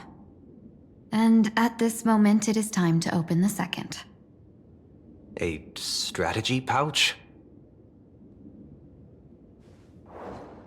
So you revealed my identity after all. No worries, I've sent you some backup. Use them however you like. Open the third pouch only after you've met the Sinwish Syndicate's boss.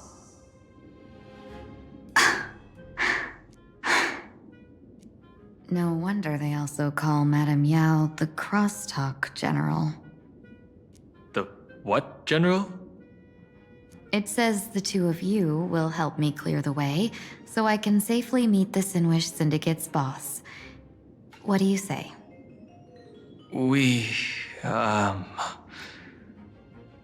This place is perilous. Of course, we will accompany you, Miss Tingyun. As for the Stellaron Hunters, I too find them intriguing. Dan Heng, will you help me gather a bit more information? Of course. Thank you, Sunday.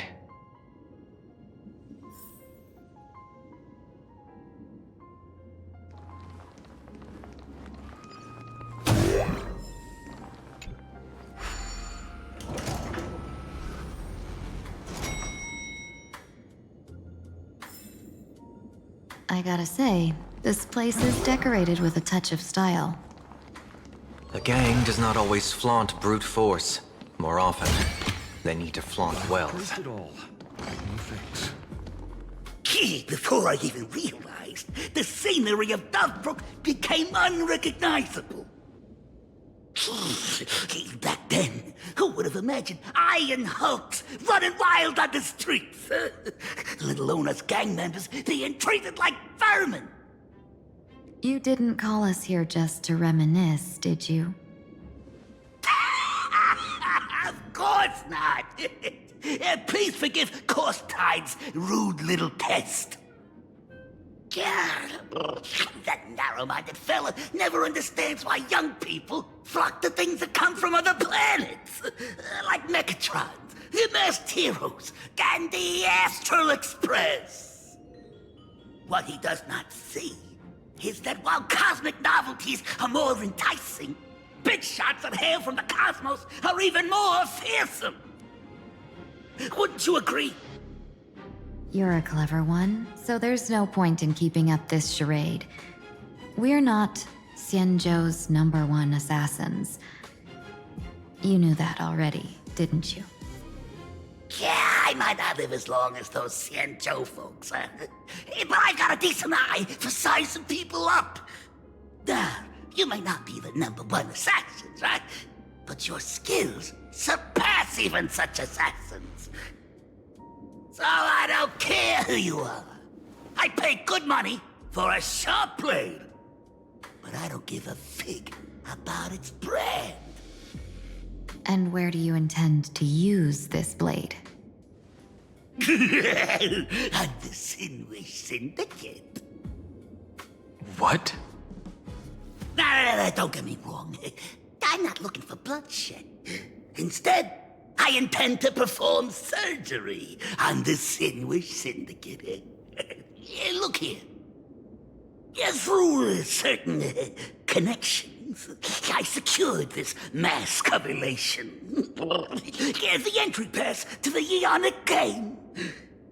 Some covet this treasure, while others fear it as a curse.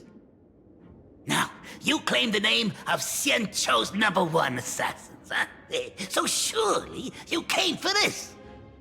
You want the god's reward, don't you? You are our employer. Therefore, the festival's prize should rightfully be yours. What do you want from the Eon, Mr. Polewave? The Aeon? I harbor no such unrealistic desire. I'll leave this prize for you to claim as your reward. I'm happy enough to share in a bit of your glory. Whether you win or lose, all I ask is that when the press comes a-knocking, you say this. You were sponsored by the Sandwich Syndicate of Dovebrook. That is enough for me. So this is a sponsorship deal? The Sinwish Syndicate only wants fame? Since we are not truly in your employ, are you not afraid we might break our promise and ignore your request? If you truly cared nothing for what I asked, why even raise the question, huh? As I said before, I may not have the long life of the Shenzhou people, but I do know how to judge people. One more question from me, please. Why are you so set on chasing fame? In plain Arcadia, Imagination exists due to wish power. And that wish power comes from the attention, curiosity, and demands humans place upon these imaginae. The Sinwish Syndicate was founded to provide for those imaginae who were ignored, had no wish power, and were not needed by humanity. Unfortunately, ever since that seashell woman rose to power, our path of blood and violence had run its course. That's why I want the Sinwish Syndicate to take on a new form. One that will draw more attention than ever before. The Sinwish Strangeling Pension Foundation, huh? What do you think of the name? It's a cozy and heartwarming name.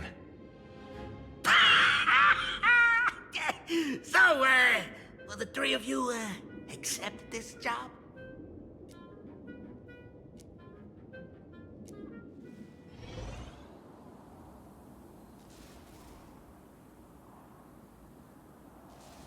Mr. Polewave's goal is surprisingly grounded. A gang leader won't survive this long by relying on bodyguards. It's about having a sharp instinct for survival. He wants to launder his gang clean, but that will not be easy. In my view, the underboss may not see eye to eye with his boss. My thanks to you both. With your protection, I managed to leave without harm. Yet, we carried off the mask meant for the so-called Xianzhou's #1 assassin. When I think of it that way, this mask feels thorny in my hands. That man. He seeks to enter the Phantom Moon Games.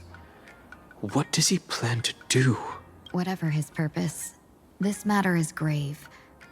I'm afraid I must take my leave for now and report to General Yao Guang before making any decisions. No need for that. I've been waiting here for you all for some time. Madam Yao, you came in person? Well, you see, I must admit I passed false information to the two behind you, sending them on a wild goose chase. I should personally ask for their forgiveness. As for why I am here, Miss Tingyun, you still have not opened the third pouch, have you? That's true. Whatever they give you, just take it all and bring them to me. What kind of after-the-fact strategy is this? General, had you spoken plainly, Sunday and I would never have refused you. Why did you lie to us and claim that someone was lost and captured? I didn't lie. If not for the appearance of the former Vidyadhara High Elder and the runaway Master of Penacony, Miss Tingyun would still be trapped in those brutes' endless probing. Her being lost and captured was exactly the future I divined. I also foresaw bloodshed awaiting the Sinwish Syndicate. Had it come true, it would have been because Miss Tingyun failed to restrain her strength during the clash. Yet, with you two here, the gangsters' lives were spared. You even foresaw the anomaly with my body. Sometimes, even when fate is foreseen, it cannot be changed. Fortunately, things did not come to the worst. As for Mr. Sunday, I've heard so much about you.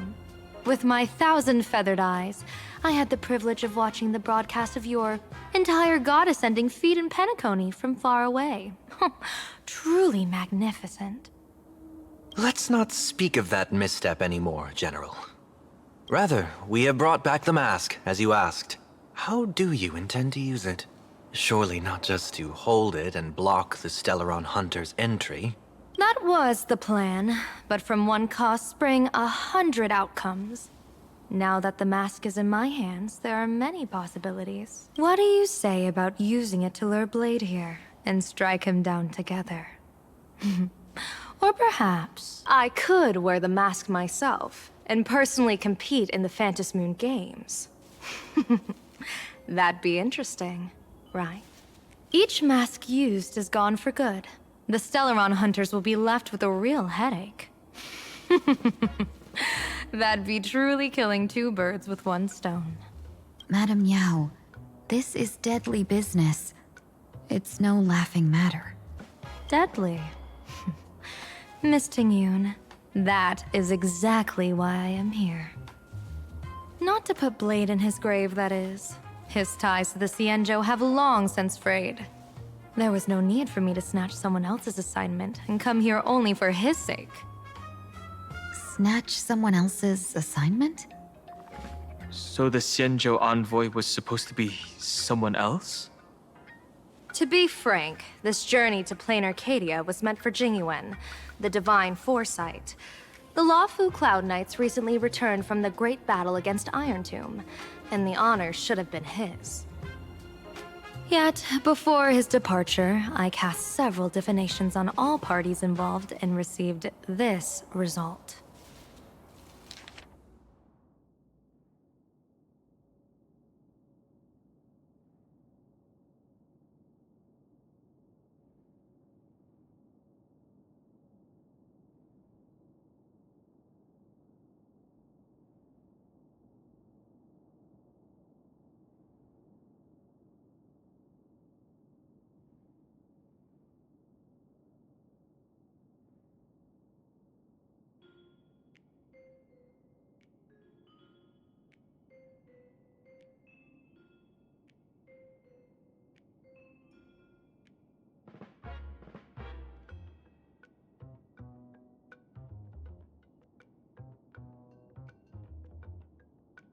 Incineration, death, abandonment.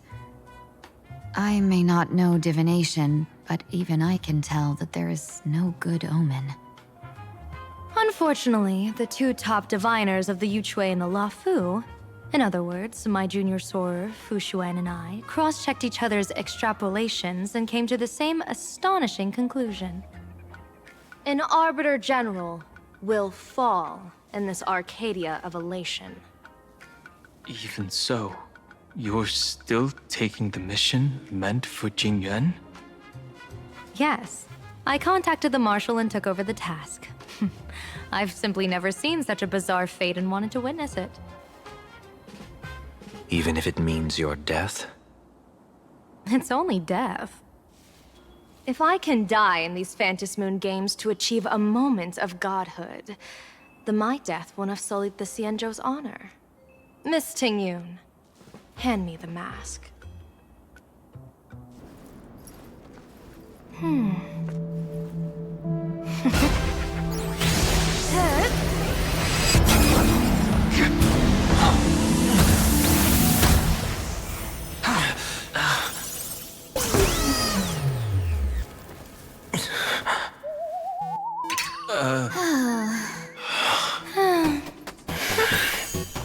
Well done. You have hit your fitness goal. Another active and fulfilling day. Sorry, Sunday. My body instinctively sensed danger.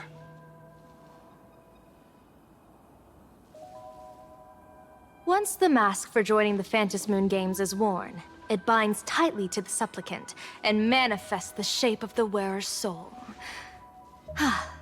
I read something like this in the Views of the Universe from a Star Skiff. It's confirmed now. This mask is indeed genuine. Congratulations, Mr. Sunday. You're now a supplicant in the Aeonic game. What exactly are you trying to do, Seer Strategist? Twice now you've acted without warning. Do you mean to make an enemy out of the Astral Express? Dan Heng, let me take care of this. Sunday, are You planning to fight? Don't worry. I'm no match for this general.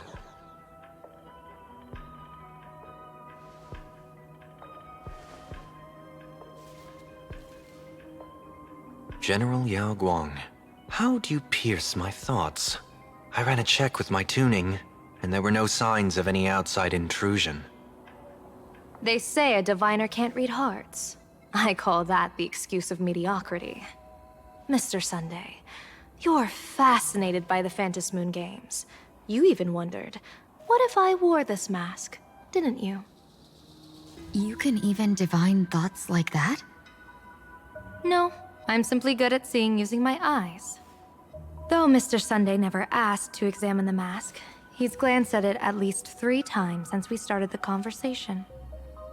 Given the character and manners of someone as noble as him, I can't think of any motive for this action but genuine interest. Sunday? Yes, I did think of it. For a moment, I even considered putting it on. So, I merely gave you what you desired. This is no trap. It's just an unexpected gift. During the Phantom Moon games, I'll give every ounce of aid I can to help you seize your chance to have an audience with the Eon. General Yao Guang, as far as I know, throwing out heavy profits first is usually a lure to make others lose. We've only just met. I don't understand why you'd go this far. Why belittle yourself? Every move I've made is to carve a sliver of possibility from the impossible. With my eye of Ishvara, I see you're the only one in this land who doesn't need to do a thing for me. Simply acting on your own will can bring change. Your own will? Indeed. Dan Heng, I do want to learn more about this world. Because this world of elation fascinates me. Is plain Arcadia truly a paradise? An Arcadia that its name claims. I once pursued a mistaken vision of paradise with stubborn resolve. Even now, I can't say for sure what a true paradise should look like. That's why I want to see with my own eyes whether this Arcadia lives up to its name. So then, as long as Mr. Sunday acts, that omen of death Madame Yao foresaw. Of course it would still come to pass. Did you think just a lavish gift could let you stroll out of Destiny's shackles alive? Pardon me for butting in, but does the Xianzhou know about this? This is such serious business. I'd never make this decision on my own. I've talked it over with the 6 charioteers of the Yuchui. If something happens to me, I'll line up a solid successor. She headed to the Yuchui on the day I left on this mission, just in case anything went wrong. There, with the other potential successors picked by the 6 charioteers, she'll train at the Omniscience Sapientia Academe in divination arts, war strategies, and civil governance. You mean Lady Fushuan? She'd take over the Yuchui after you? Fushuan? What Fushuan? If I don't make it back from this trip, maybe Qingchui from the Luofu Divination Commission could take the seer strategist position and command the Yuchui. Qingchui and Yuchui. Ooh, what a perfectly rhymed match. As for the details, shall we discuss this somewhere else, you 3?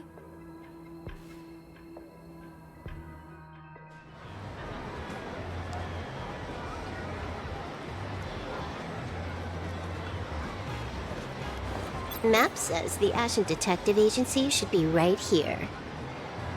But why is there just a magazine publisher's office? Holy for bully! Her big drama hit Graphia Academy! A furbo? Taking photos? You really can find anything in the land blessed by Aha. Let's go ask for directions.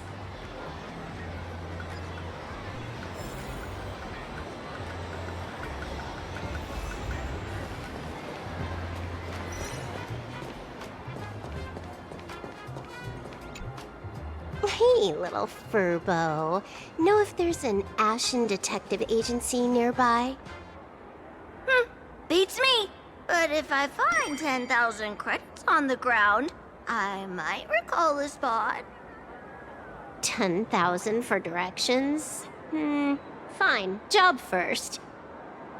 Oh, wow. Looks like 10,000 credits from my account just hopped to end up in yours for no reason. Now, spill. Whoa! Generous, miss. The place you're looking for is upstairs. That detective's renting my boss's space for his agency. But he's zonked out in the day, and his doors are locked at night. No clue how he earns any money. Maybe he's a vampire? So they're closed? Then how do I meet this Ashen Detective? Beats me. But if I find 50,000 credits on the ground, I might recall that too. You stinky furbo! Begging for a smack! Scamming our guest! Oh, time to go!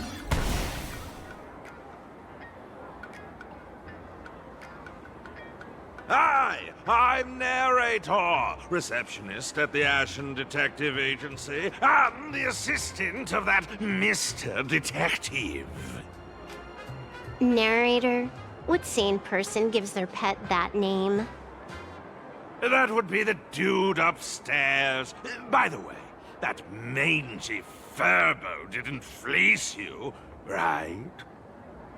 It did. A full 10,000. Do you want me to catch that sneaky furbo for you and get your money back?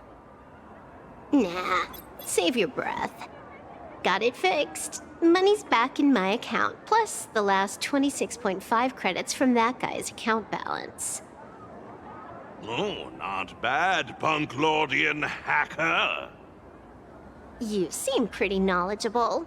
So, would you mind showing me the way? This way, please, Ms. Hacker. Sorry, but you will have to take a side path. The landlord of this magazine office fled to dodge his debts, and creditors have been storming in one after another. In the end, Mr. Detective sealed the front door entirely.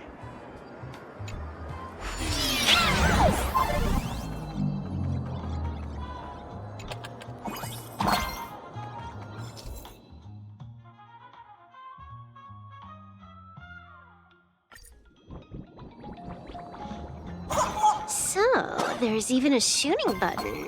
That's interesting.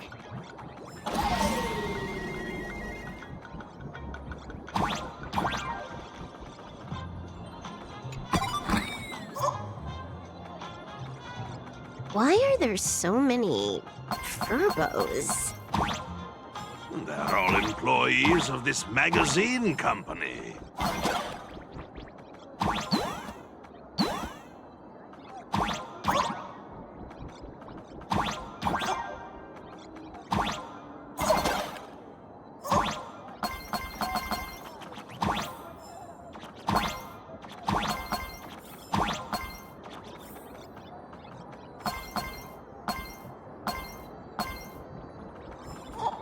Why does this scene feel like a punishment round from a game? Office survival's way more brutal than any game.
this is where the detective lives?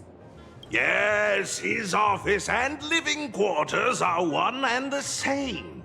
It is a little shabby, I admit. At this hour, he is probably fast asleep. Visitors here are rare indeed. Visitors being rare. That really does sound a little sad. Please, come with me. I will wake him at once.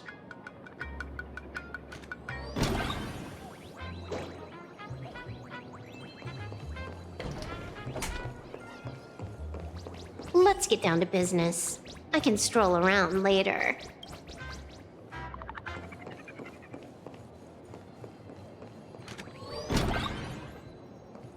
Time to get up, Mr. Ashvale.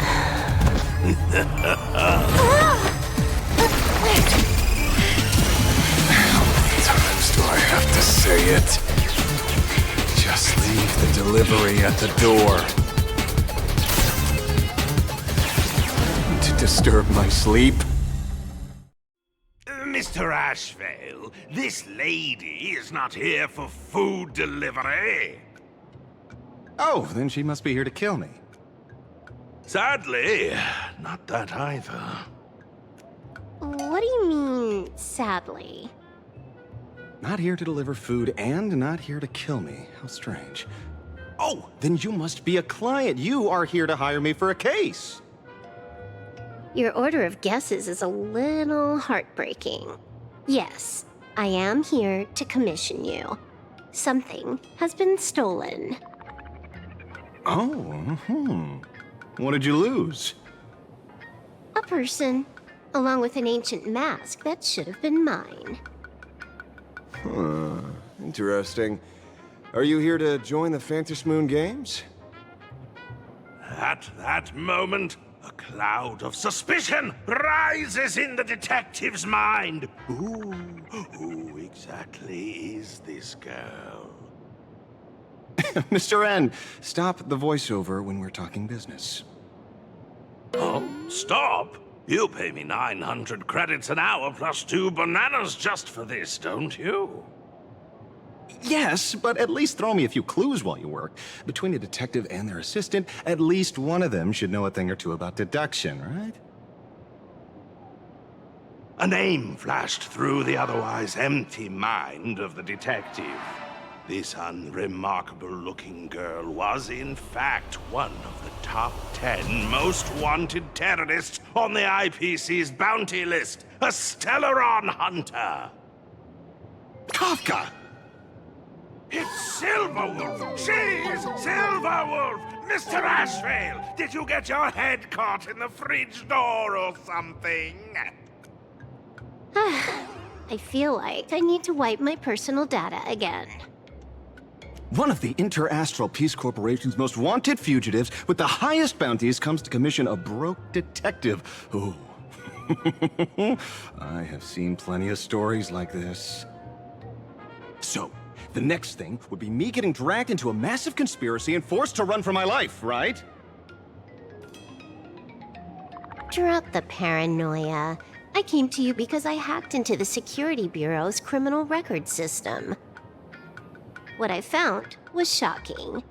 In all those bizarre police cases, you were hired again and again.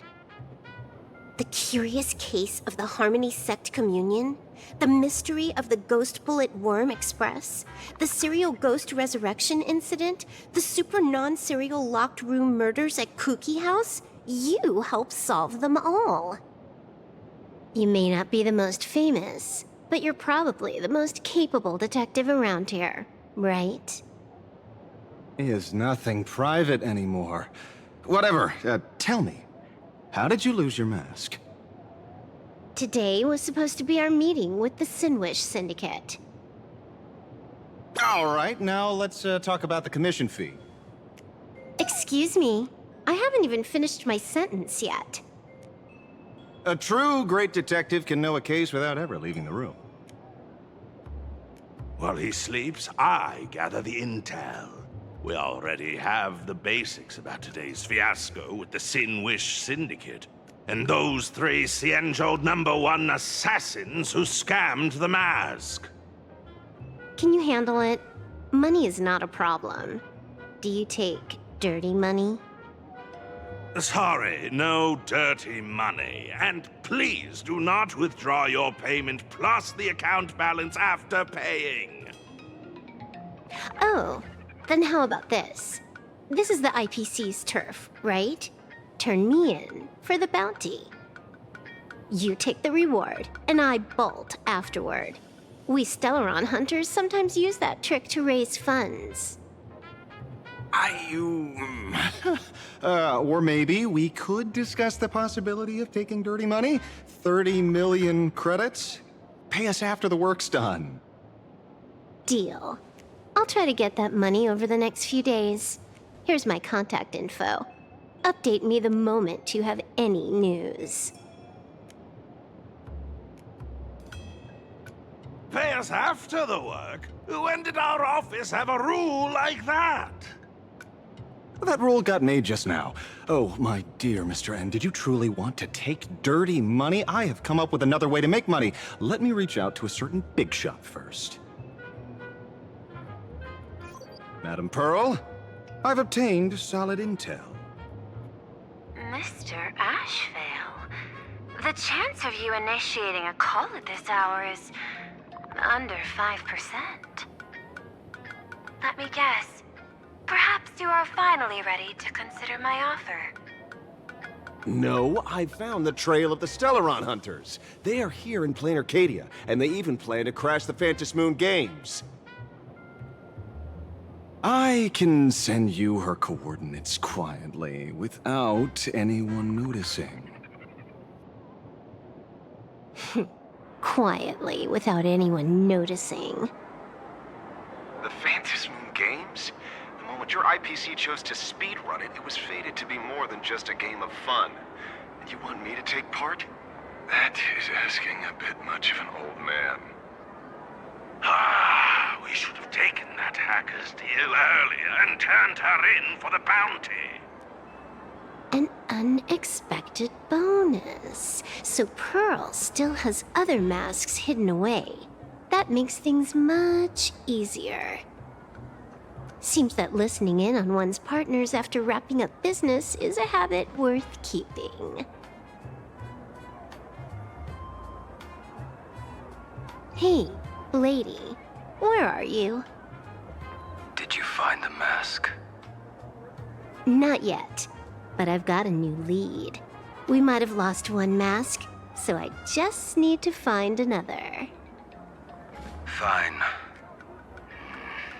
Promise me this. Next time, don't take contracts on the dark web using names like Xianzhou's #1 assassin. Okay. By the way, can you tell me what script Elio gave you this time? A completely blank page.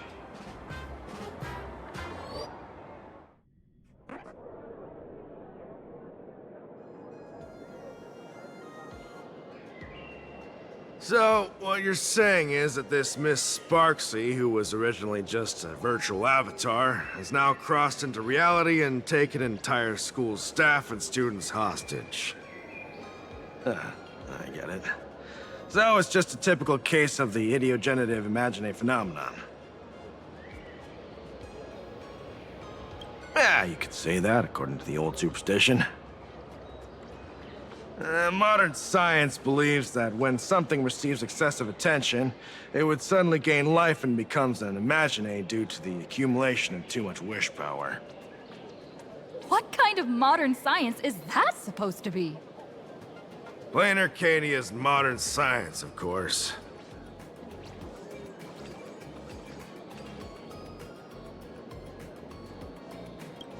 Outworld visitors might find this kind of thing strange, but it's not exactly rare around here. Certain historical eras had imagine popping up non-stop like mushrooms after a shower. Things are different now, but if you're not careful, you might still find characters from popular comics suddenly show up in the flesh.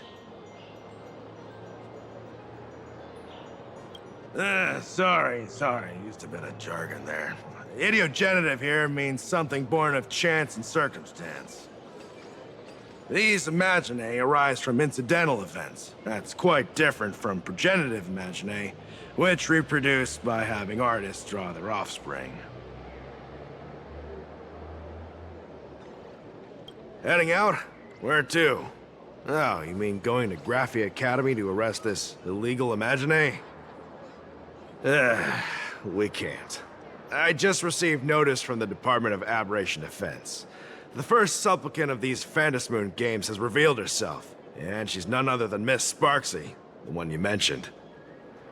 Although you're honored guests of the Astral Express, you seem completely unfamiliar with the laws and customs of this world. During the Phantasmoon games, we do not traditionally interfere with supplicants' actions. That's their privilege. In other words, since she's a supplicant, we security officers can't do anything unless she causes actual harm.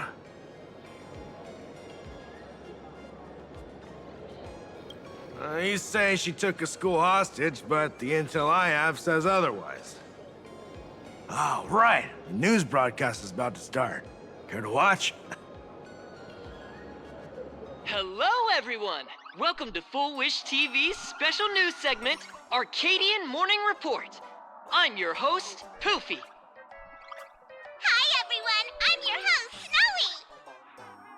We've entered year 1999 of the Arcadian calendar. What an exciting time! Just one more year until the new millennium. Over 500 years ago, a famous prophet made a prediction. In year 1999, a terrifying devil will descend from the sky. Will this prophecy come true? Can Plain Arcadia safely make it through this crucial year? You idiot! Are you cursing our viewers? They didn't tune in to hear your fear-mongering nonsense. Just read the news and stick to it. Yes!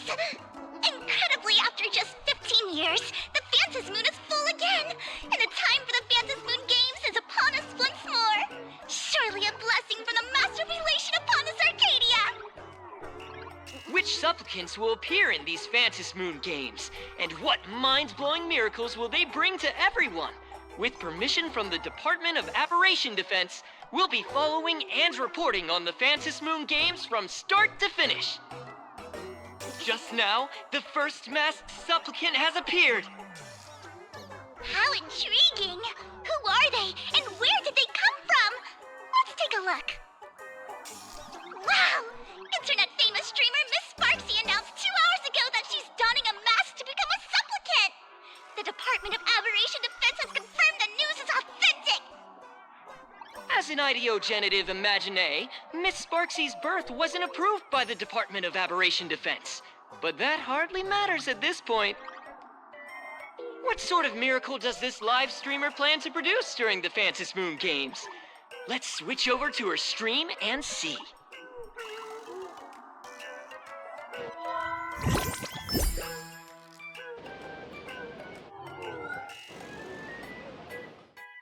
Yoo-hoo! And we're back from the commercial break. A big thank you to Love Insurance for being the title sponsor of today's Sparkstacular Arcadian Adventures livestream. One person, 1,000 faces. 1,000 faces, one person. Who will Sparksicle become today? Ta-da! Time for the big reveal! Everyone, follow along with Bean Sparksy of Graphia Academy as we check out how our new transfer student is settling in. Marge, say hi to the camera. Sparksy, don't you dare mess with me. I, March, am not someone you can easily push around. I'll have you know I'm the disciple of General Jing Yuan of the Luofu and General Huayan of the Xu Ming. I've undergone rigorous Xianzhou sword training. Others might fear you, but I sure don't. My, March seems quite worked up.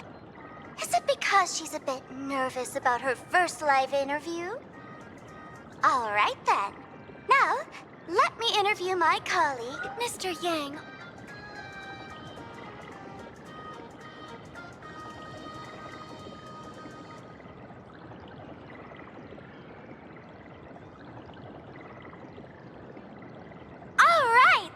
up our interview for now. Let me give you all a sneak peek at what's coming up in our next live stream. Thank you all for your wholehearted support. Sparksicle will work hard to repay your kindness. In 3 hours, I'll be hosting a special live stream performance, Sparksicon, alongside our special guests, the legendary Nameless from the Astral Express, who have carved countless legends across the cosmos. Tell your friends, your family, even your enemies. Let's set aside all grudges and meet in the stream to witness the most dazzling sparks light up Plain Arcadia!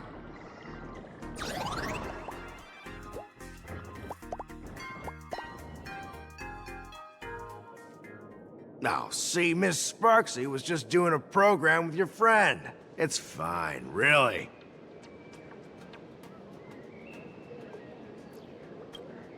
Have you seen shows like that before? You know, where celebrities go somewhere to do like, everyday jobs, like those reality shows where they trade places with regular people. She picked Graphia Academy as a target. That school had its fair share of trouble 15 years ago, too.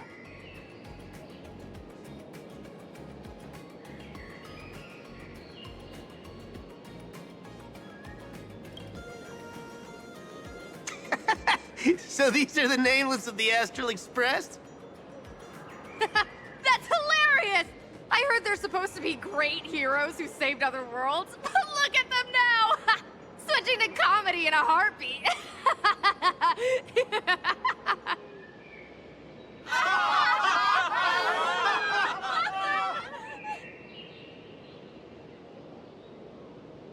Darn it!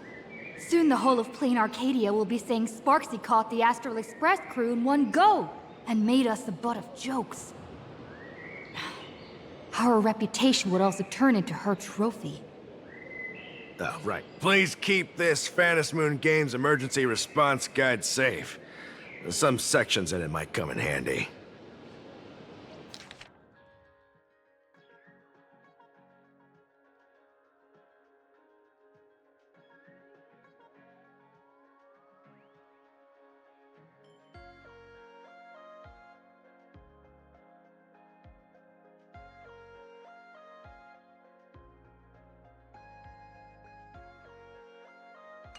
If there's nothing else, I'll be going now. See ya. See? I told you so. Even calling the police was useless. Right now, you're their only hope. And that red boss lady of yours, she's here too. Are you all right? Did you get hurt when you ran away?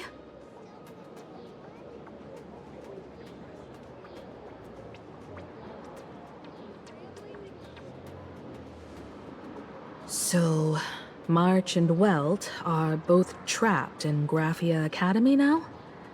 And that girl called Sparksy took the mask, too.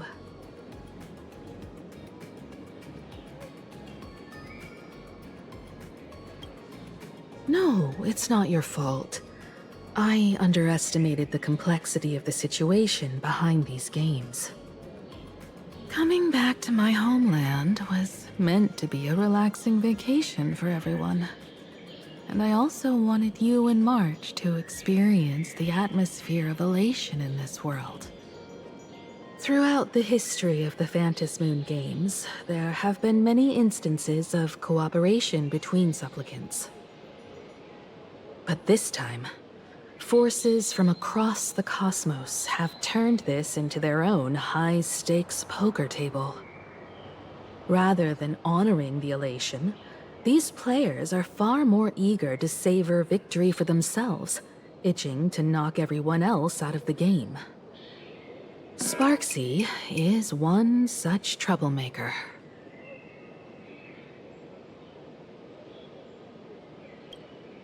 It's dangerous to rush back to school on courage alone, when we don't know what Sparksy has done and what she's planning to do.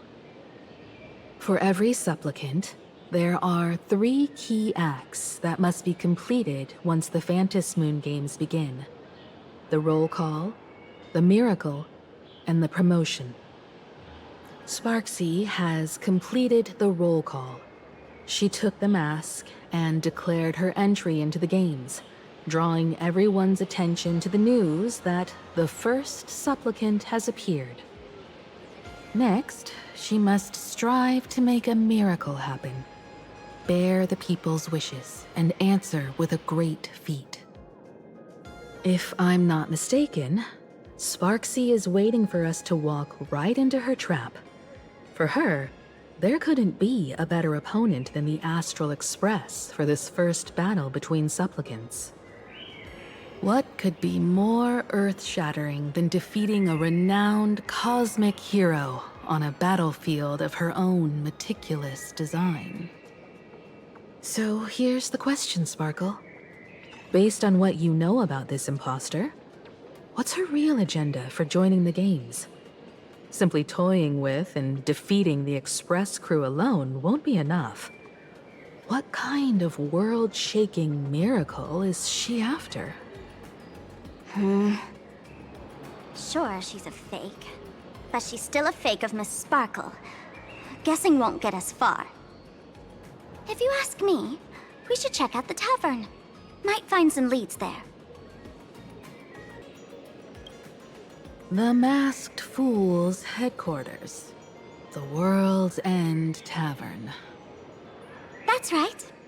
How could we pull off something this insane without Miss Sparkle's prized collection I've been hoarding all these years? That imposter must have known this well. Before this operation, she definitely went to the tavern, using my name. Most fools can't tell the difference between me and that imposter. Or maybe they just don't care.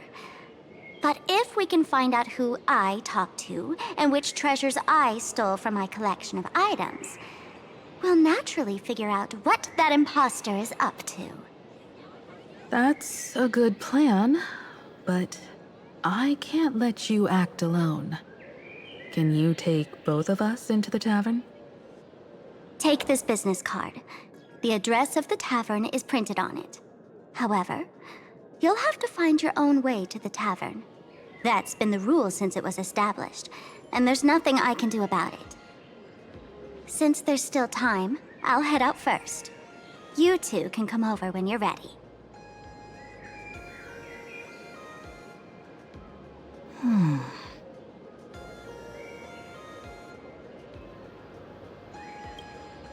Relax.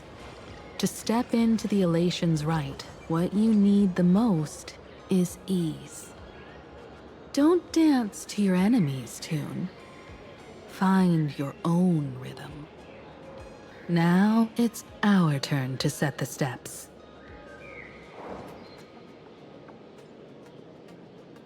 Dovebrook District. It's been a while since I've been home. Perfect timing. Don Hung and Sunday have made some new discoveries. I asked them to meet up with us later.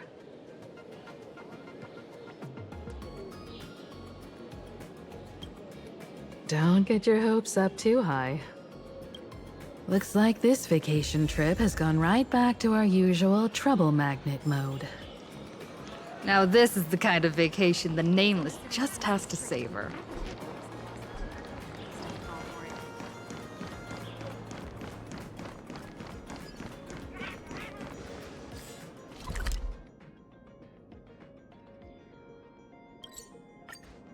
A Furbo snapped a pic of me on this street without my consent just now. Fame isn't exactly good news for the Nameless. We're almost at Dovebrook District.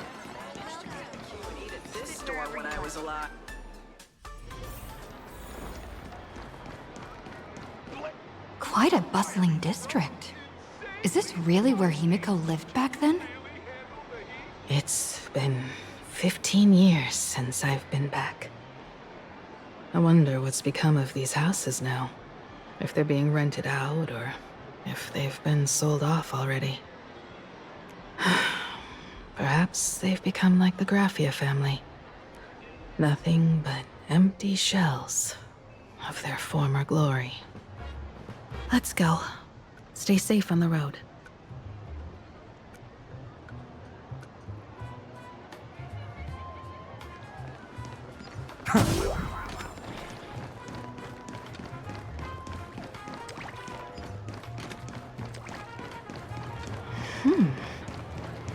This place seems to have changed a lot. Holy... Rest assured, I haven't forgotten a single thing about the compensation. This Furbo was actually waiting outside the magazine's office just to make amends? Furbo absurdo. And you are?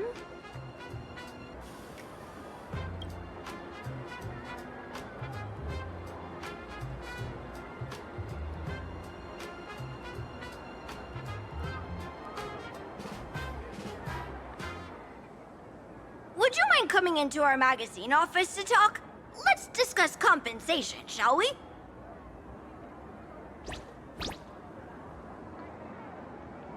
It looks like the magazine publisher has taken over this entire building.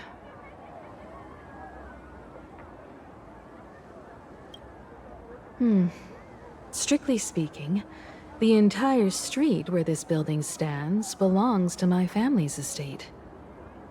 It's said that, in their heyday, the Graphia family owned property all across plain Arcadia. But by my generation, very little was left. When my journey reaches its end, will anyone in this world be able to inherit anything from me?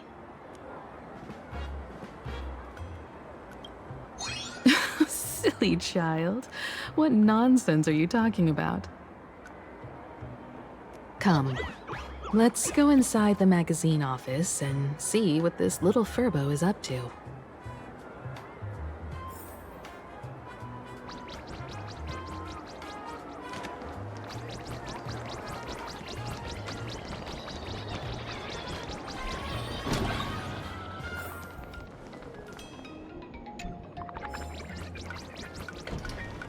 Hey there, Paraprince!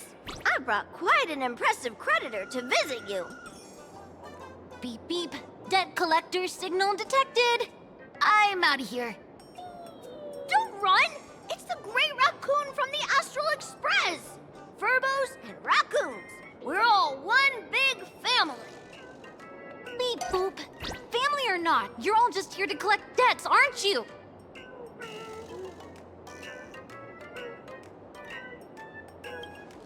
Great Raccoon, that jerk of a company president ditched everyone to dodge the debts.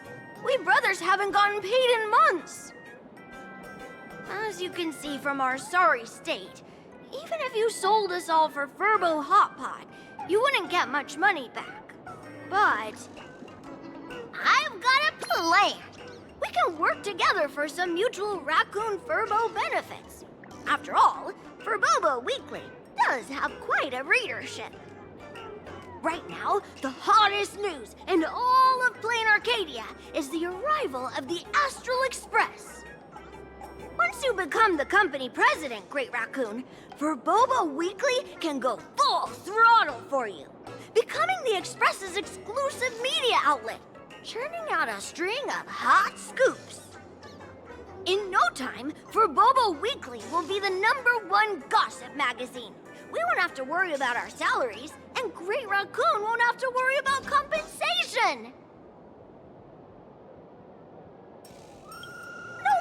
No way! As your devoted fans, me and my bros sincerely want to compensate you handsomely for your emotional distress. A magazine publisher? Now that is interesting. What do you think?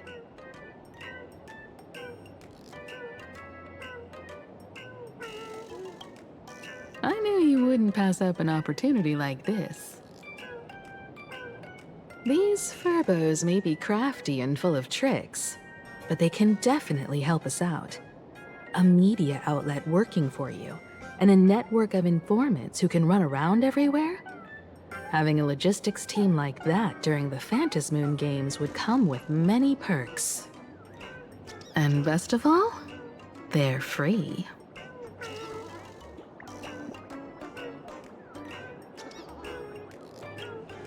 Being a company president is actually super easy. Just follow me.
That's all it takes? Okay, from now on, I'm your new company president. Woohoo! Great Raccoon is our new company president! Ha! Whatever mission you assign, we brothers will get it done for you. Anything else you'd like us to do?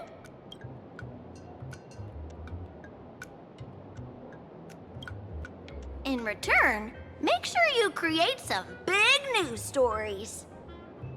Oh, and that journalist Furbo who wrote that slander about you? HR will fire him.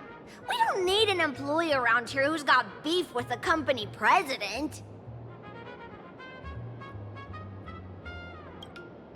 I heard a supplicant has appeared at Graphia Academy. Should we have him take some pictures there for you? No problem. I'll arrange it right away. This Furbo will issue the order. Stay tuned for his first-hand report. Looks like you're already getting into the groove of being a company president. We're pretty much done here, and Dun Hung and Sunday should be arriving soon as well. I'll just have them meet us here at the publishing house.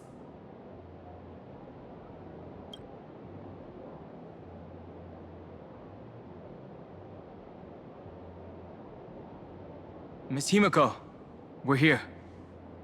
Slower than expected, huh? Looks like you had quite a harvest. That's, difficult to say. Ah, Miss Himeko. And Benefactor is here too. It's been a while. I've missed you all dearly. Miss Tingyun, are you representing the Xianzhou on this diplomatic mission to Plain Arcadia? This is a matter of great importance. A humble girl like me doesn't have that kind of standing. I'm just tagging along with General Yao Guang of the Yuchui to help out with odd jobs. I happened to run into these two on the way. The Seer Strategist. What happened on this journey? Sorry, there was a bit of a hiccup. I accidentally put on a mask of elation. Now I'm a supplicant in the Phantom Moon Games. Well, that's quite unexpected. I know the Express has been seeking to join the Phantom Moon Games, and I've been quite curious about that. Sorry. Did I make things more complicated than they needed to be? No need to apologize, Sunday. You are a companion of the Trailblaze.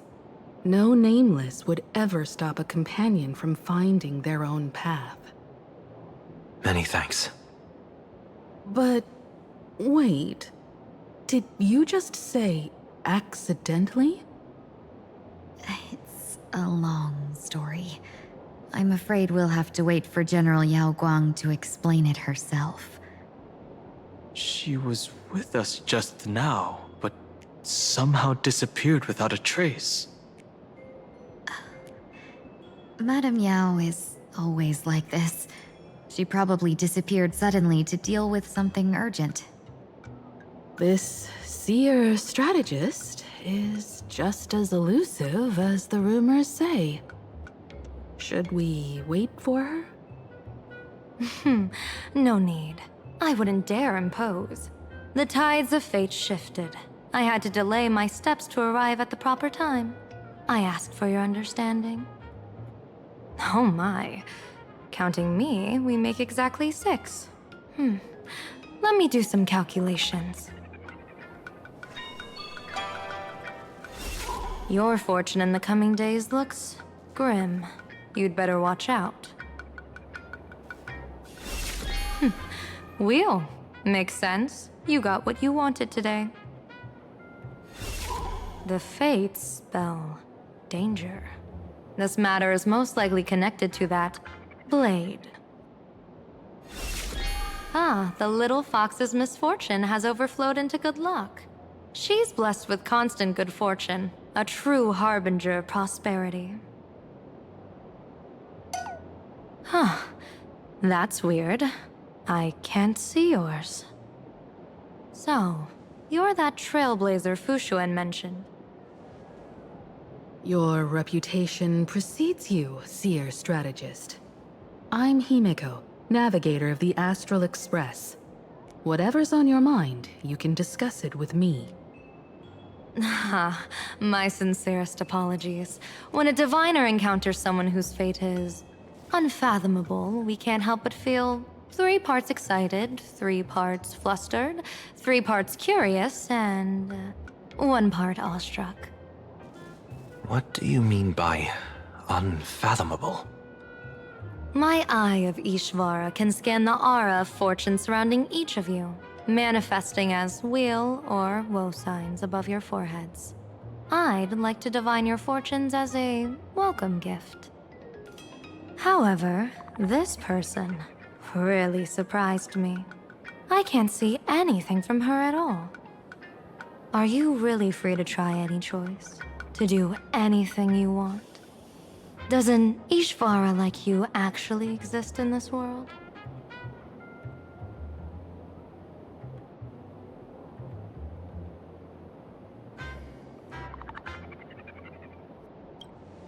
You mean you've witnessed the existence of Terminus?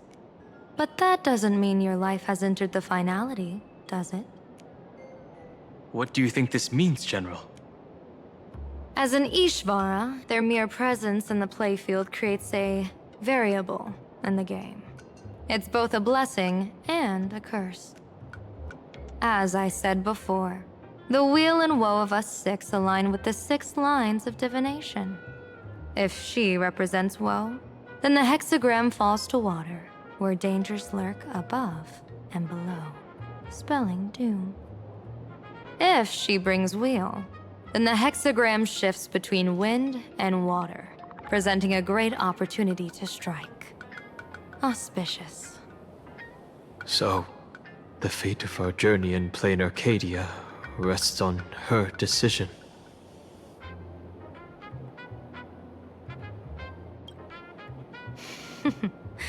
It's not as mystical as it sounds. While an Ishvara has far greater freedom of choice than ordinary people, they're still caught in the currents of fate. I just want to remind you to choose wisely. Back to business.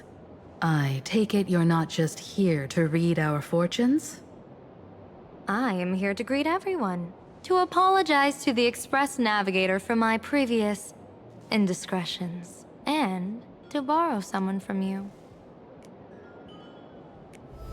Miss Himeko, now you understand how I ended up wearing this mask. I get it. She says she wants to borrow you for an operation. I want to hear your thoughts. If you're not comfortable refusing, I can speak up for you. Oh, you two. No need for whispers. I can hear you loud and clear. How did you... Well, since the General heard us, would you mind telling us your reasons for doing this? I'm collecting variables. During this journey, I'll be acting as unpredictably and irrationally as possible. Don't be surprised. Some Arbiter Generals excel in battle with their wit and valor. Others master the art of forging weapons, and some guard the Netherworld with their lives. I, however, fight for the Alliance by calculating and manipulating fate itself, peeking into the future. I'm here to discuss matters regarding the Anti-Destruction Alliance, and then I'll head to Astropolis for the vote. That's the real business. But according to the divination, this Arcadian world faces an extraordinary danger. When a bird's nest falls, no egg will remain unbroken. Are you saying we'll all perish along with plain Arcadia? What's going on here? Intel indicates that a serious Xianzhou criminal is attempting to join the Phantom Moon Games. This individual has been infected by the flesh of Shuhu, the emanator of the abundance, and is extremely dangerous. According to my interpretation, his long-suppressed violent nature will eventually become uncontrollable, bringing catastrophic disaster to everyone. There's no way he could do that. That's the divination's answer. Rather than asking whether he could, we should ask, how would he do it? My divination shows dragons clash in the wilderness, their ichor dark and yellow. While the term dragon clash could simply mean fierce battle, could it be foreshadowing a great calamity from your conflict with Blade? Perhaps this prophecy has other interpretations, but with my limited intel right now, I have to prioritize Blade, this most volatile and dangerous factor. I've heard that different interpretations of prophecies can lead to completely opposite outcomes. Until things become clearer, it's better to reserve judgment. Let's put that aside for now. In any case, I've brought along a creation forged by Blade himself. If things get out of hand, it might temporarily restore his sanity, giving us a brief chance at victory. What is it? I'm sorry, but fate has shifted once again. I must take my leave. To put everyone on the Express at ease, I solemnly swear that Mr. Sunday won't be obligated to do anything for the Xianzhou. On the contrary, our delegation will give him every ounce of aid within our power. What did you say, General? Aid within our power? She's gone. Whoa, that was quick. Madame Yao must be really busy. Has she vanished into thin air like this before? Yes. I don't know the details myself. With Madame Yao, it often happens and no one knows when she'll return. She doesn't do it on purpose. Allow me to apologize on her behalf. No worries. At least we know what the Xianzhou is up to. Right now, 2 companions from the Express are still trapped somewhere. She and I must head to the tavern to uncover some clues. If Miss Himeko needs my help, please don't hesitate to ask. Are March and Mr. Yang in trouble? I'll go with you. No, you and Sunday will act together with the Seer strategist. We're not at the point where we need to call in reinforcements yet. The situation with Blade is unusual.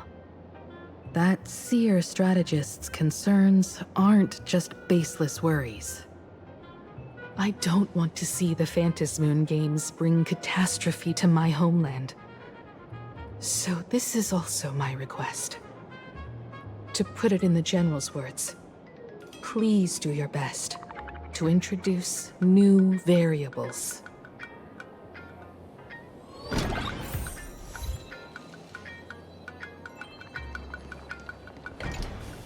Greetings, Benefactor. It's been many days since we met in Penacony, and I've been thinking of you day and night.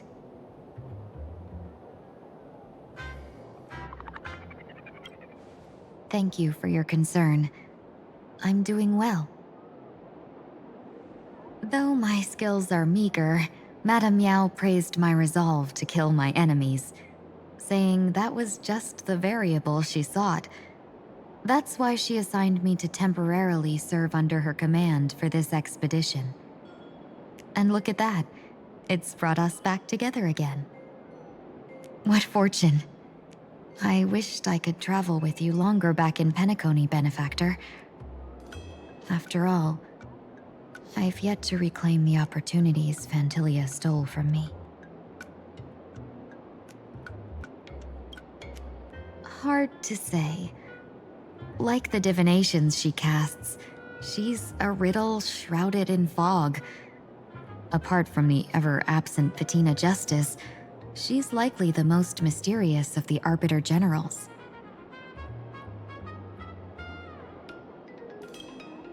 I'm sure there's no mortal danger. Please forgive my jest, Benefactor. Being around Madame Yao has gotten me into the habit of cracking jokes all the time. Her actions may seem inscrutable, but she always provides what you need ahead of time. That's why even those who grumble still carry out her orders with diligence. In truth, doesn't she seem more like a shrewd merchant than a diviner? But then, when have any Arbiter Generals ever been ordinary?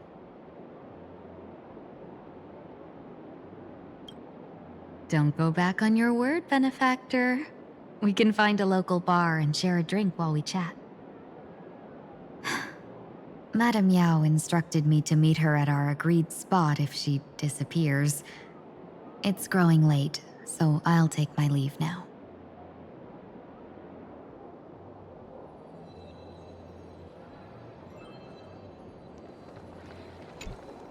I understand Miss Himeko's intentions. I'll leave March and Mr. Yang in your care.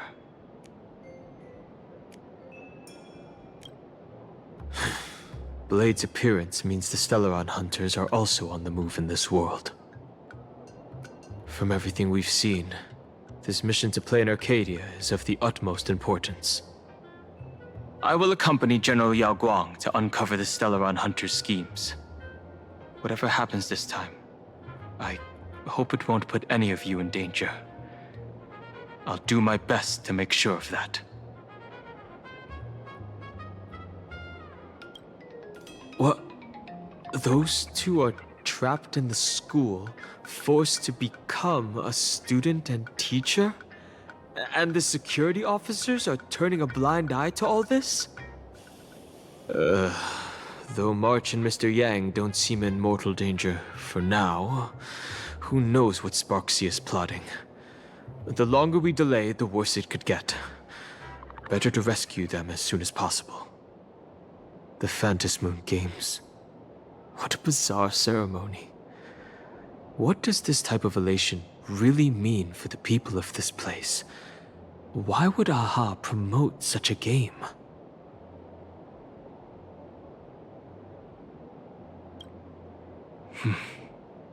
Whatever happens, keep me posted on how things go.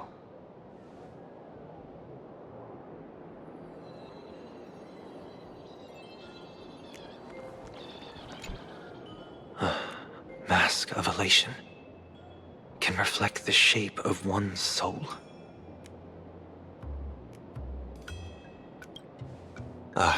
Sure. In Penacony's decorative arts, ravens often symbolize the hidden desires and whispers of humans' dreamscapes. Don't worry, I once tried to ascend to godhood myself. I won't be dazzled by the honor of an audience with a deity. Taking part in this grand event is also about gaining a deeper understanding of this Arcadia. Just as one cannot miss the Charmony Festival when visiting Penacony.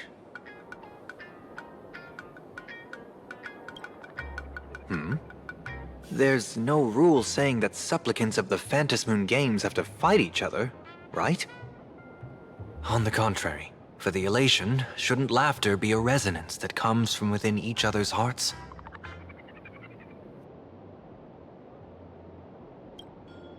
After putting it on, I seem to hear curious voices.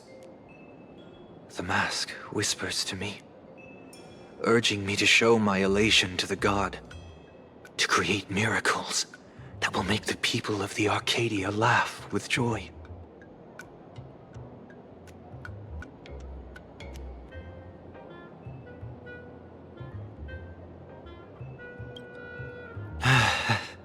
That's a good one.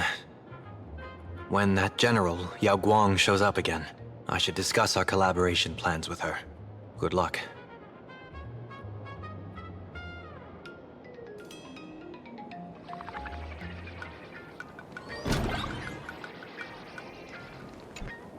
The IPC, Masked Fools, a Cienjo General, the Stellaron Hunters, and the Nameless. Some came for the Alliance. Some for the Eon's game. Whatever their reasons, a storm is brewing in the skies over this world. But at least we got some good news. Sunday has joined the Phantom Moon Games. He can help us in our showdown against Sparksy. Let's rendezvous with Sparkle at the tavern. We must uncover why Sparksy entered the Phantom Moon Games, and what sort of Sparksicon she's got planned for Graphia Academy. When I was little, I heard a few urban legends. They say the entrance to the tavern exists behind every single door in this land. But those who aren't invited, or haven't found their destined path, can never step inside. This time, we already have the Fool's invitation in hand. As for the key to open the door, there's a silly rhyme on the back of the business card. For revelry and drinks galore, no need to search from door to door. Heed the Fool's riddle with care to find the key that leads you there. So, about the Fool's riddle, got any leads?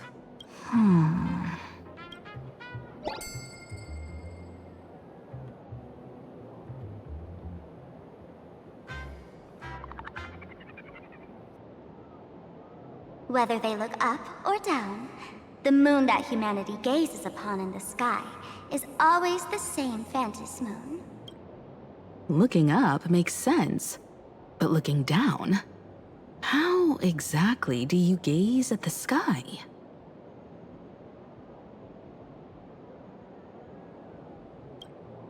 Oh, it seems fate ties you to the tavern.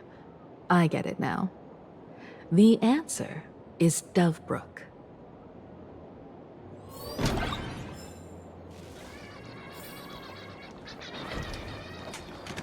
Many generations ago, the Dovebrook was already a river flowing with countless legends. It's no surprise the door to the tavern lies. Legend has it that the master painter Graphia once drew water from the Dovebrook to wash her paintbrushes. Many later artists followed suit, hence its other name, the Painter's Stream.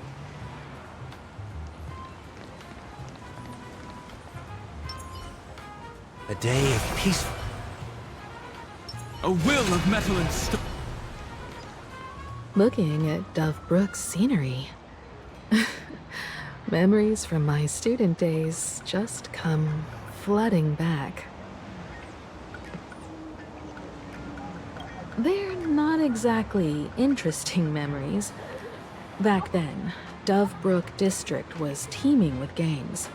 There were hooligans running around everywhere, and some really loved messing with the students. I was taller than my peers, and happened to be training in martial arts. To stand up for my juniors, I would occasionally get into scraps with the thugs on the streets. The people who fell into the Dovebrook River would cover the surface like bean sprouts in noodle soup. It all feels like it was just yesterday.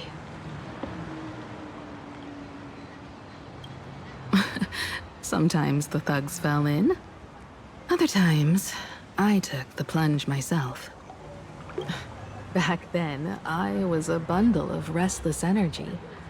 The teachers always said I was like a wind-up toy that never stopped banging its drums and cymbals, stirring up a commotion wherever I went. In the blink of an eye, 15 years have passed. Hard to believe someone as reckless and willful as me became the navigator of the Astral Express. Now's not the time to wax sentimental.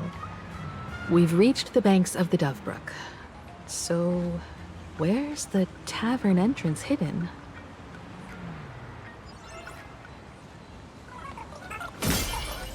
Lots of eyes on the street.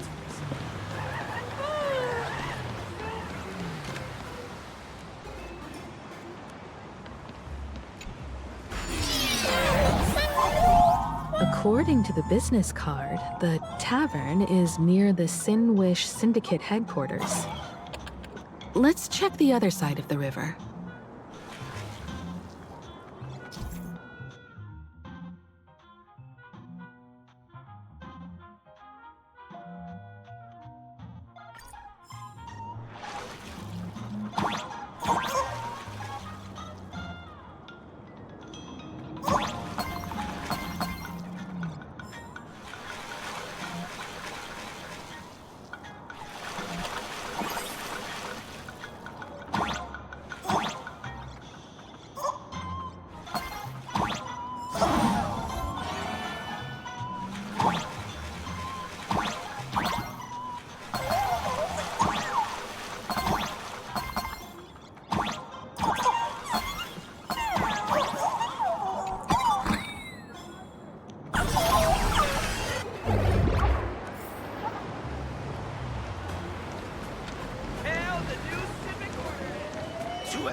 Hey, folks! Have y'all heard the joke about the Dovebrook? Yeah, one day, a criminal escaped from prison. He ran for his life, but just when freedom seemed within reach, the Dovebrook blocked his path. With his pursuers closing in, the man prayed to the river. I am hammered by the law, stained with filth. Oh, pure flowing waters, please do not swallow me. The voice from the Dovebrook replied, "There's a pedestal of light upon the water. Step on it and you can cross." The criminal wept. What pedestal of light? It's only the moon mirrored on the water, an image that shatters at a touch. If I step on it, I'll fall in and drown. Guess how the Dovebrook answered him. The Dovebrook said, "You're not hammered at all. Otherwise, how could you still tell the moon from a pedestal?"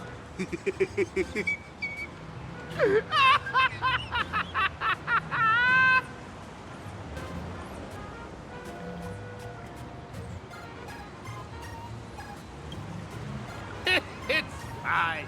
You don't have to buy me a drink as long as I can make you laugh.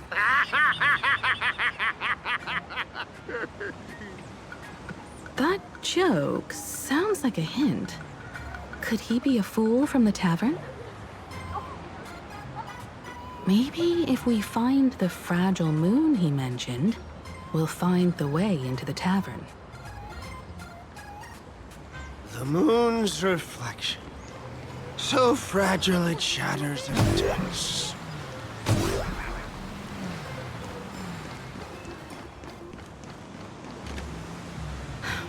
Sparkle's riddle says this. Whether looking up or down, they all see the same phantom moon when gazing at the sky. We've gazed at the sky already, so next... From this angle, the moon's reflection is right here. It does look strange in the water. If what the card says is true, and the fool's riddle is the key to entering the tavern, then this moon must be the door lock. Come on, let's take a closer look at this strange moon.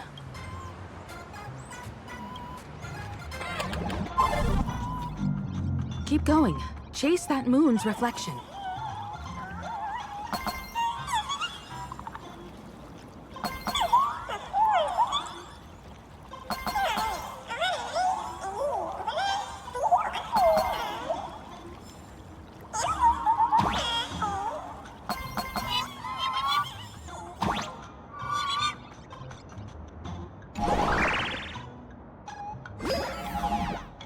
Looks like the fools are guarding the moon's shadow tight. Find the switch and blast through the obstruction. Shatter the moon lock, and we're one step closer to the tavern.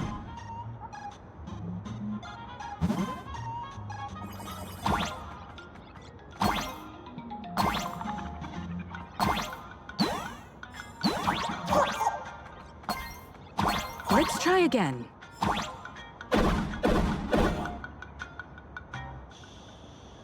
Something's back there.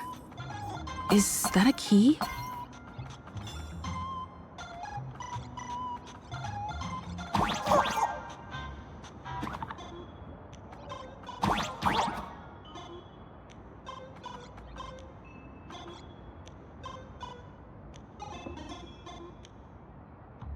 The moon is about to break.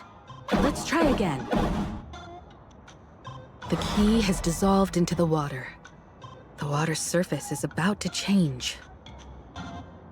Look, the tavern's shadow has appeared.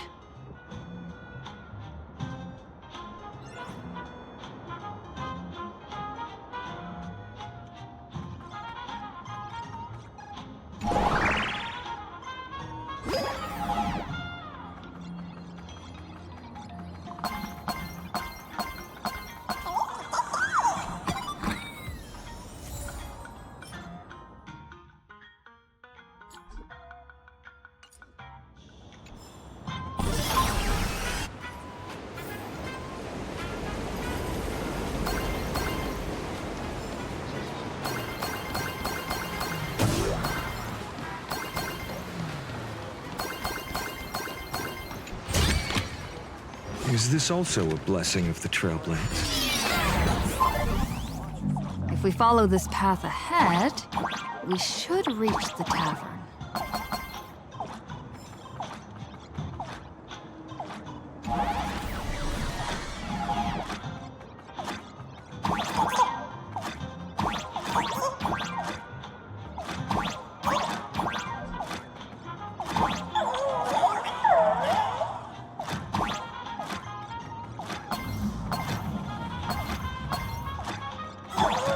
Watch out!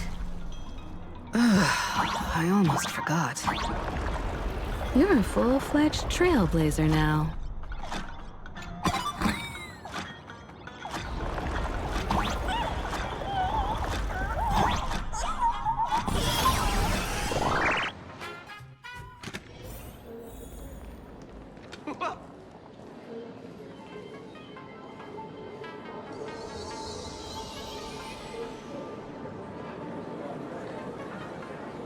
So this is the World's End Tavern. No. Allow me to correct you. If you think this is all there is to the tavern, you're sorely mistaken. Like a single grape on a great bunch, this is just the part where the tavern connects to this world. Sorry, but this looks like a regular lounge. The so-called plain Arcadia isn't really an Arcadia either, but who's complaining? Life goes on, doesn't it? If you're looking for something that's true to its name, take a ride on the Astral Express. Funny thing is, it's literally a train. You know, can't find a single trace of astronautical engineering on it. Wait, you two are navigator of the Astral Express and the raccoon on board, right? I've seen you in the news.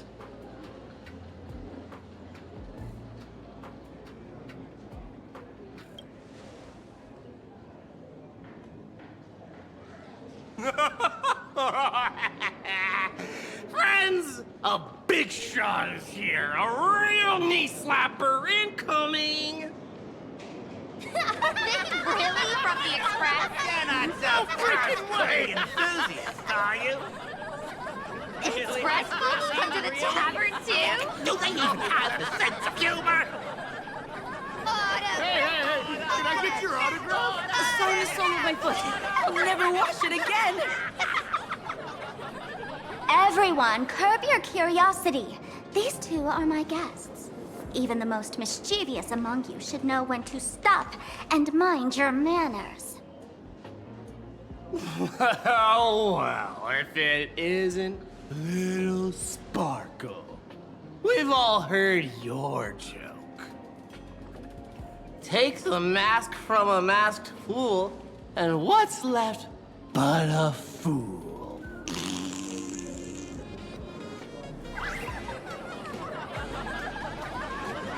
Oh my! Wouldn't a masked fool be better off without the fool? An empty mask sounds even better, no?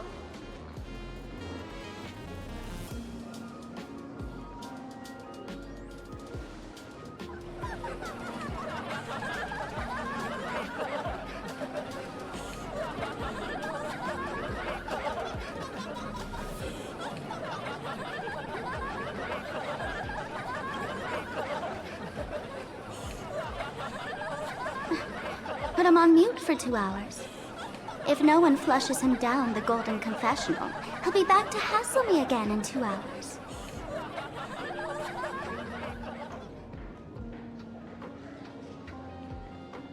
All right. Now I can finally entertain my guests without interruptions. You two, this way. Let's talk about the imposter.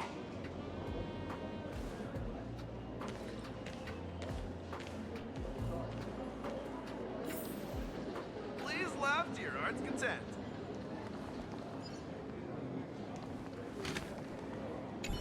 The man's wary gaze sizes up the young person before him for a moment.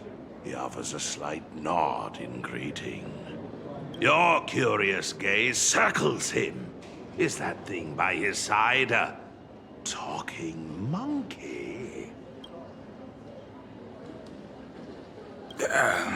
What's that? Kid, I believe you're confusing me with some other primates you've met. Sorry, my mistake.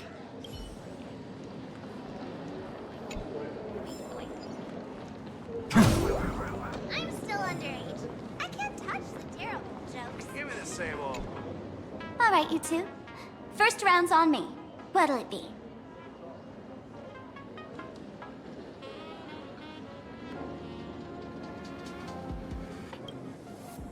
We're not here to drink. Time's ticking. Did you find anything on Sparksy? Don't pull a long face. You'll sour the vintage in the cask. While you were gone, diligent little Sparkle was gathering intel non-stop and didn't waste a single minute. Sparksy. She did come here disguised as me. I called Giovanni. You might not remember him. He's the poor sap who drew the short straw to manage the storage area recently. Old Gio told me that a week ago, I came here and took a few things. Among them was a vial of mimetic virus. A mimetic virus. No wonder she could take over Graphia Academy and distort Marge and Weld's cognition, making them believe they're a student and teacher. Close enough. The so-called Sparksicon is a front for spreading a mimetic virus. Knowing that isn't enough. What type of mimetic virus is she spreading? What are the symptoms? We need more on her plans and actions before we can counter it. Thought of that already. So I visited a few friends and learned where the imposter's been haunting. To dig up details, we'll have to get hands-on. Lead the way, then. Let's move. Stay close.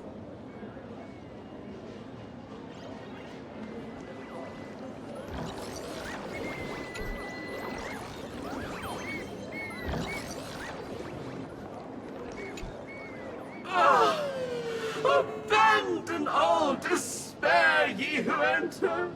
If you want to pass, then amuse me. By the way, hate to ask, you're not Aha themselves, are you? Isn't this the Tavern of the Elation?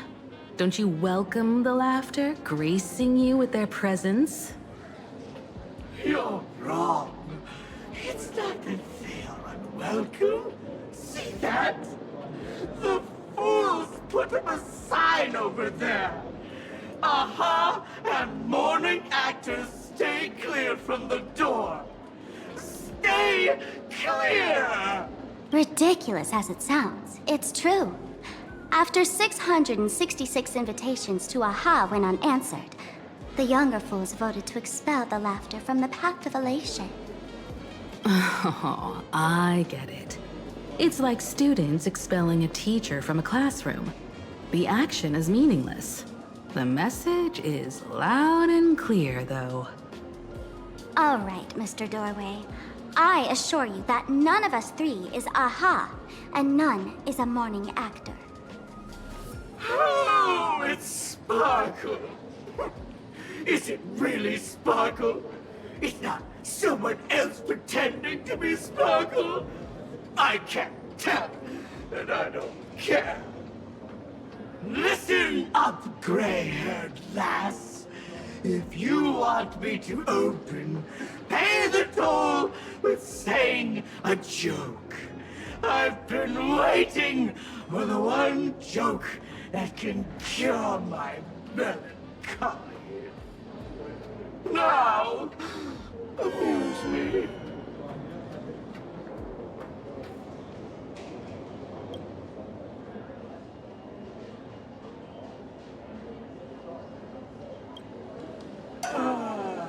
And then? I said it. A joke. Oh, poor child. What? Didn't catch it? No joke, Mr. Doorway, or there's no way I'll tell a joke? Interpret it as you like.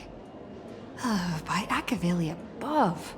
I can't believe I've come to explaining jokes to a door.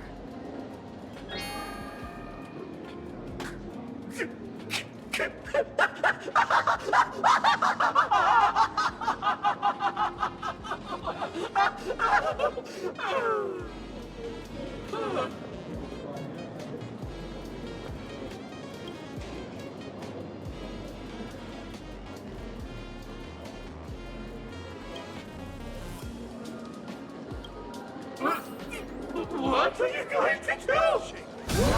I'm gonna break you open.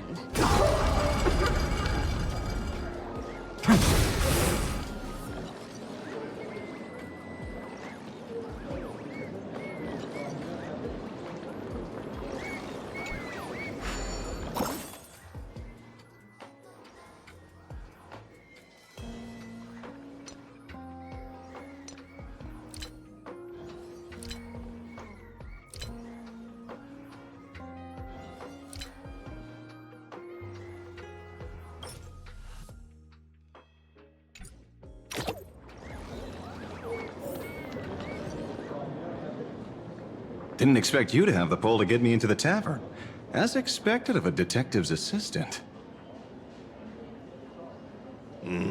Back when I still had a sense of humor, a fool gave me an invitation. You can thank him for that. You're really going to see the Stellaron Hunter case through? They can only pay you in dirty money, you know. What else can I do? The boys need the money. Credits aren't black or white, they're ones and zeros. All right. I reached out to Costide. He said that one of the 3 people who stole the mask looked familiar. He might have seen them in the news. Based on his description, I spent ages sketching the suspect's portrait. And I suspect it might be Don Hung, the Nameless from the Astral Express. Costide. We owe him another favor. No paying this one back, huh? Speaking of which, Don Hong. That's a Xianzhou name, isn't it? Where have I heard that name before? It sounds so familiar. So, which of these 3 is Don Hong? The one with gray hair? The redhead? Or that black-haired girl who looks like she's ready to stir up trouble at any moment? No, don't tell me yet. Let me guess. I know a bit of the Xianzhou language. The word Don can mean red, so Don Hong is the lady with red hair, right? Your deduction skills never fail to impress. Fine, I'll just give you the answer. None of these 3 is Don Hung. Do you even watch the news? TV, newspapers, the internet, it's all fake news. What do you expect me to look at? Let's get down to business. I couldn't find any trace of Don Hung's actions. It's like someone wiped them clean. So I decided to try a different approach. Keep tabs on the other members of the Express crew. Maybe following their trail will lead to clues about the mask. Nice work, Mr. Wren. They're heading deeper into the tavern. Follow me. I see, gray hair. The tavern not inviting you sooner was their loss. Come on in. Show your courage. Is the drink in these barrels really brewed from jokes? Yep, you know your stuff, man. Just heard some rumors, that's all.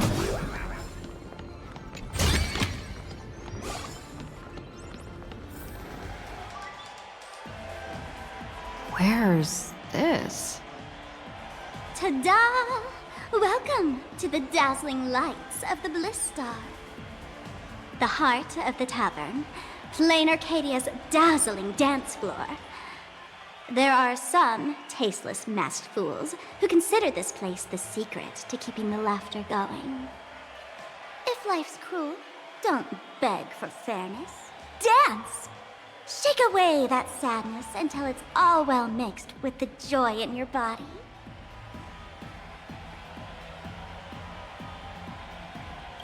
That huge light orb up there. For a tavern, it's as essential as the Phantom moon in the sky. If we get the chance, I can take you inside for a real eye-opener. Speaking of which, 2 months ago, some idiot, after downing hundreds of drinks, had the bright idea to knock it down with a super overlord spinning top. So, we had to reinforce the Bliss Star with a steel frame around it, and seal it inside the world in canvas.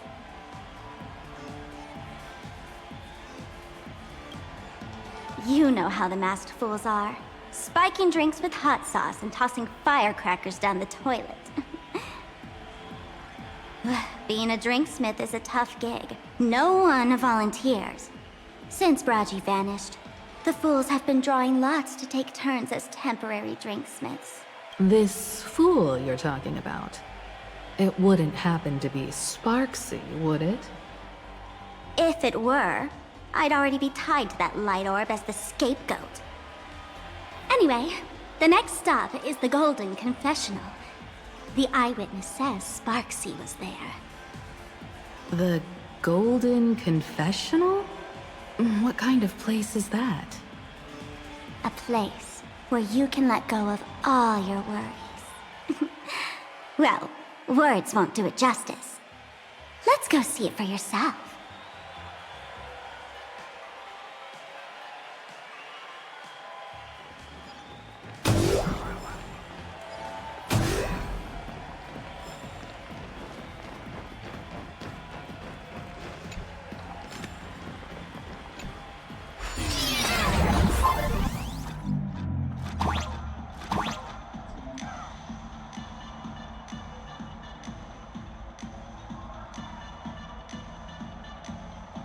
Let me show you how to open a path.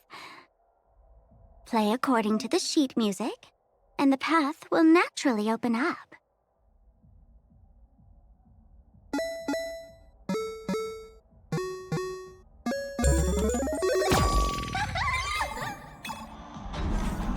The steel frame actually opened.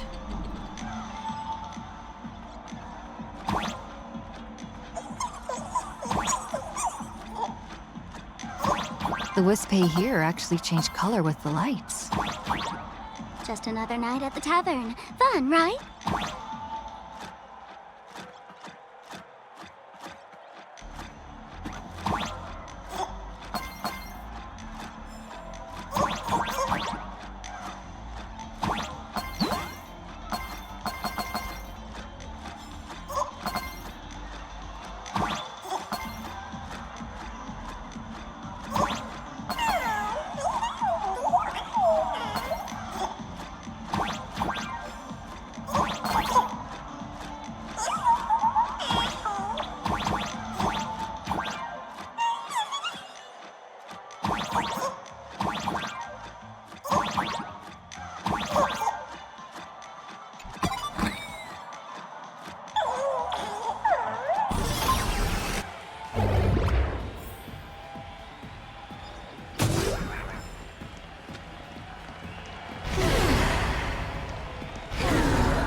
So many. 6? Why bring us here? Witnesses say a week ago, I came to the bar, knocked back a few shots of Bomb's first drop, then headed here. The Golden Confessional is an emergency shelter for fools who've had one drink too many. Here, we shed our excess baggage before marching light-footed into the next second.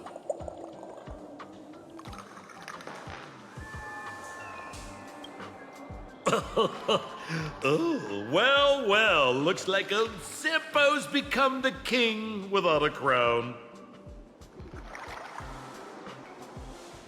Well, well, if it isn't my old friend. Sparkle said you'd be coming to the tavern. Old Sampo's heart is bursting with joy and a teensy bit of sorrow. How did Sparkle beat me to inviting my #1 bestie to the tavern for a drink? Miss me, old friend? Hello, Miss Himiko. Long time no see. Mr. Sampo, hello. What business brings you here this time? No business. Just here to repay an old favor. Ms. Fool here sent me a message asking for HELP. Someone's been parading around the tavern impersonating her. Well, now, this is some juicy news. Miss Sparkle's usually the one impersonating others, but look how the tables have turned. The trickster's getting a taste of her own medicine. Shush, Sampo. I brought you here to repay a favor, not to gossip about me. Oh, I've suffered the embarrassment of losing my mask myself. Thanks to Miss Sparkle's mercy, I didn't end up stranded, so here I am today, ready to help you out. No questions asked. All right then, let's get to work. Get to work? What are we doing? Naturally, we'll fish around in these thrones where humans dump their worries and find the worries that Miss Sparksy left behind. You want us to unclog your toilet?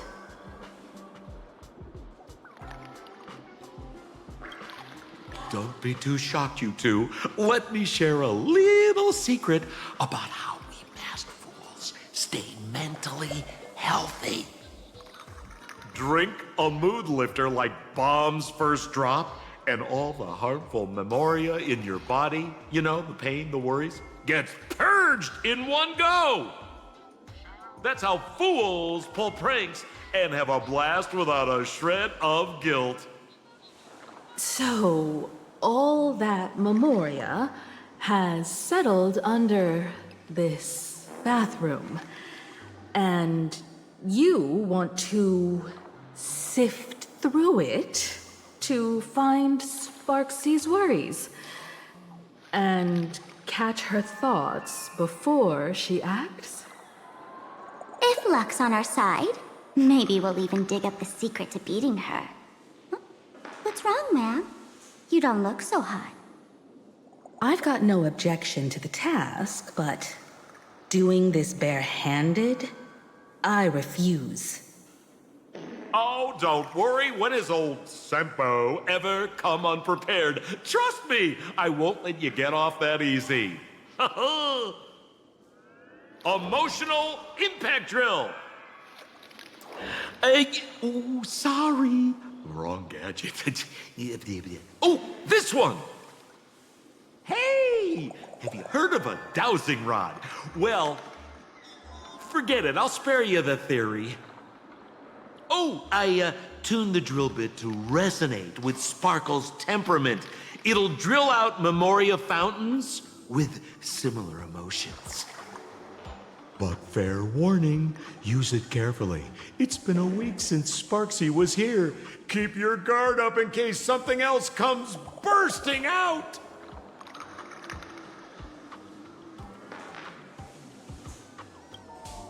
Well, if you ask me, leave it to luck. We don't have time for luck. My radar says that pompous imposter would pick the highest spot to vent. Exactly. The Golden Throne. Give it a try. Girl, pick a spot to drill and start mining that gold. Sampo, does this thing even work? Of course it works. Don't you trust your old pal, Sampo?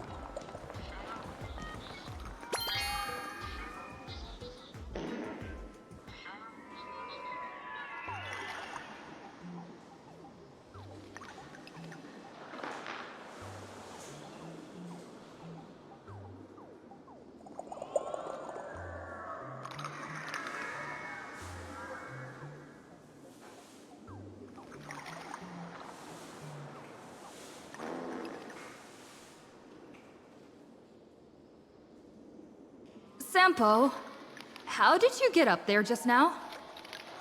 Oh, right! Silly me. Through that pipe on the side.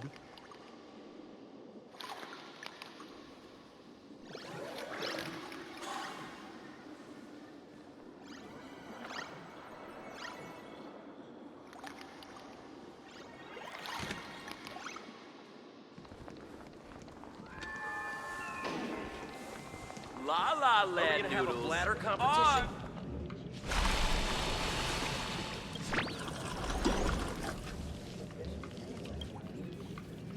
Watch out, sis! Which irresponsible exorcist did this?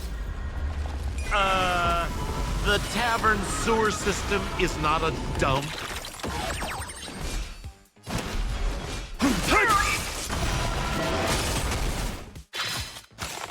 It's of no consequence. Torment and doubt, farewell. Existence is of no consequence. The future will come.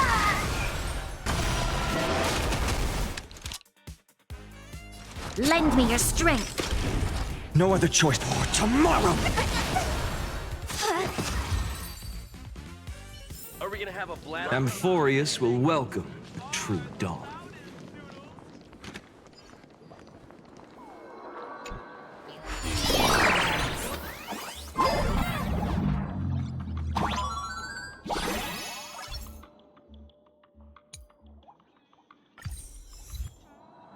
What's this? A plunger?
See? What did I tell you? The imposter's worries have appeared.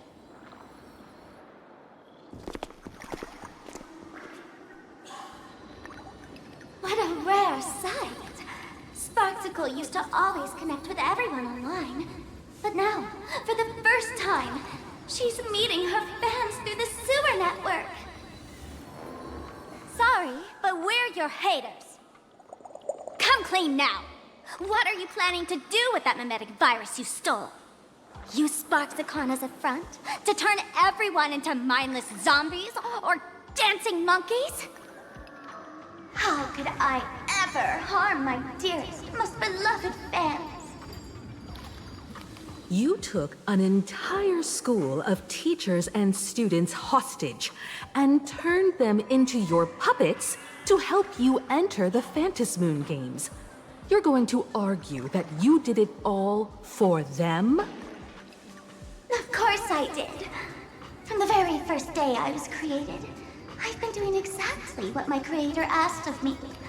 Listening to every fan's questions, empathizing with their pain and troubles. They feel insecure about being ordinary, cry when ignored by those they like, and strive to stand out because they desperately want others' approval. Sparksy hears every wish, and she answers. During these Phantasmoon games, I'll grant their wishes through the ceremony of the Master of Elation.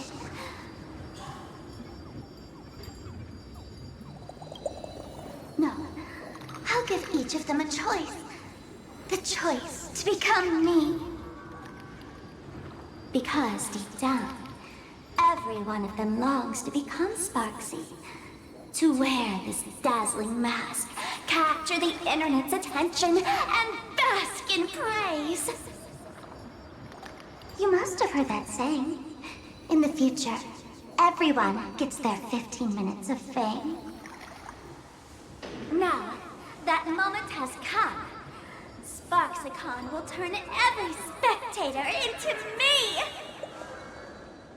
For reals? She plans to use a memetic virus to turn everyone into herself? Oh, the answer was right there in the riddle all along. You know, I gotta say, that's very Sparkle. As expected of my imposter, you're absolutely bonkers! Sis, is now the time to be tooting your own horn, just thinking about being turned into a copy of you? Oh, I can't even force a smile. Oh? And who gets to define elation? The laughter, the fools, the IPC, or every me seeking joy on the Arcadian internet? Contrary to popular belief, the masters of the Phantasmoon games were never us, the supplicants, but the spectators watching us. Sadly, the Inner Astral Peace Network showed people other worlds in the cosmos. Once horizons widen, expectations climb. Nothing they hear or see feels fresh, interesting, or thrilling enough. And everyone fears that they're outdated, uninteresting, or unexciting in others' eyes. So the world's like a derailed train, racing toward thrills and madness. Nameless of the Astral Express. Am I wrong?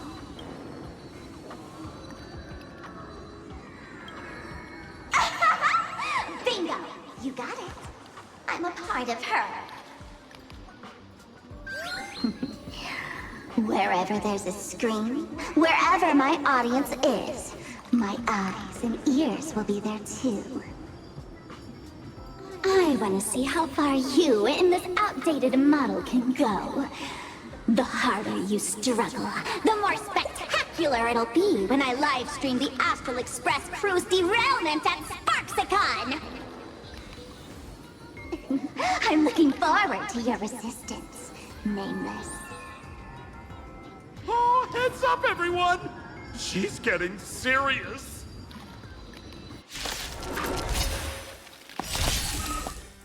Oh man, the other day I ran into this fan. They insisted on showing me some gallows humor, jokes they found online, saying they were absolutely hilarious.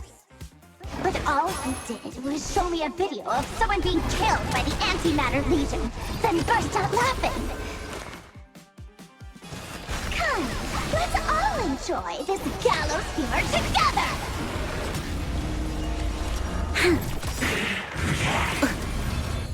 I'm fine. We have the edge.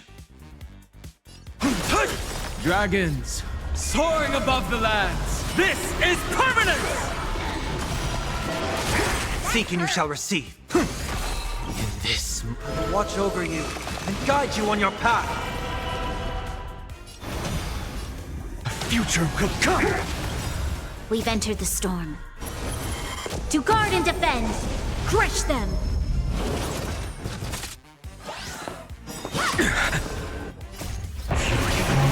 Core flames consume me. Hail the new dawn! That hurt!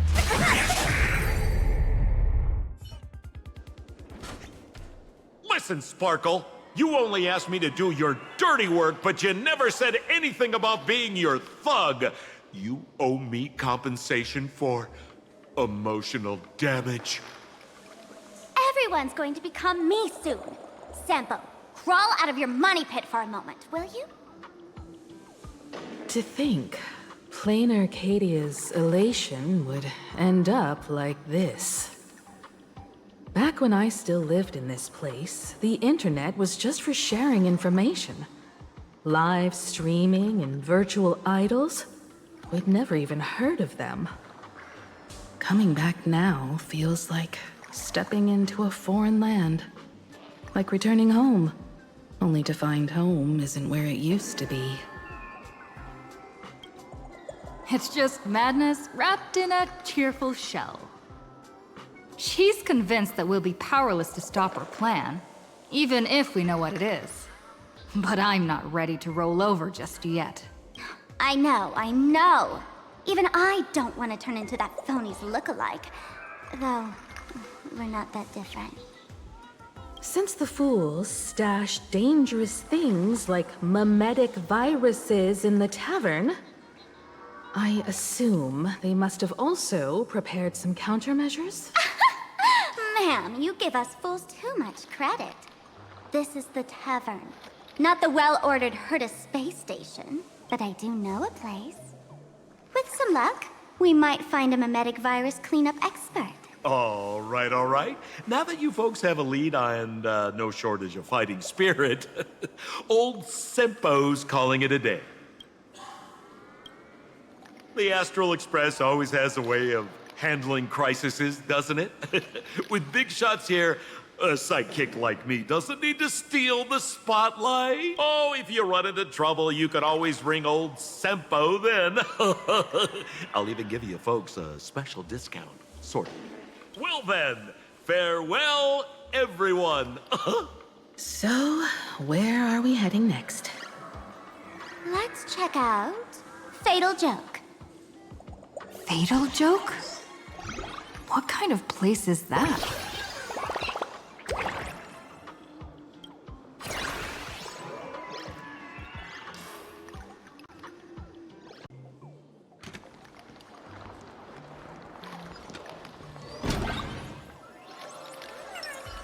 A will of metal and... Uh-huh.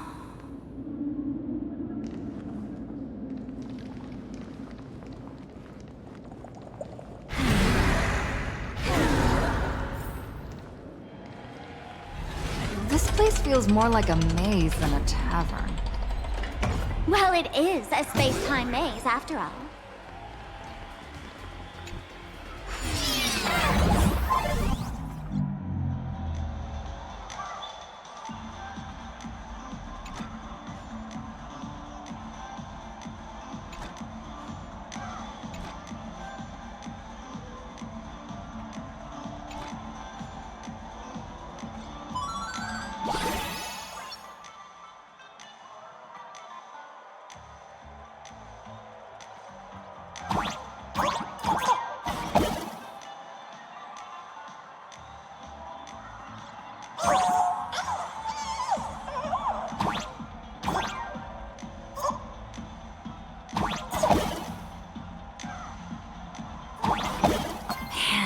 I really wish we had one of these light orbs on the Express.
Why is there a hospital hidden inside the tavern?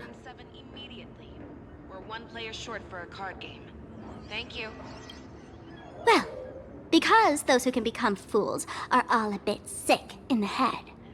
Not your regular headaches and fevers, but matters of the heart.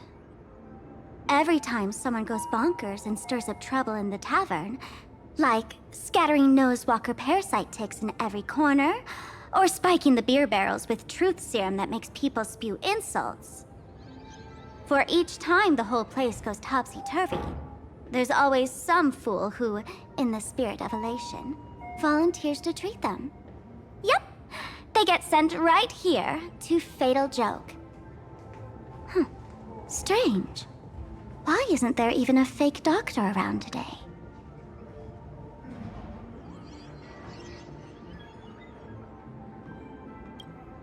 Even if some fool claims to have a legit medical license, you wouldn't dare trust them, would you? Attention patients. Please refrain from eating beef hot pot in the hallway.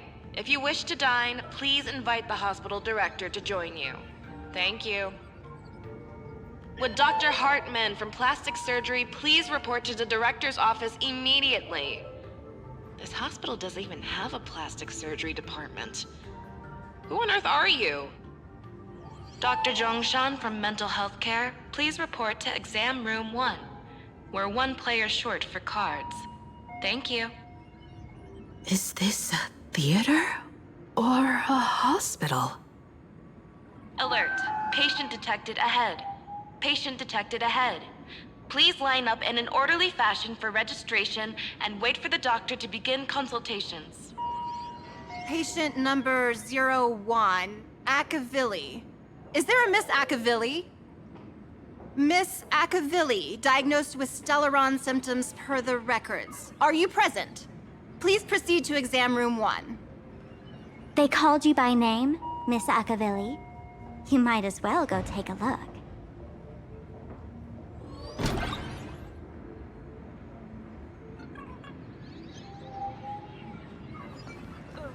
I'm extra sick, and I'll spread it to everyone I see! A day of peaceful...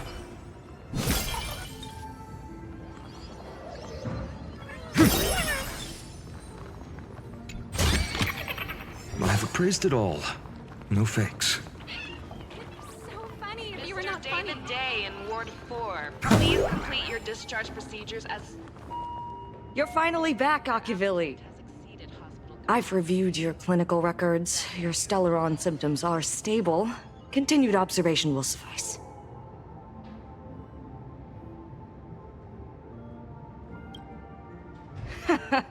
Talk about fate. Ever since our little escapade with the Unshackled on the Xianzhou, I've been wondering when someone as interesting as you would grace our tavern. Next time you come to the bar, I'll treat you to a drink with topology olives and Barnsley fractal pepper. Good news for you. You don't need to rush into treatment just yet. Though, I can't say the same for Miss Sparkle over there. Patient number 02, Miss Sparkle, please come in. Hello there, Miss Sparkle. You're one of the few who didn't mistake me for that imposter, Doctor. But, just a reminder, yours truly isn't sick. I'm perfectly healthy.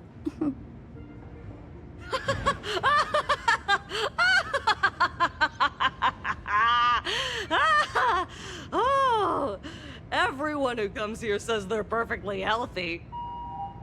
I've seen so many patients, and you're among the most severe. I could already make an initial diagnosis at first glance. Your ailment is loss of self. If someone can transform into 10,000 characters, would she still remember her original self? Good question. But if someone could become 10,000 characters, does the original even matter anymore? By the way, Doc, are you familiar with any treatment protocols for mimetic viruses? Mimetic viruses. I've heard about it. The city sent over a few cases. The patients had one thing in common. They were all heavy internet users. The medical records are in the room. You can take a look if you want.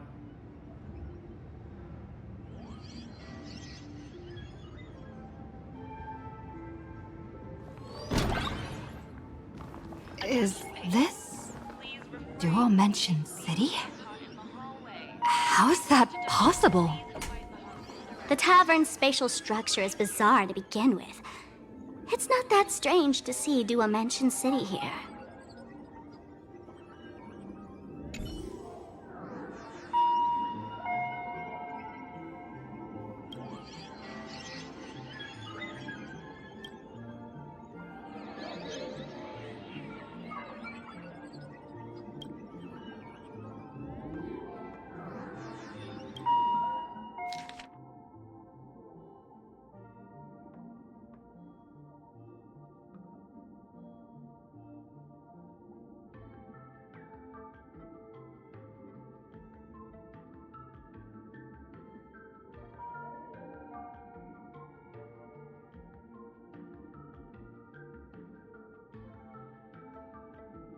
No way. Are these General Yao Guang's medical records?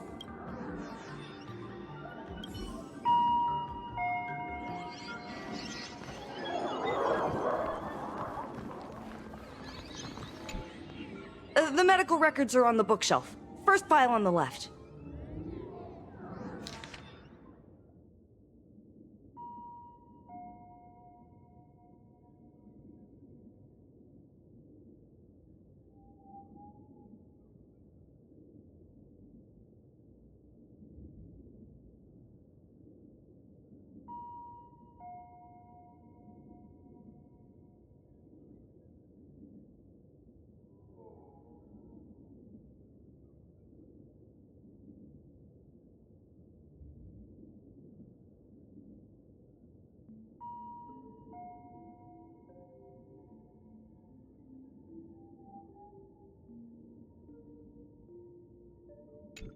Are there already victims in the city?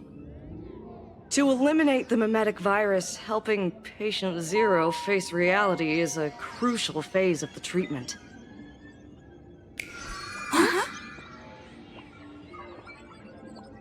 What's happening? You've never been to Fatal Joke before? That's not surprising. I don't spend much time at the tavern. And to reiterate, I'm perfectly healthy. I love patients who deny their illness. I'll personally shatter their self-confidence. Miss Sparkle, I'm going to write up a detailed diagnosis report for you. In the meantime, why don't you chat with your fellow patients who share your affliction? Gray hair, let's go. I don't want to waste any more time with this quack. Miss Sparkle, please wait in this room until the consultation is complete. Sparkle, you're back! You seem happy. Yeah, I'm keeping my spirits high, just like she asked. Sparkle, Sparkle! You're the one who told me that a smiling mask will never have bad luck, aren't you? This world doesn't want to see too much sadness, cruelty, rage, or pain. You told me that I just need to smile. I did everything you asked. But why did you abandon me? Right now, I just want to scream, to cry, to shout. I just want to devour you all. Just how many masks have you thrown away? Don't worry about it. Everyone sheds just as many versions of themselves in a lifetime.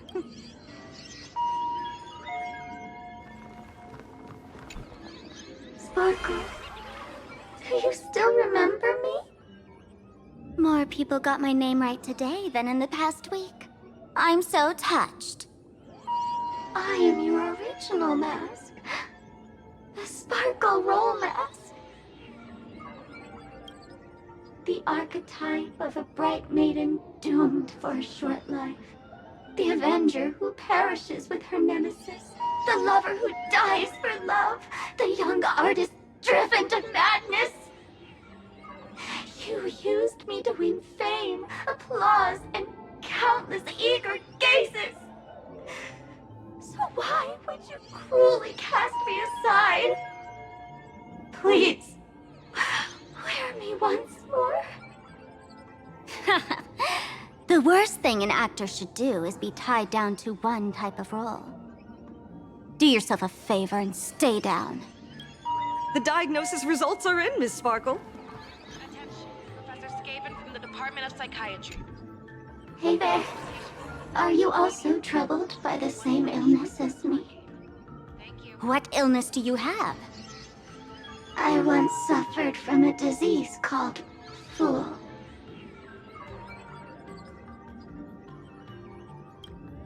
A masked fool named Sparkle grew out of me, slowly becoming one with me.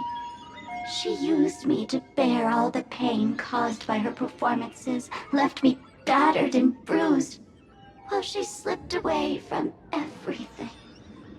But I was lucky enough to find this tumor called Sparkle. And I expelled this malignant growth from my body. You're just a tool I discarded.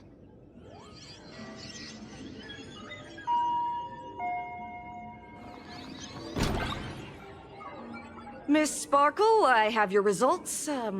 Your main components are madness, humor, and a theatrical personality. Unfortunately, the proportions are badly imbalanced. You're beyond saving. But the silver lining is your mask has fallen off. She's free at last. And that's where everyone's misfortune began. None of the masks I've cast off ever had such strong opinions or such a temper.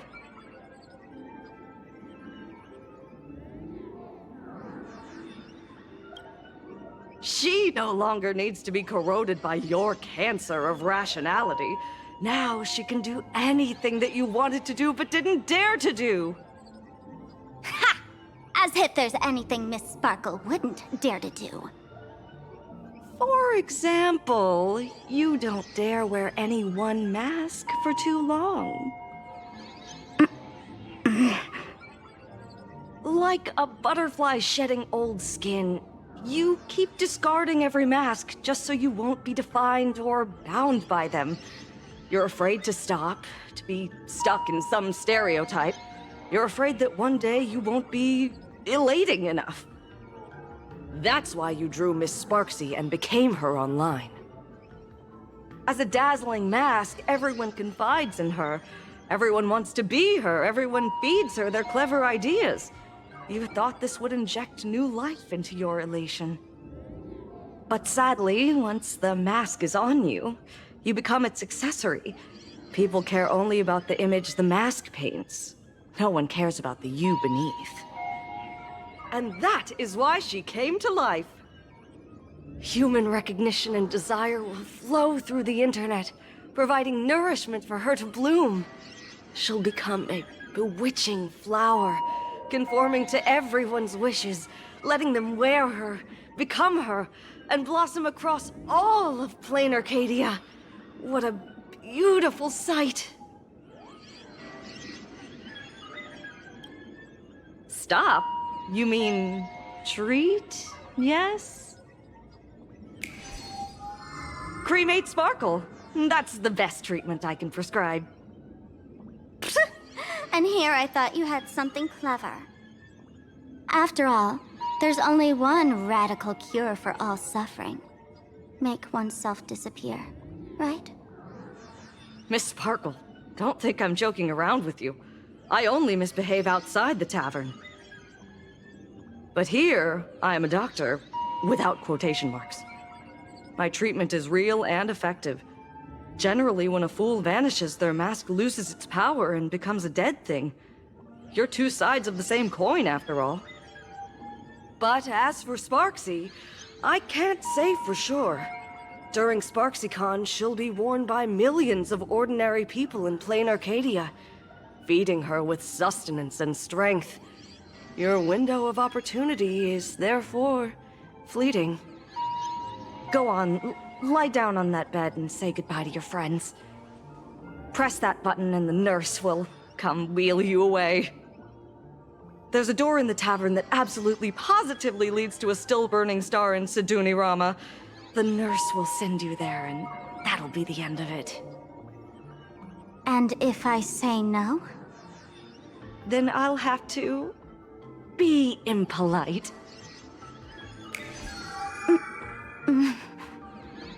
Miss Sparkle, nameless, the choice is yours. As for me, by the laughter above, I've got to catch the next ship out of this dump. Hey! What's going on? Why am I pinned here? Gray hair. Ma'am, navigator. A little help? You need me! The mask of the masked fool represents what you wish to become. You use it to focus your power, but the mask will gradually bind you as well. That's why you've been avoiding Sparksy all this time. She didn't just steal a vial of mimetic virus. She stole your strength. No wonder the fool at the bar joked, when a masked fool loses their mask, what remains is just a fool. Yes. Every fool has at least one such mask. Not mere decoration, but a part of our destiny crafted by our own hands. It might be a morning actor mask you took a liking to and stole from them. It might be a head accessory you personally sketched in a moment of inspiration.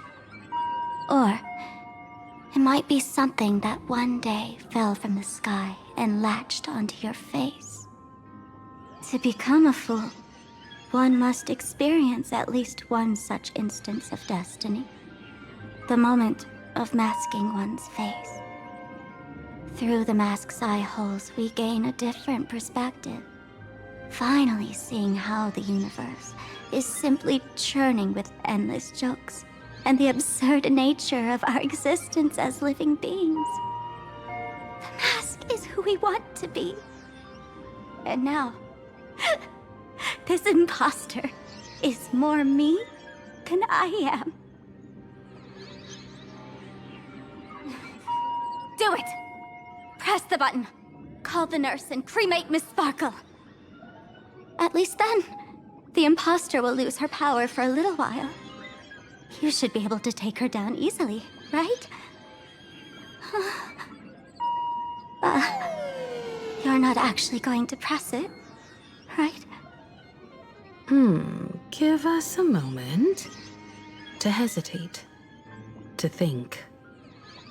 Waiting is torture, you know. You're not doing this on purpose to punish me, are you? Hey, gray hair! Say something!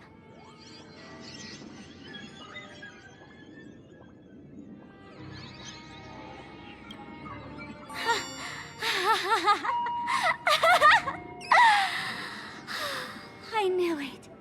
Gray hair. You're still that same warm-hearted gray hair I know. Psst. Let me tell you something. While no one was looking, I already popped the battery out of the button. This was a test, and you passed. Since the fool made her choice, she must have a plan to reclaim the mask, right?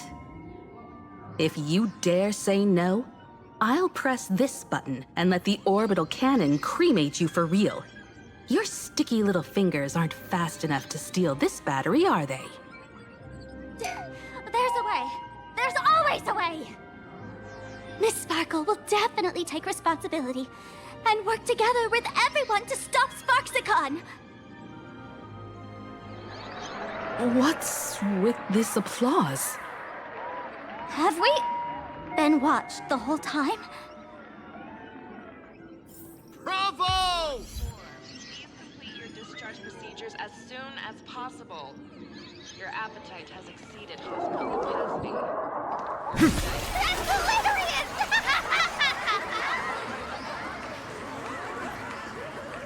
So the audience watched our every move in that treatment? Is this a hospital or a theater? That's life for you. While there's life, there's judgment. In every unseen corner, countless judging eyes are watching, diagnosing, and writing their own prescriptions. I must admit, Fatal Joke is a fascinating place. Real shame I didn't come check it out earlier. Ignore the spectators. They're just here for laughs. They won't help and couldn't if they tried. You said you had a way to stop Sparksy. Let's hear it. What's the plan? I've got a few anti-sparkle weapons in my collection. I've always had this premonition that one day Miss Sparkle would become an unstoppable terror in this universe. Someone has to find a way to stop me before that day comes. On a trip, I met a girl who shared my tastes. She had quite the knack to be a fool. In our battle of wits, she nearly turned me into sparkle paste using the local tumbleweed specialty. She also had a massive mech with beam cannons up the wazoo, ready to blast away any time. I quietly replicated those powerful goodies from my travels. With these anti-sparkle weapons, that imposter won't know what hit her. I gotta say, I'm quite the visionary. You two, let's head to the storage area next. I've already contacted Giovanni. He's doing an inventory check of the lost items there.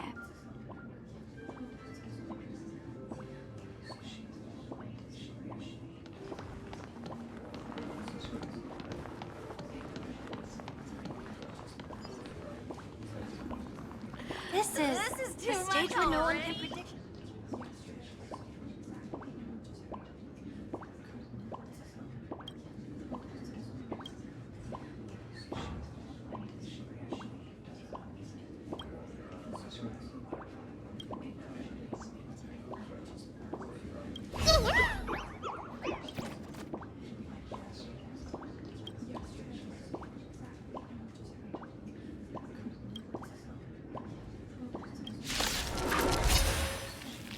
Mountains roar, dragons rise!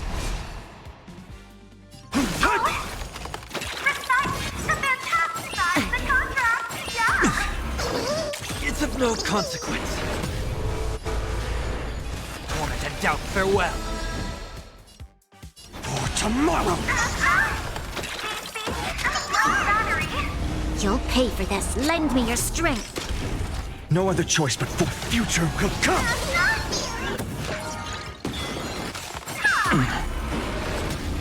We have the end. The price of wishes.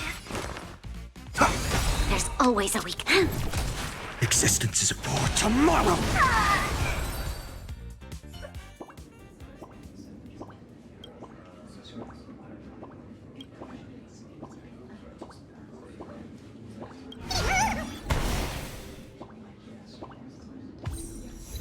This is too much already. Your tolerance for jokes is way too low. A will of metal and...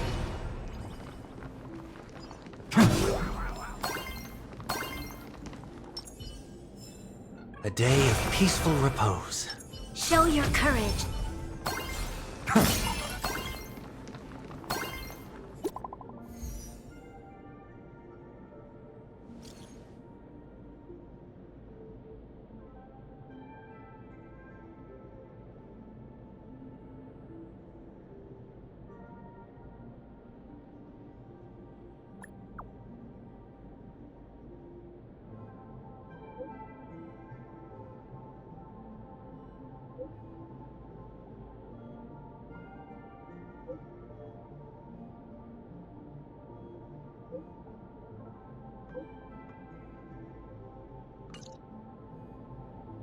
Intel from the school?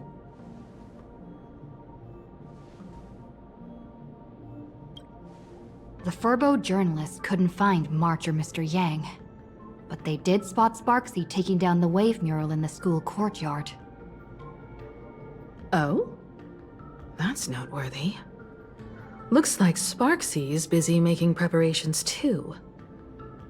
But why do all this? Never mind her for now. Let's check out the Fool's storage area.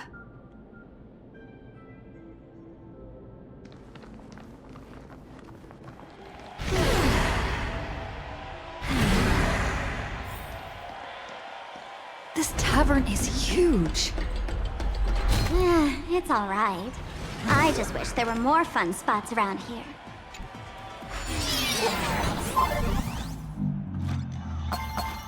Wait, there are that many people under the dance floor?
Hey, Gio!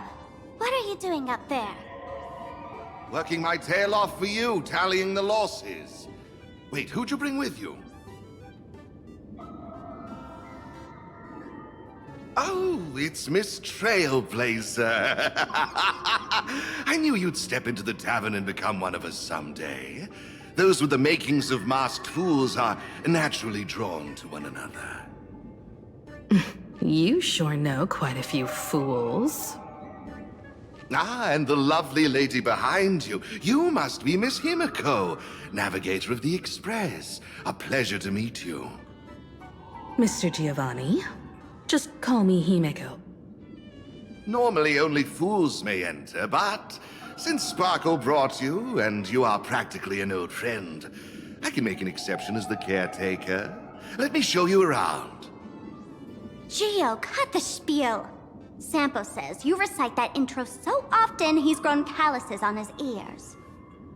Want the fool's treasure, souvenirs, and prank gear? Come to the Grand Treasury Storage. They've stashed everything here. You stole my line again. Picked it up on a trip to another world. You've heard this phrase too, haven't you? I'll admit it's catchy, that's why I used it as a slogan. Storage area visits went up by 26% after that. Business first. Did you see my pickup message I sent? Where's my stored anti-sparkle weapons? Well, your storage list is a total mess. You never leave any notes. If I hadn't been called to audit, who'd know how many surprises you got stashed away? As for the anti-sparkle weapons, oh, I'd love to know what on earth that's supposed to be. Why don't you go in and look for yourself? As requested, I've linked the vault entrance to your collection room. Gio, did the imposter leave this behind? How should I know? I've been doing inventory all this time. I only just now noticed something fishy about this thing. Huh? What's this? Whoa! That's one massive stellar jade. Let's go in and take a look.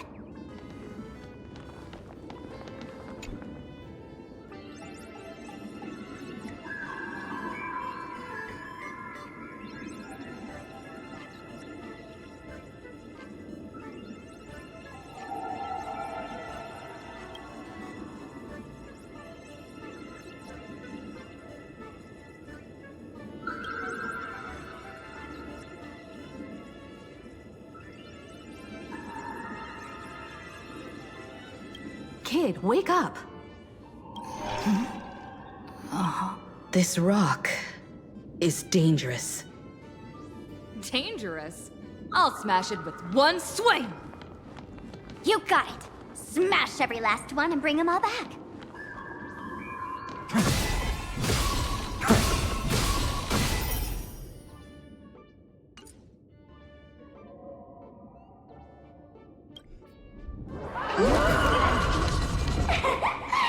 Stellar Jade is the perfect bait for catching the nameless. How generous of you. First time I've seen a thief steal something and leave something even more valuable in the vault. Isn't this exactly the type of phantom thief flair we masked fools adore?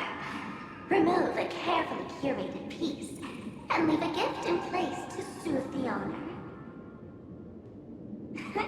A jumbo-sized Stellar Jade is surely worth a jar of mimetic virus and a few anti-sparkle weapons, wouldn't you say? And you stole my other prized pieces too? That worthless junk? Consider it a complimentary vault cleaning. Before SparksCon begins, I'd like a little warm-up entertainment. Old model and the nameless. You should be able to break out of this room, right? Don't disappoint me now!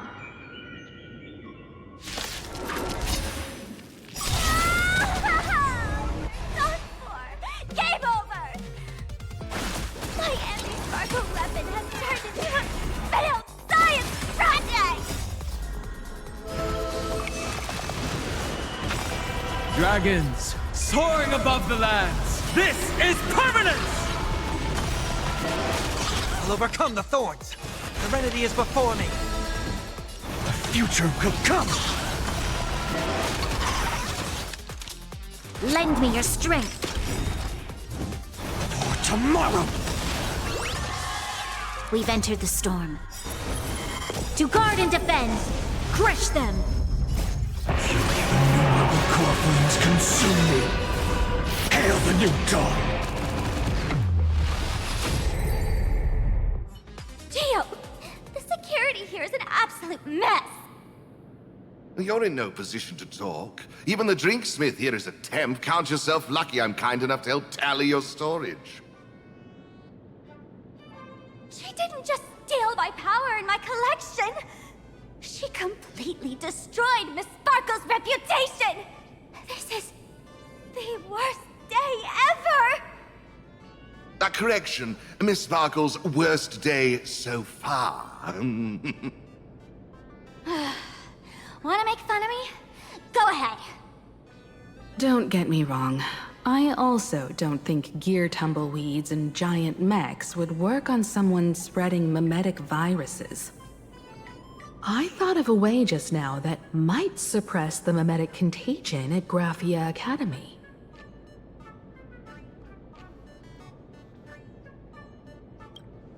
You can fight fire with fire, but a mimetic virus can be scoured away with water. What do you mean? Our informant at the school reports Sparksy is removing the central mural there. The imaginated mural, World Breaker Waves, is said to be a work left behind by Graphia herself. Legend says the wave comes from the Dove Brook river water she used to wash off her painting mistakes. The artists say it is blessed. That's why they kept it in the school. I couldn't understand why Sparksy went to such lengths to tear it down. Now I do. Painting mistakes are redundant information that stain a painting. A mimetic virus is redundant information that stains the mind. If someone knew how to harness this Dovebrook wave to wash over the school, they could cleanse the infection she spread. That's why Sparksy wanted to hide the mural.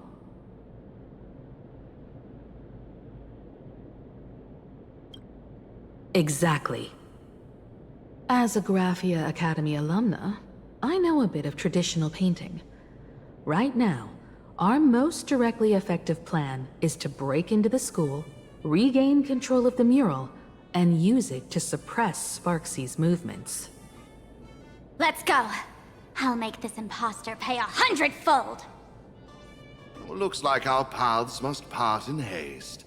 I wish you all fair winds on your journey ahead. Oh, if any of you feel uncertain about what's next, here's a small suggestion. Take a detour inside the Blistar Light Orb. For us masked fools, that light orb holds the same significance as the Phantos Moon hanging above. Deep within the orb, everyone can find the divine revelations of the elation.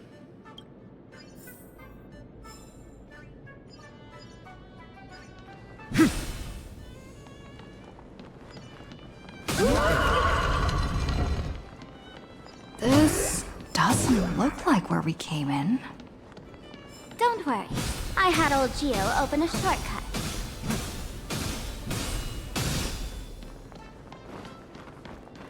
This is a ghost haunting the cavern. It doesn't have a vessel.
Darn it. They found something else at the school?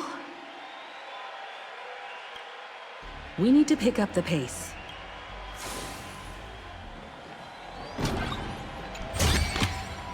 I've appraised it all. No fakes.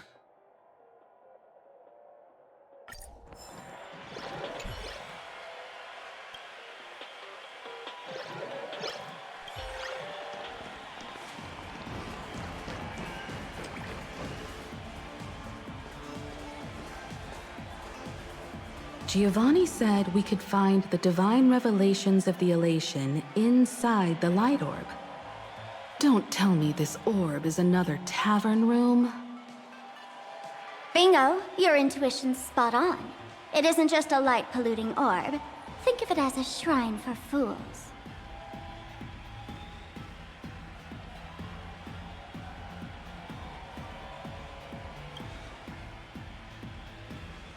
The youngsters only revoked the Laughter's right to enter the tavern.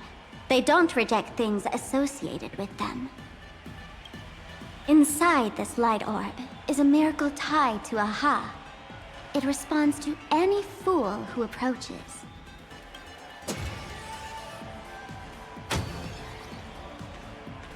Let me show you something mind-blowing. Here we go. Open sesame!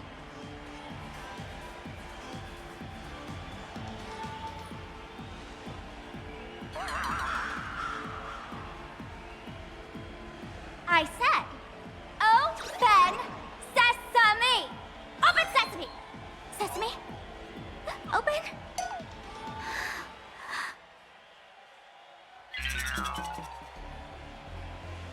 Hooray! So in their eyes, I don't even count as a masked fool anymore? What a wonderful surprise! The imposter stole my identity too!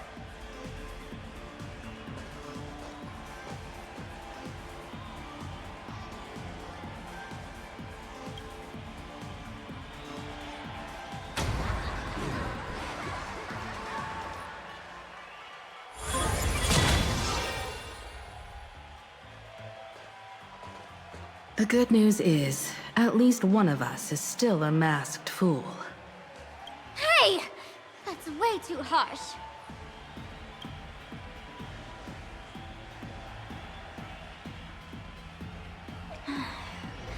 I hate to admit it, but gray hair, it's opened for you. The light orb has acknowledged you.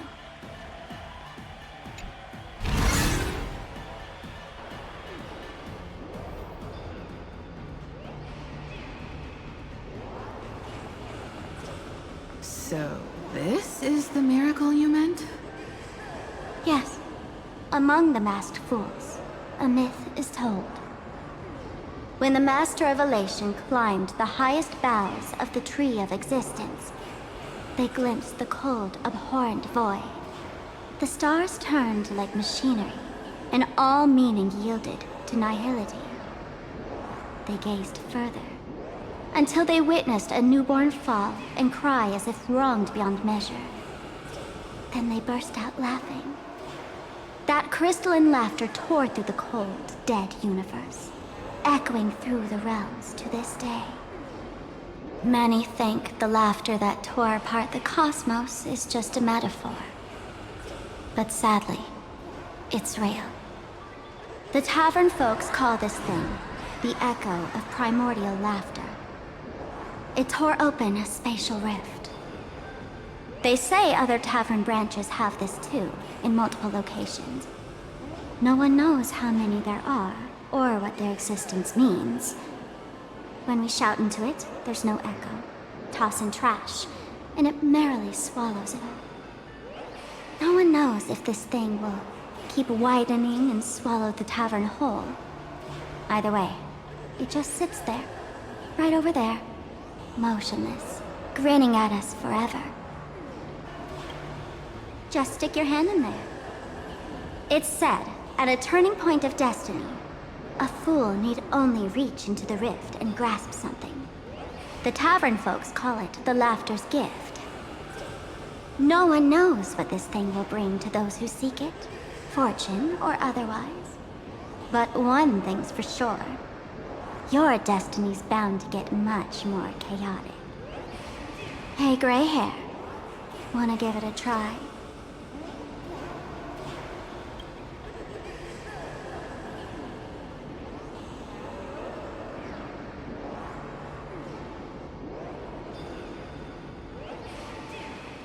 Akivili, have mercy.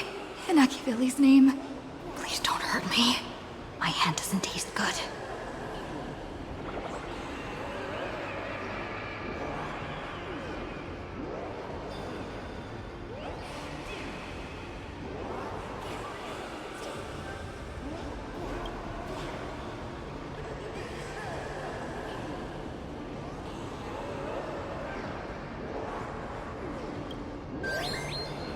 Is this?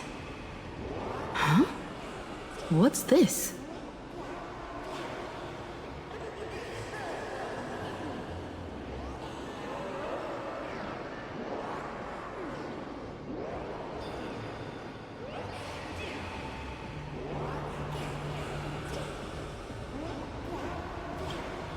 The laughter above, they really answered! But what's their deal giving you another mimetic virus?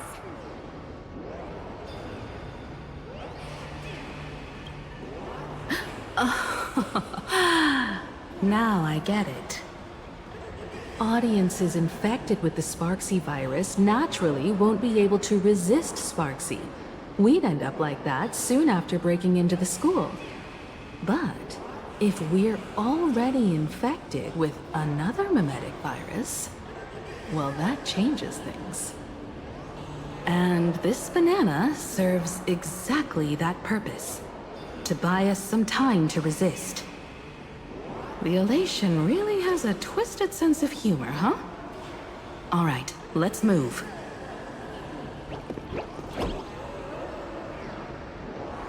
Who are you two?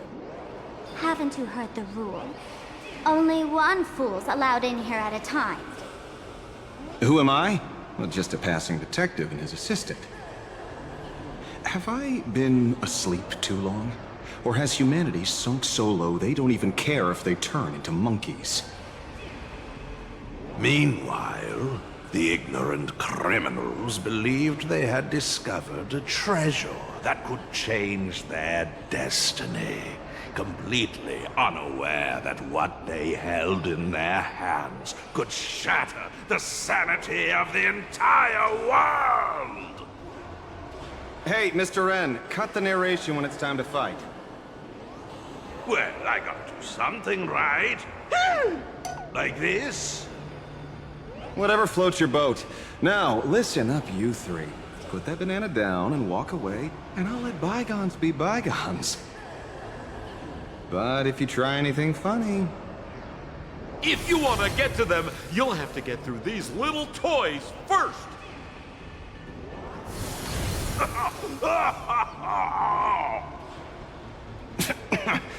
Are these folks really the Nameless? In all my years, I've never seen the Nameless dealing with mimetic viruses. The real deal. Just some Nameless passing through. Mr. N, I've got to go after them. You won't be able to keep up with me. Just head home and wait for the news. I swear, I won't let the tragedy that happened to you repeat itself in this world.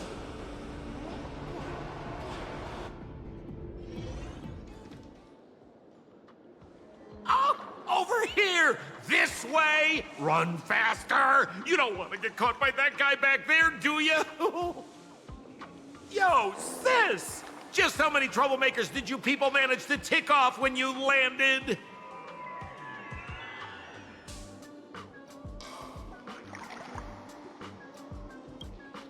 I swear, Miss Sparkle definitely hasn't gotten involved with someone like that.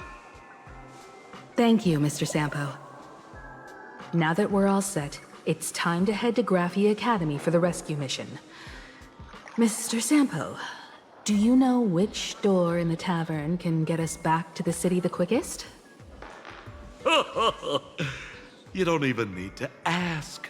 When it comes to knowing all the secret passages and shortcuts in this tavern, you won't find anyone who can match old Sampo. Then lead the way.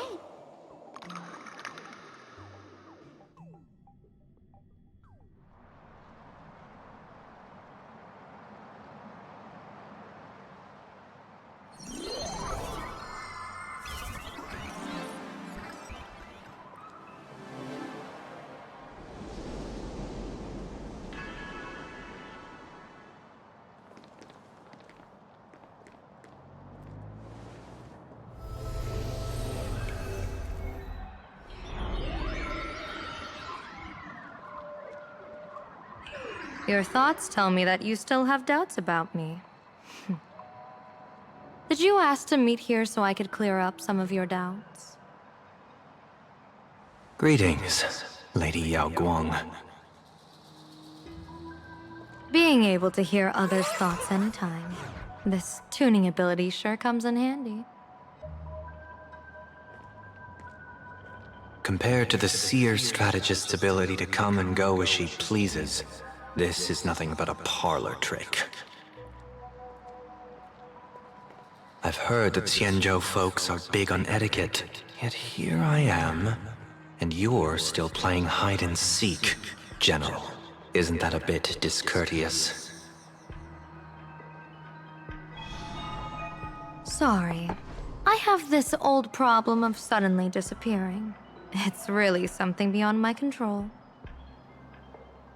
As for the reason, I'm afraid I can't disclose it. Please forgive my rudeness. Or, if you're truly that curious, why not use your tuning and find out? You know I won't do that.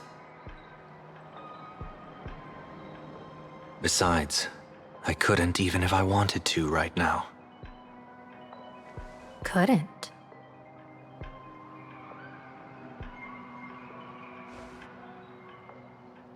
At this moment, the crowd's thoughts are crashing over me like a tidal wave.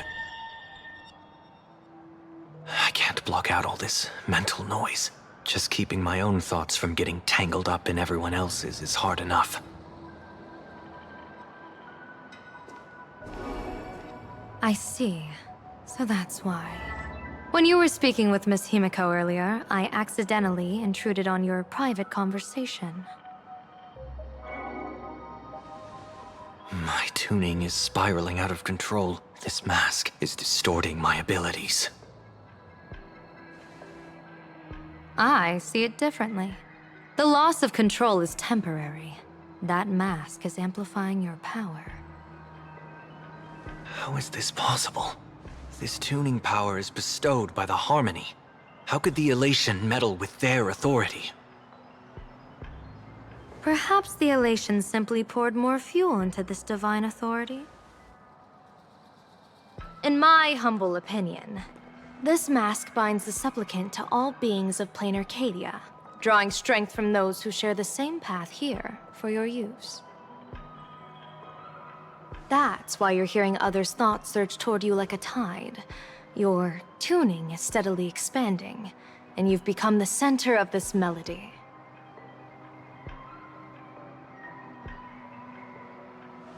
You sure gave me quite the gift, General. But why would such a precious gift be placed on my face? I need an honest answer. You want to know the reason? Didn't I explain it already? Your reasons about me make sense, but what I really want is your answer about yourself. General of the Yuchue, who sees into the future. Why not wear the mask yourself and personally step into the fray with its power?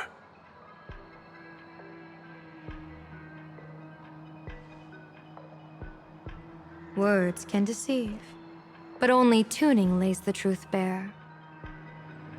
Mr. Sunday, why not use your enhanced tuning to feel the weight of that answer for yourself? Well then, pardon my intrusion, Lady Yao Guang.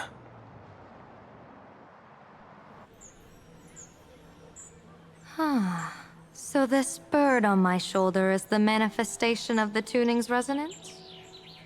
Exactly. And these symbols I see floating above people's heads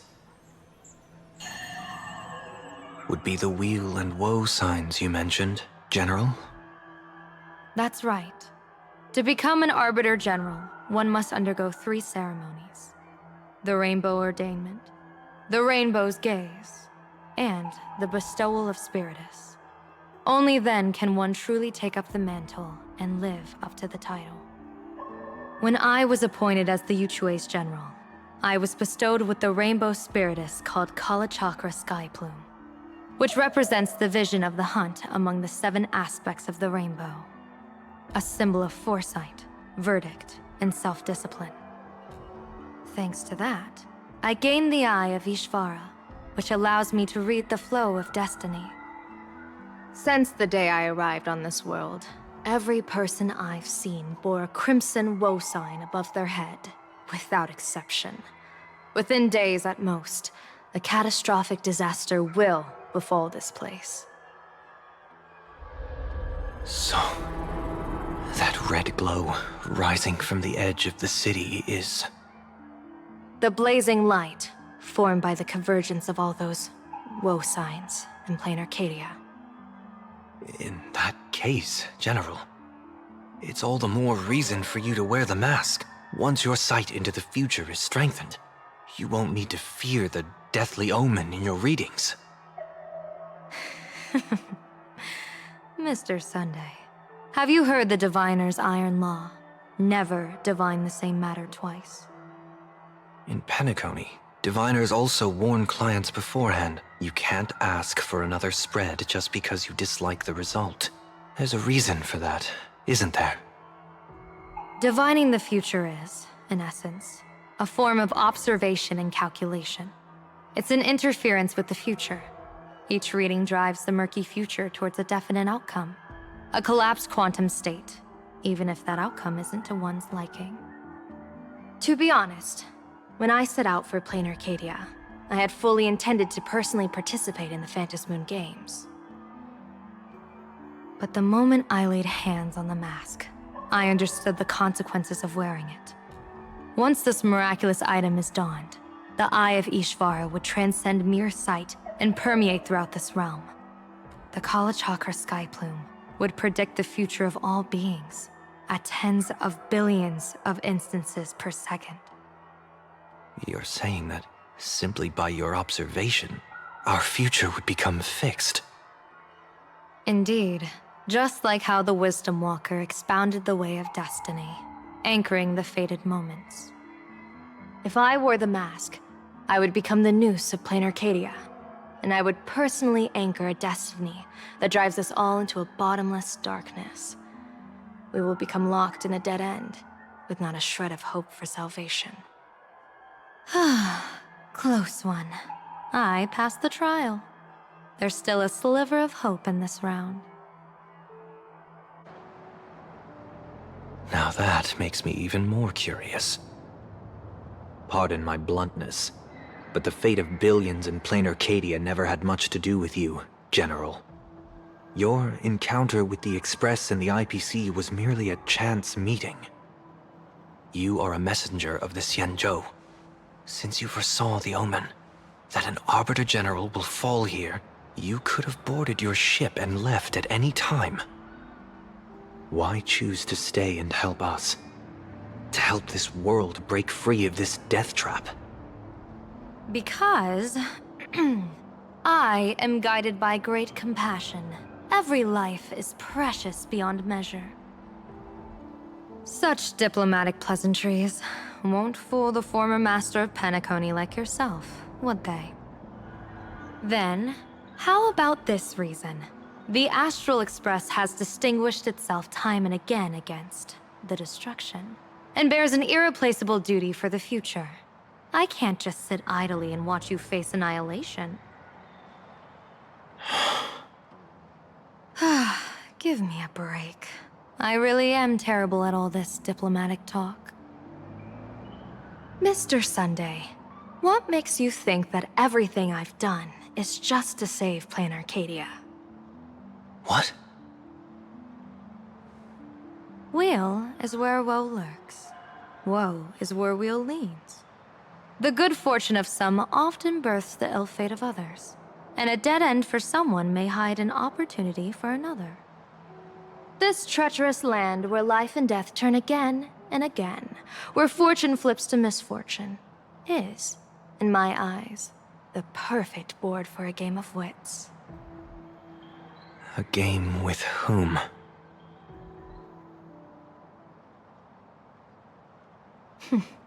With the gods. Mr. Sunday, have you heard of the Battle of the Fonghu 30 years ago?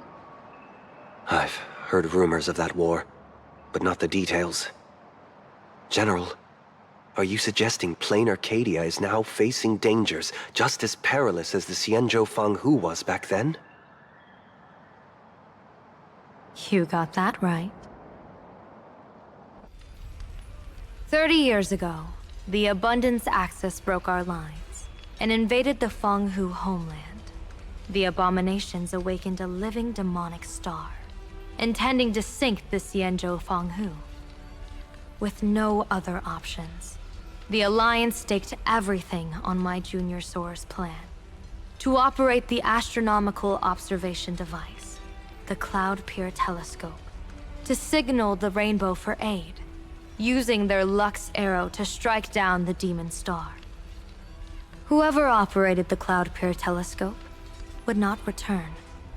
It was to be a one-way trip. So, you're Junior Soar. You guessed wrong. The one who offered his life was my master, who taught me divination. It was Master Jingtian, then the Yuchui's Master Diviner, and the only high official authorized to operate that device. He accepted his fate and ventured to the Fanghu. Going with him into certain death were Yueyu, the previous Yaoqing general who guarded the Cloud Peer Telescope, and the Verdant Knights under her command. I was responsible for assessing the entire plan's feasibility and mending its gaps. I activated the Deca Light reflection barrier, calculating and casting lots again and again. I watched as the starlight, representing countless possibilities, flickered within the reflections, faint, wavering, until the vast shadow of a pondering god swallowed them whole. And they vanished into the abyssal dark at the edges of the universe. And in that moment, I understood that I had cemented my master and countless soldiers into an inescapable doom. When the Lux arrow fell, they would perish along with the enemy and that demonic star. All reduced to ashes. You sacrificed so many comrades just to ensure the enemy's fall? To Penaconians, that must seem incredibly cruel, right? As someone born in an era of peace, I have no right to judge. Perhaps the founders of Penacony could understand the necessity. Cruel or not, it was my duty. And so I had to witness and remember their sacrifice. When I saw the Lux arrow descend, I realized the Xianzhou Alliance had actually directed an Eon's actions. This realization illuminated the mission of my remaining years. In this cold, merciless cosmos, when you're trapped in despair, an Eon's intervention is often the only hope. We are not ants, helpless beneath the celestial spheres as we simply watch the stars turn. Instead, their trails were forged by us, who offered up a portion of our insignificant destiny. Even beings as mighty as the Eons can be pulled by our will. Is this what you want to do in plain Arcadia? Indeed. I will seize those starlights of possibility I once buried with my own hands. Just like the Battle of the Fong Hu 30 years ago. An Arbiter General will fall, and an Eon will descend. I will forge the destined death into wagers and game pieces, and invite the god who delights in meddling with destiny to sit at my table. This time, I will invite them into my calculations, to draw a great wheel for the cosmos' future. Mr. Sunday, surely you can understand this mad idea of mine, having once reached the divine throne of order yourself.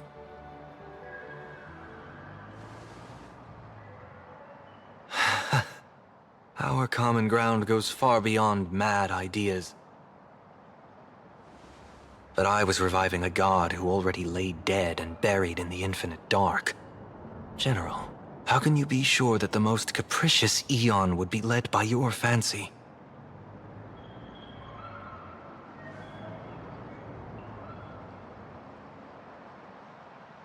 Have you heard this myth about the elation? They say Ahab once climbed to the highest bough of the Tree of Existence. Gazing out, they saw stars turning coldly like machines, and the meaning of everything yielded to nihility.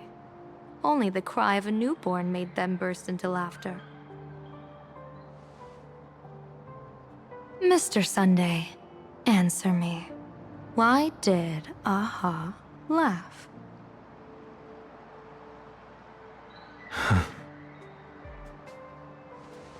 I think it's because they finally saw an audience arrive at this long, empty stage we call the universe. Oh, well said. You're way funnier than you look. As divination teaches, heaven creates 49 paths. Humans find the one unseen. We are the greatest variable this blind, mindless universe can produce. The universe and the gods set riddles for us, and we shall give them a surprise. An answer beyond the finality. Ah, looks like it's about time. Don't tell me you're disappearing without a goodbye again, General. No. This time, we will set our eyes on the same place and carve a sliver of possibility out of destiny with our own sight. be talking about the school where Himiko and the others went. Yes. The crimson light there pierces the sky today, marking it as a locus of woe. The Arcadia's first calamity will erupt there. I should have asked you to give them a few secret strategies before they left. Forget it. The stuff in those pouches is all harmless banter anyway. We should let them off the hook.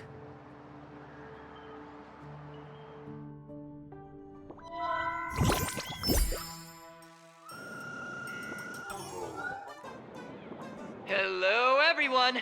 Welcome back to Full Wish TV's special news segment, Arcadian Morning Report. I'm your host, Poofy. Hi, everyone! I'm your host, Snowy! It's been 3 hours since our first supplicant, Miss Sparksy, announced her entry into the Phantom Moon Games. The performance she announced to all her fans, SparksyCon, is also about to begin. How curious! Plain Arcadia's day-night cycle was completely scrambled in ancient times. Graphia Academy's location just happens to be bathed in light. So, in broad daylight, what kind of fireworks show does Miss Sparksy have in store for us? Who knows? Maybe she'll blow the school sky high in a blaze of fireworks. After all, at the Phantom Moon Games 15 years ago, Graphia Academy also. Senior, you can't joke about that! Dear viewers, our apologies. Let's move on to news about other supplicants. According to the Department of Aberration Defense's staff, during a routine inspection of the Phantom Moon courtyard, 2 additional mask shapes manifested on the altar. In other words, 2 more supplicants have appeared! Although none of them have publicly announced entry into the games yet, the altar's masks mean someone, somewhere, has quietly donned the masks of elation. As for the 2 masks, Department of Aberration Defense staff describe one as a raccoon and the other as some kind of bird. A raccoon mask, huh? Hard not to think of the Astro Express that just arrived in plain Arcadia. Will the Nameless from the Astro Express join the Phantom Moon Games? I hear they've even invited them to SparksyCon as special guests! Will it be a miraculous show formed out of the collaboration between supplicants, or a head-to-head showcase between 2 famed contenders? Countless streamers are already live, broadcasting the scene at the venue. Let's cut to the feed now.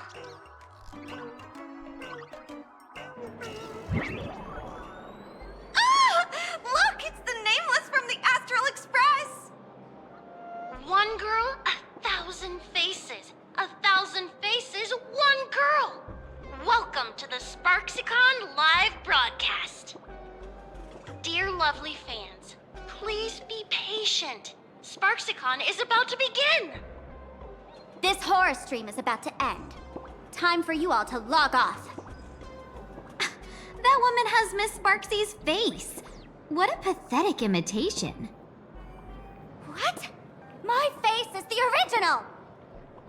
Miss Sparksy's face alone is the greatest masterpiece in the world! Everyone should listen to her sweet voice and gaze upon her adorable face! We shall become Miss Sparksy! We offer everything to Miss Sparksy. Sparksicle! Sparksicle! Sparksicle! Sparksicle! Sparksicle! My eyes! I've seen something cursed. The mimetic virus spread among people is way worse than we imagined. There are walking Sparksy shrooms growing on the ground. I bet we'll all end up with Sparksy, or rather Sparkle faces before we can get very far. Are we really using that? If we don't take down that imposter before the virus hits, we'll all be monkeys in the jungle. Become a fake of a fake or a carefree monkey. Your call. On second thought, being assimilated by an imposter doesn't sound that bad. Enough talk. Eyes on the banana. Ow! Ma'am, a little warning before you stab someone with a banana, please? Come on, banana. Remember the plan we made at the tavern? Yes, we dig out the imaginated painting Sparksy hid, then use waves to give Garafia Academy a good banana wash over. But what if that imposter figures it out? Just try to keep her busy and buy us some time. Let's do it!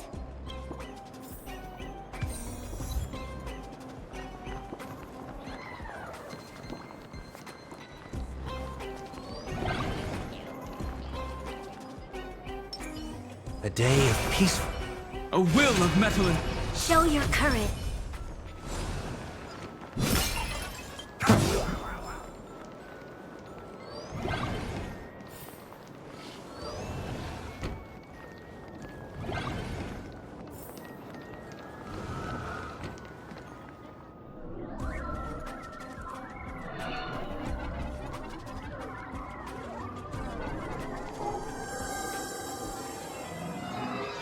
Yoo-hoo! Welcome, dear guests. I've been waiting so long, my phone's about to die.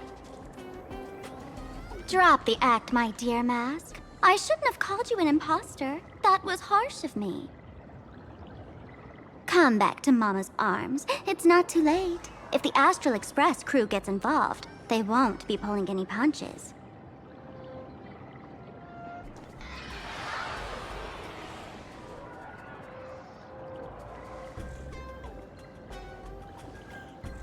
Of course I get it. Surrendering now would ruin the stage you so carefully set. Total buzzkill, right?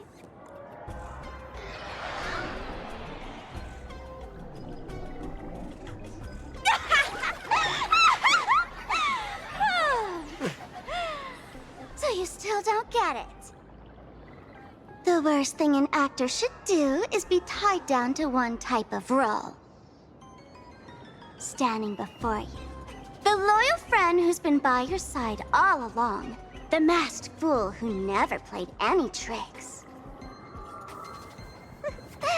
She is actually the old mask I have shed.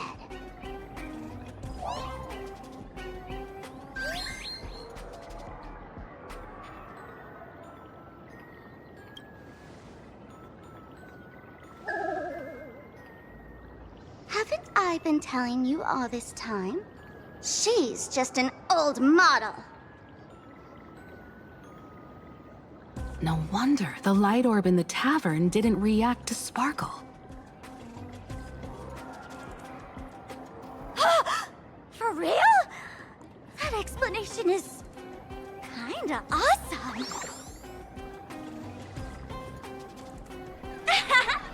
Look at those expressions on your faces. This is the best opening act for Sparksicon ever! I shed that old mask, and with it, the weak, timid, all too human me. This new me will break free from all shackles, gather my fans' wish power, and stride onto the stage of the Fantasmoon Games! In return for the wish power offered by everyone in the Arcadia, every supplicant must show them what elation truly means. We will demonstrate the elation we desire!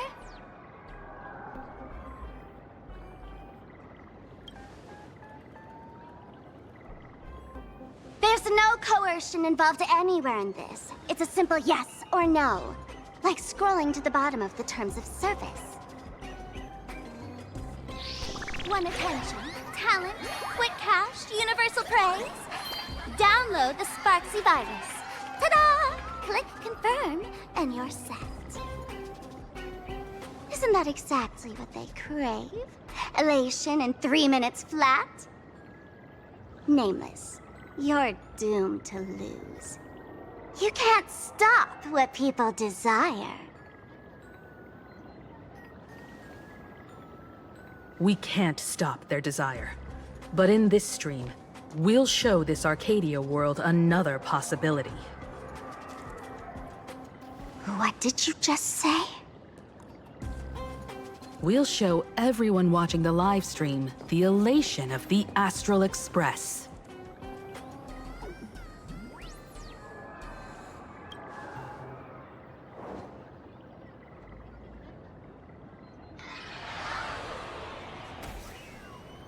You got another mask?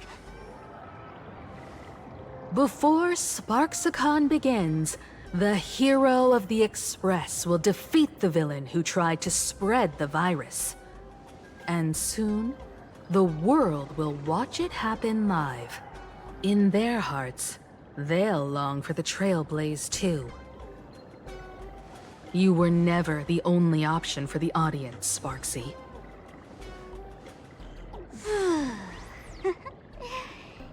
You know why I can't stand heroic stories? You lot always wave the flag of justice, then stomp all over the fun with brute force. The elation has nothing to do with justice, and you haven't won yet. Man, gray hair, don't tell me you forgot the plan. I'll stall her.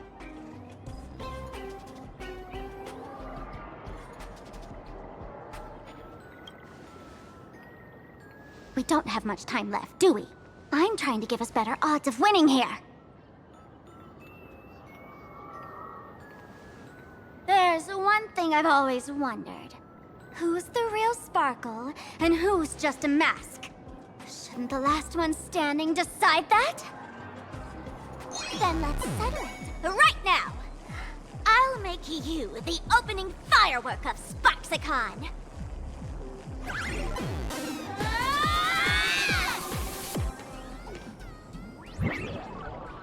Unbelievable! A girl who looks exactly like Miss Sparksy just rushed in and started throwing punches! Could she be a high-grade lookalike rival? Looks like when it comes to top-tier V-Streamer wars, the fanciest fights are fought the old-fashioned way. I...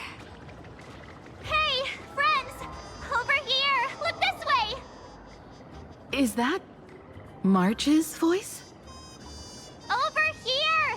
Mr. Yang and I are in the art classroom! While Sparkle keeps her busy, let's regroup with March first.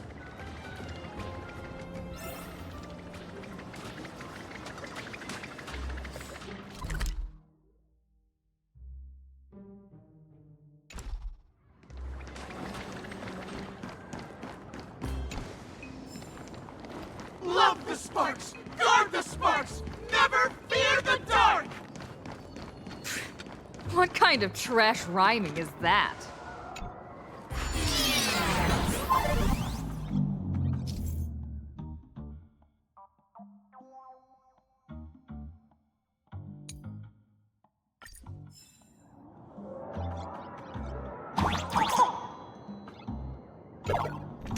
Move this platform, and you should be able to get up there.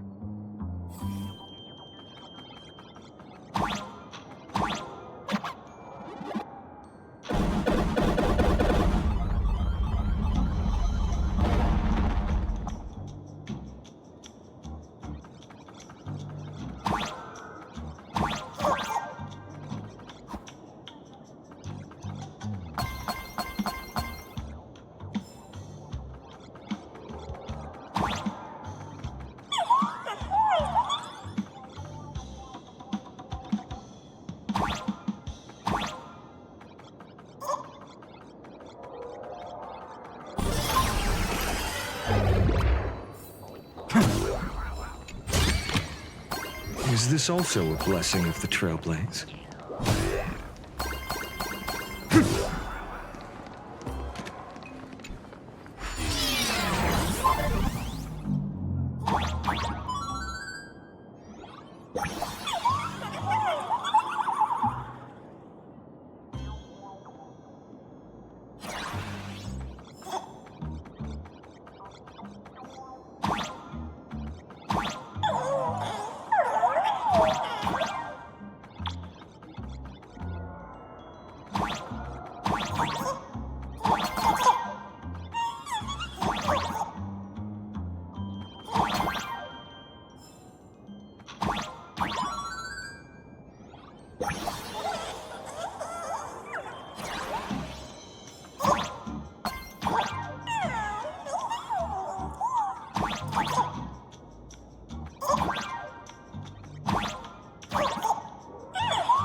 Miss Himeko!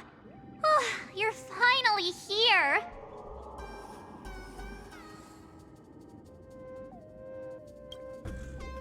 March, I'm just so happy you're safe, Bana. After she escaped the school, I figured she'd bring you back. So while Sparksy was away, I found a classroom to hide in. The students around here have been acting weirder and weirder. Good thing my heart is pure and untouched, so her tricks don't work on me. Hold up. Were you two just talking with some weird verbal tick?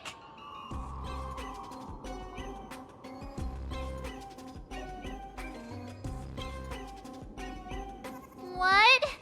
You actually used that Penaconian mimetic virus to counter Sparksy's influence? I don't care if the Express turns into a Sparksy train or a monkey train. I want no part of either. What about Welt? Is he all right? Mr. Yang, it's our friends. Come on out. You look perfectly normal, though. So that Professor Welt she saw in the news...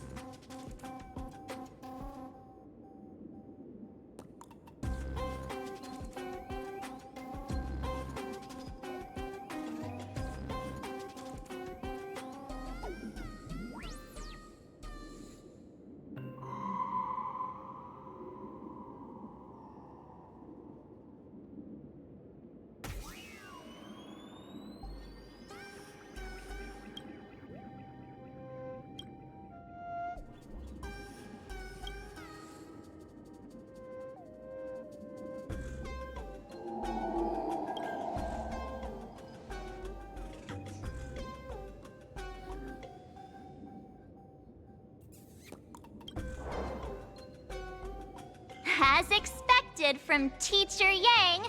We might have a lead on the other two painting pieces. Have you seen... Furbo, Nana? You mean... a Furbo? We sent a local reporter into the school, but his luck turned sour, Nana. Sparksy caught him red-handed. Before he was taken away, he managed to take a photo of the library. I want to check it out with her. What about me and Mr. Yang? Now that we have a lead, no way we'll just sit here doing nothing. That's the plan. Let us know right away if you find any leads.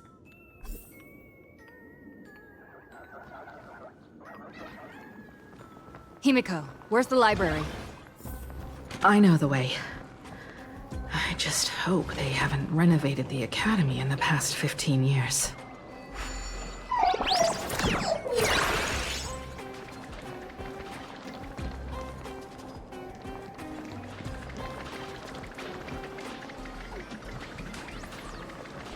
Light up the dawn.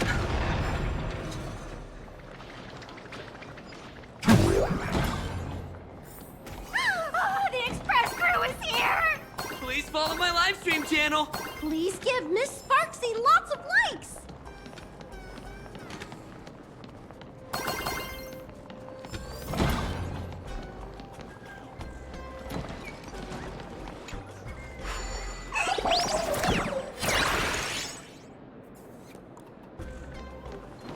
The library's just up ahead.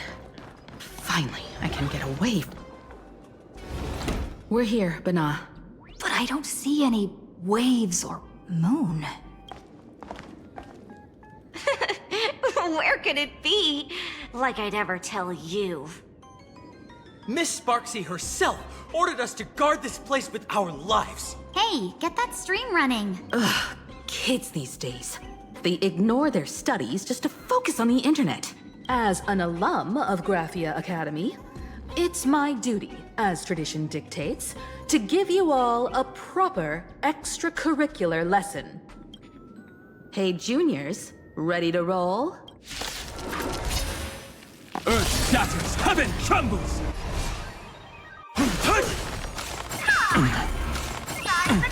I'll endure. I've heard the call. Serenity is before me. A future will come! Transform! Skill removed! Lend me your strength. No other choice but forward or tomorrow! There's an earth power! Recite the My strength is in...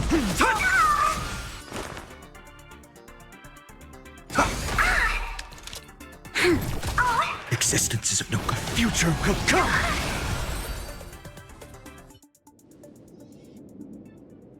Where could they be hiding the landscape painting?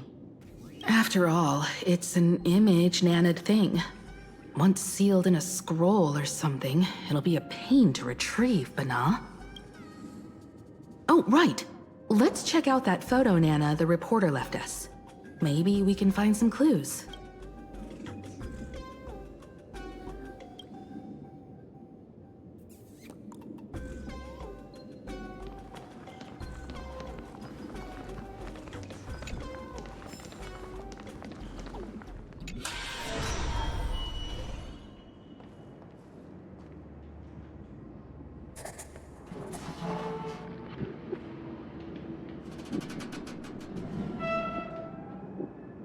Where are we now? This place looks just like any other classroom. But something's off.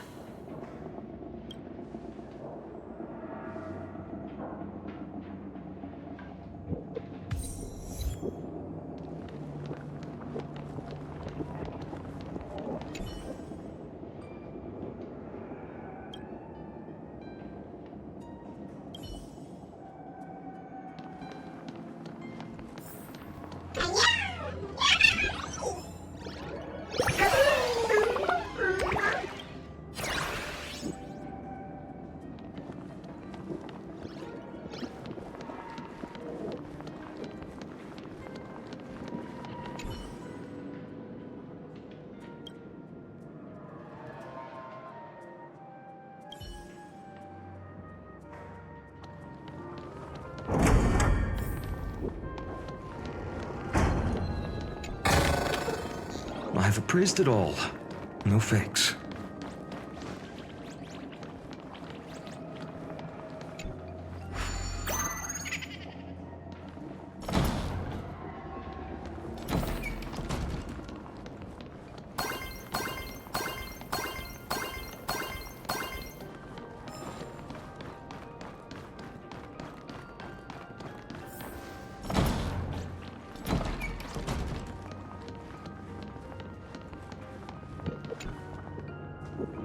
So this is where they stashed the wave.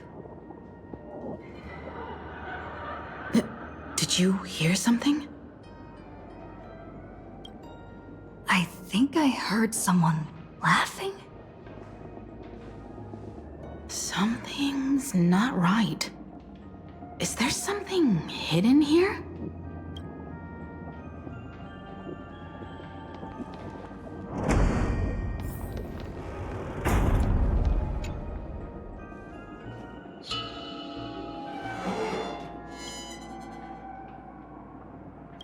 July 22nd, 1984?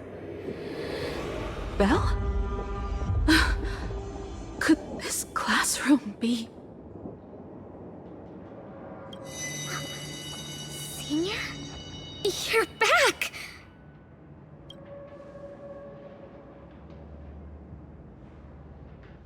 Belle? And you are?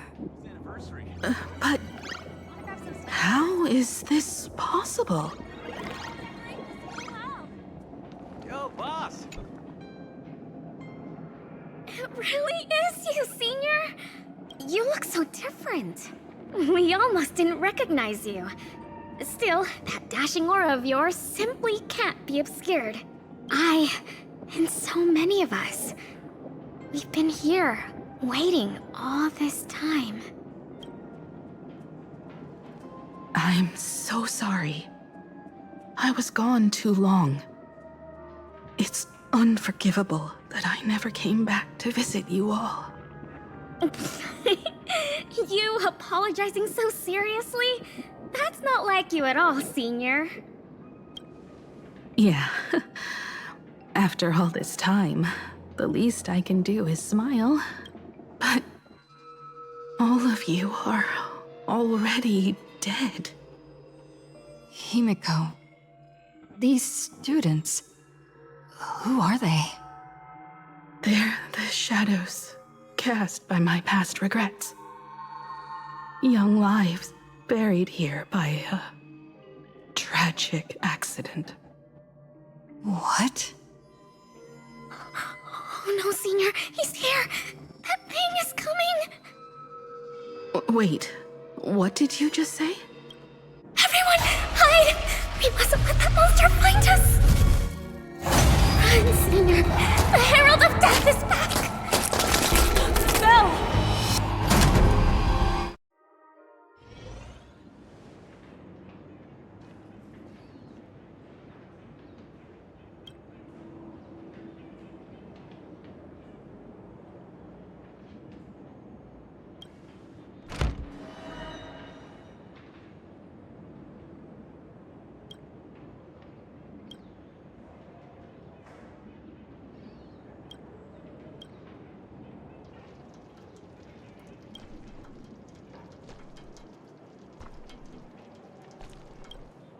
We've got the wave now.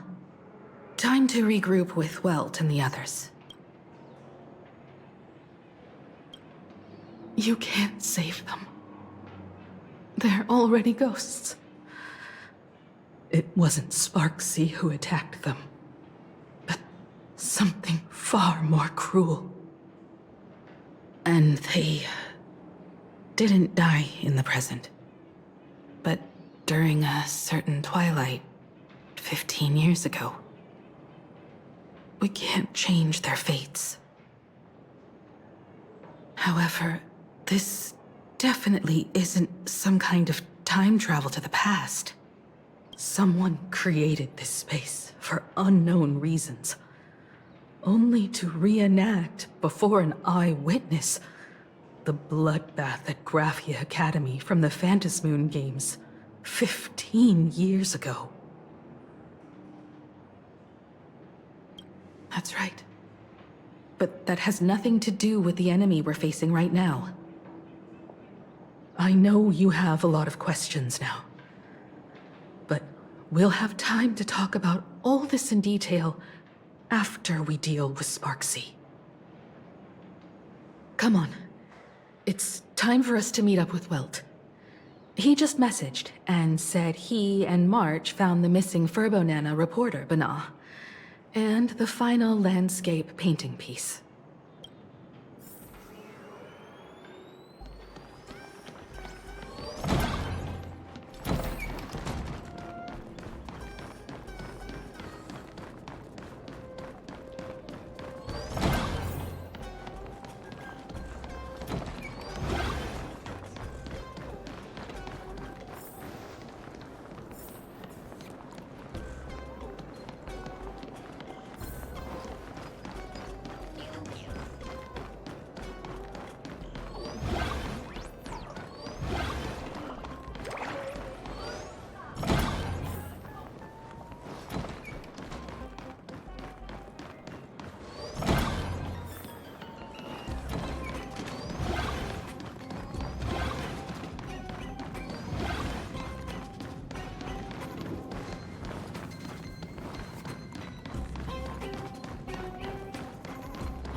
day of peak. A will of metal. Show your courage.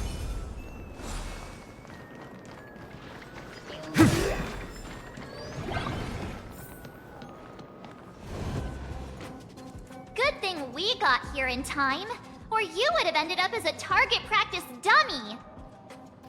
Beep boop. This furbo nearly bit the dust. President, you're here! You're gonna give this furbo some hazard pay, right?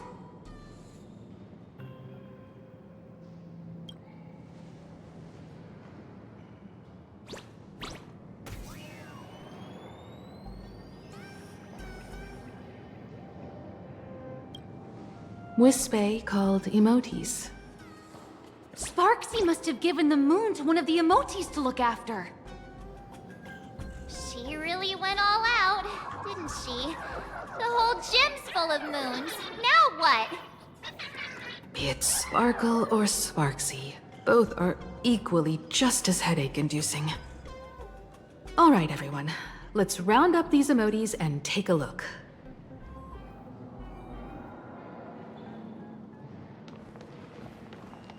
You, fess up! I pried open its mouth to take a...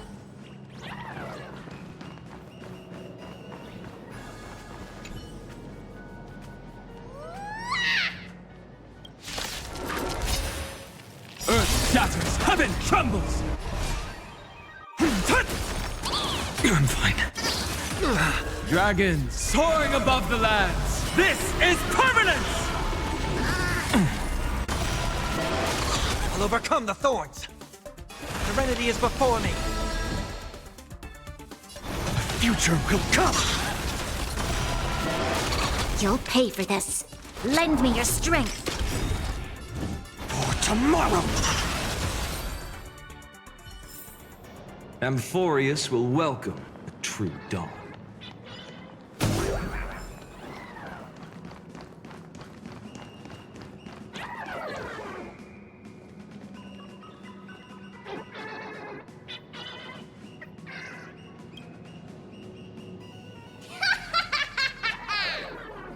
Oh, that sneaky laugh.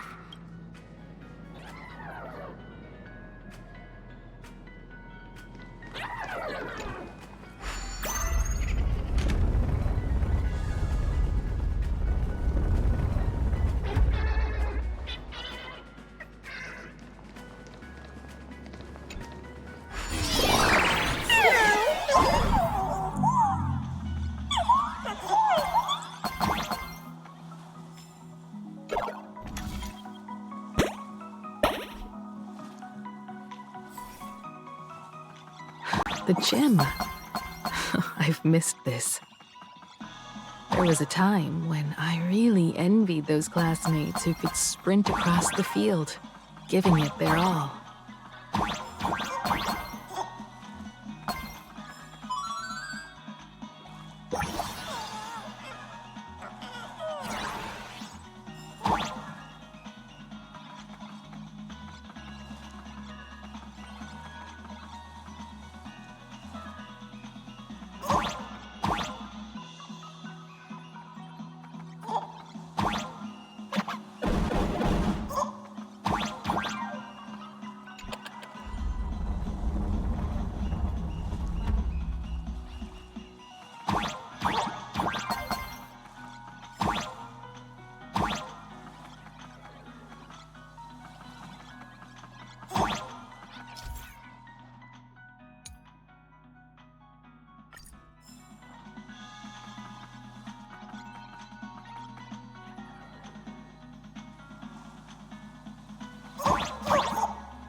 too?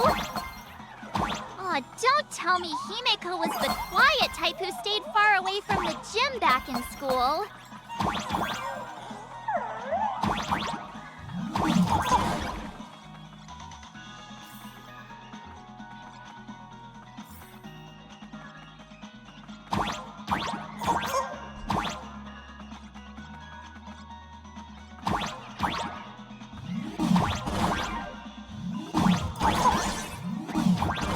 Not quite.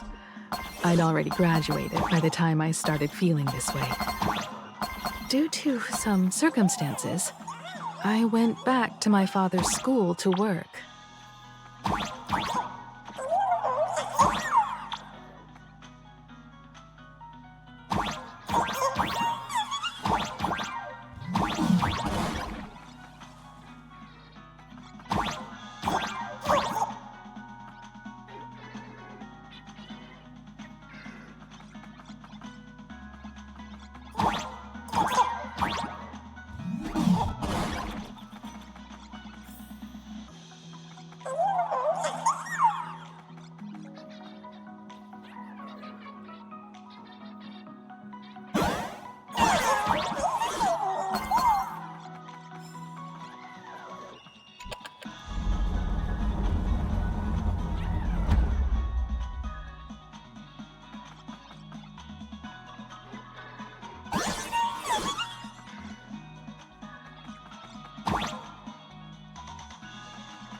One good jump, and we should be able to reach that emoji.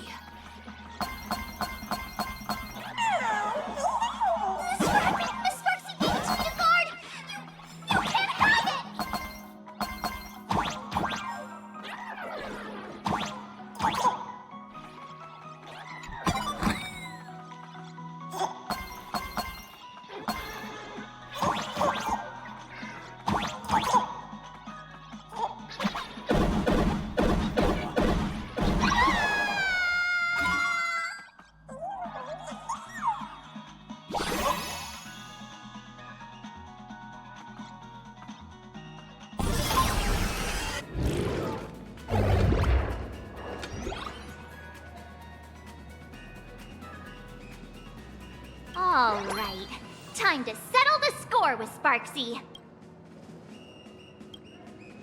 Since Sparksy dared to target the Astral Express, treating us like stepping nanostones in the Phantasmoon games, she had better be ready to become a spoil of war herself.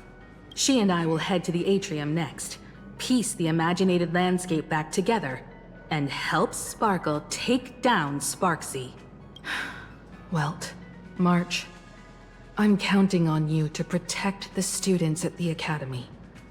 Dovebrook's waves should suppress the mimetic contamination they're experiencing, but they might panic and run into the combat area. This time, I truly hope no innocent people get hurt during the Phantasmoon games. Don't worry, Miss Himeko. Mr. Yang and I have got this. You better give that girl a taste of her own medicine for messing with us like some comedy act.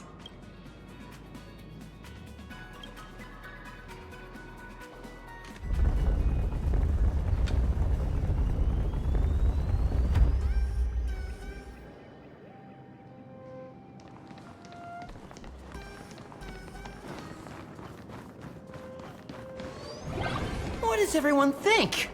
Will the Nameless win? Let's cheer for Miss Sparksy!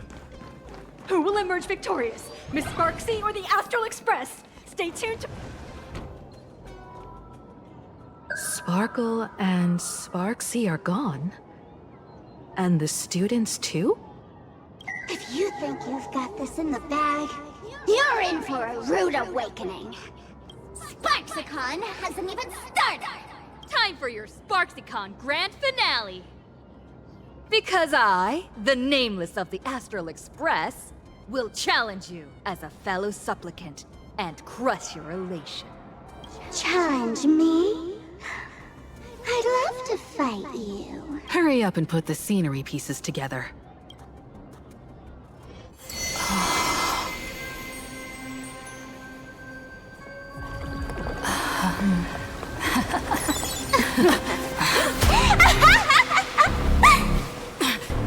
That annoying old model has already fallen asleep. Soon, there will only be one Sparkle in the world. Or maybe everyone will be one.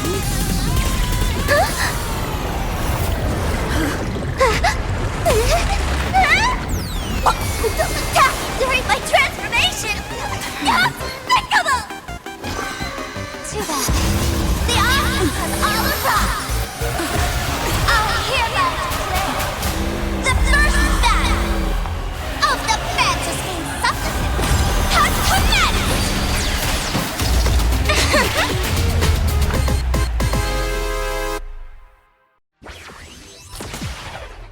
Game starting! Carefully planned away. Can't put out this sky full of sparksies! There is an answer. Wish power will come back here! I'll stand in their way. Mountains roar, dragons rise! Torment and doubt farewell. No other choice but form. A future will come! In this mortal form, I will watch over you and guide you on your path. We've entered the storm. To guard and defend, crush them!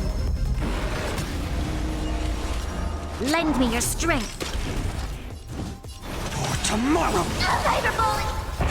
Innumerable core flames consume me! Hail the new dawn! Cyberbully! Let's chat over voice!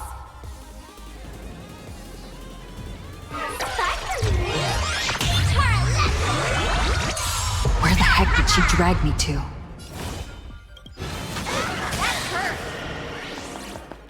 Is that all? Feel the scorching heat, so without substance.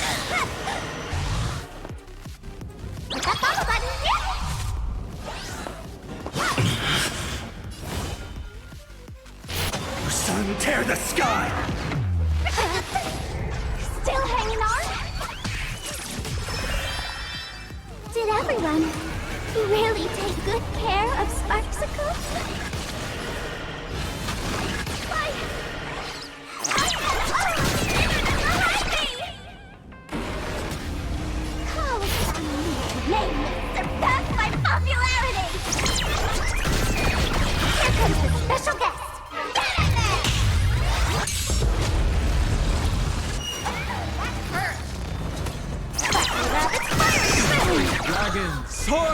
the lands. This is permanent! Later, bully!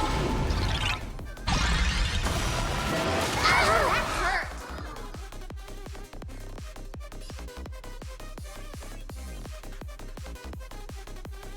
hurt.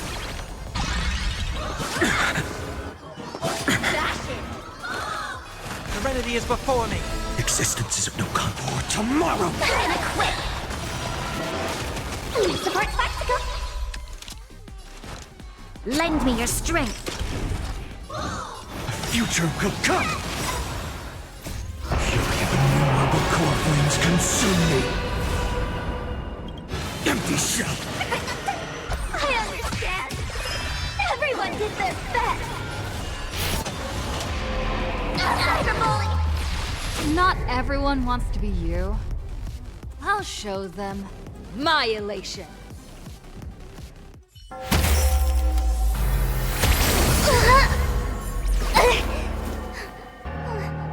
Sparkscon isn't over yet. Stop her! She's trying to escape into the crowd!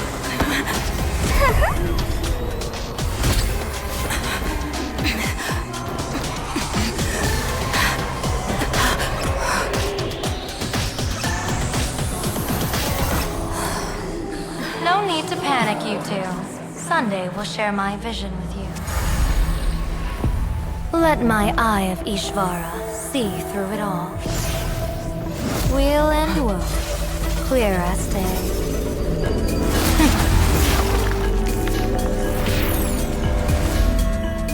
I see where the culprit is.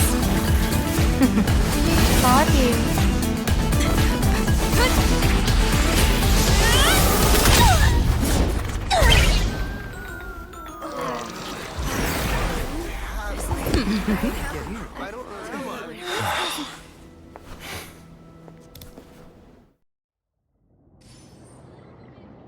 Are you okay?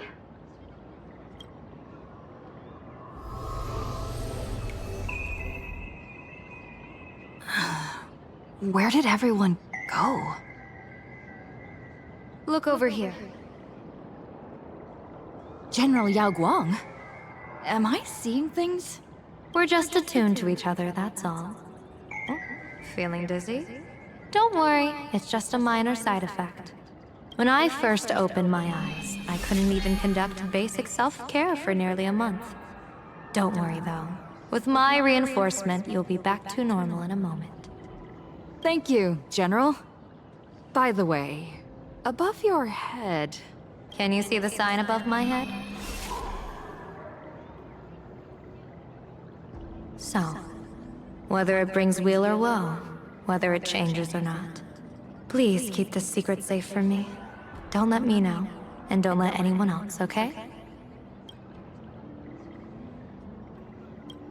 Hey, I went out of my way to help you here. Can't you give me a discount? Consider it good karma. I'm afraid not. As an observer, your gaze reaches far deeper than his. In that fleeting moment, your eyes gained insight into my destiny. For those who wish to defy their own destiny, the best approach is to avoid gazing too long into fate, especially not letting powerful observers do so. Now that you know the reason, surely you'll do me this small favor and keep this secret?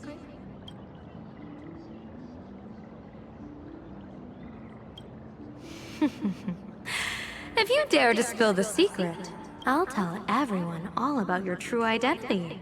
You're a former Stellaron hunter, aren't you? Oh, just imagine the chain reaction that would cause.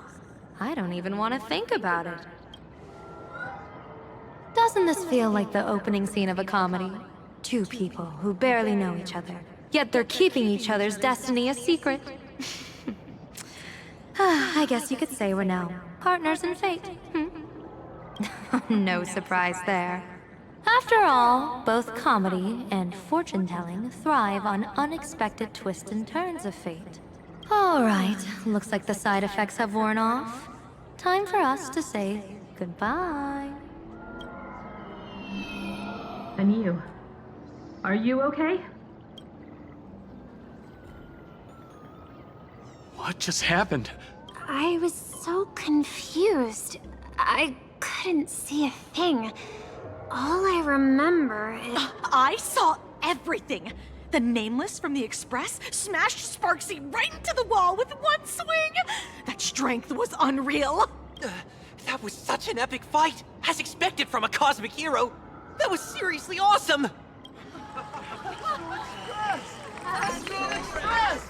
Astral Express! Astral Express! Astral Express! Looks like the students have all recovered from the contamination. Did they recover?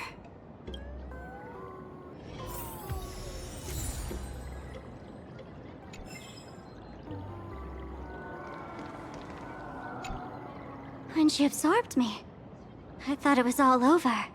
Thankfully, Gray Hair, you won this one. 1 point for the Trailblaze.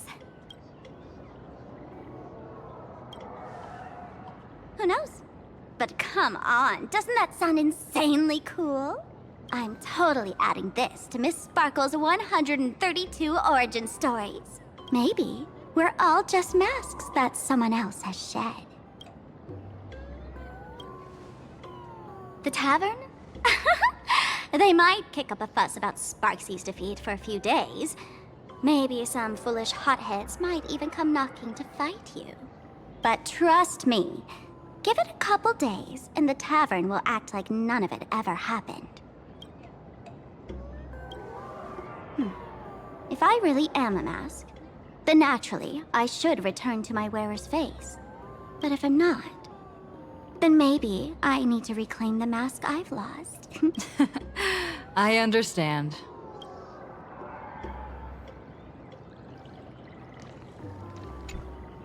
Sparksy probably didn't expect that the first miracle of the Phantasmoon games wouldn't be everyone becomes her, but the Express hero defeats the villain spreading the virus. Compared to a streamer reflecting people's desires, the fearless trailblazer of the Astral Express is more of an attention grabber. That's right. Sometimes the supplicants work together, sometimes they clash. It's like a coin toss. No telling which side will land until the moment it hits the ground. At least this time, I hope it doesn't end in bloodshed.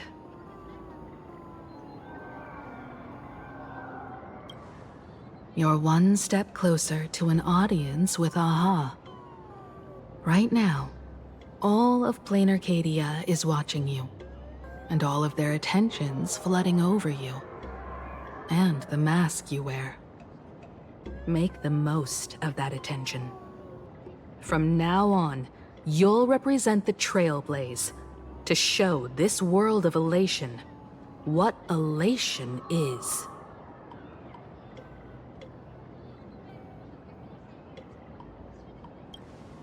Show mercy. Or don't. No, I'm just kidding. Lower your bat. The audience in this Arcadia doesn't go easy on losers at the games.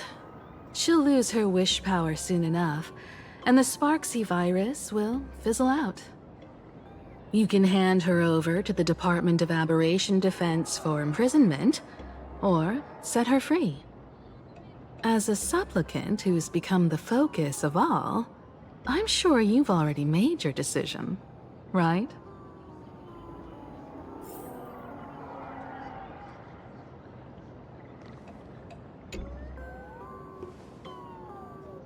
So, Victor, here to claim your prize?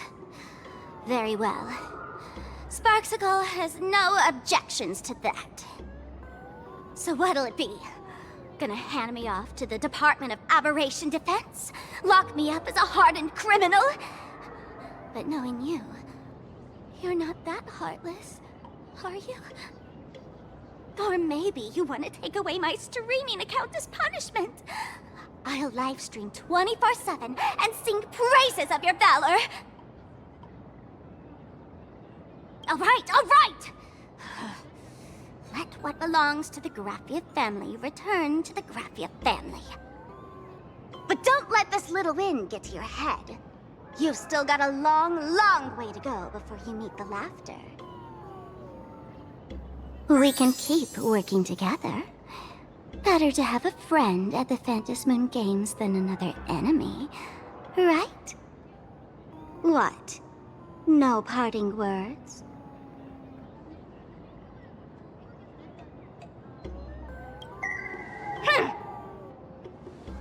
How do you like this ending, Sparksicle? Old model. You and your powerful supporters won this one. I've got no comeback. As a mask, what do you plan to do with your original self? Who's the mask and who's the original? Shouldn't that be decided by the one left standing? Your plan is finished. Your relation has been eliminated. You're the one who should be called the old model. That elation isn't mine. It's the elation everyone chose. And besides, wasn't it your idea in the first place? What? You told me to leave you behind. You also told me to take the idea and its relevant memories and go chase my dream. Ugh. That's totally something Miss Sparkle would do. How do you like this ending, Sparkle? How does that joke go again? Take the mask from a masked fool, and what's left but a fool? But take the fool out of a masked fool, and all that's left is the mask. Come on, Sparkle. Time to end this little charade. No show is complete without a curtain call. Shall we become one at last? Bang! Ladies and gentlemen, are you having fun? A friendly reminder from Miss Sparkle. Don't underestimate the Phantom Moon Games. You won't get another opening act as spectacular as this Sparksicon, you know.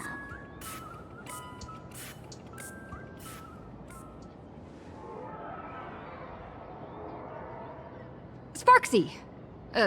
No. Sparkle? Which one is which? Perhaps it was just a masked fool, playing a harmless trick under the watchful eyes of the gods. Or maybe she just wanted to remind us that the elation in plain Arcadia has become something even the gods no longer recognize. In any case, everything here has come to an end. We should move on and unravel the next plot.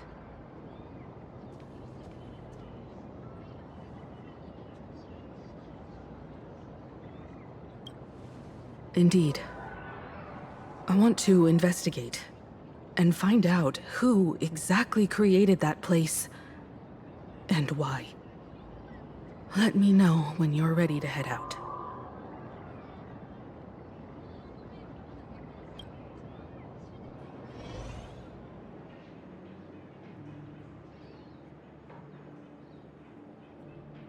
This place...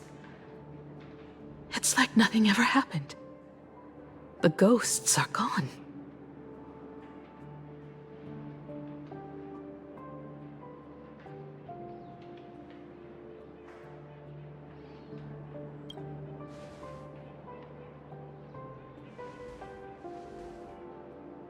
"15 years ago, during the last Phantom Moon Games, I participated as a supplicant.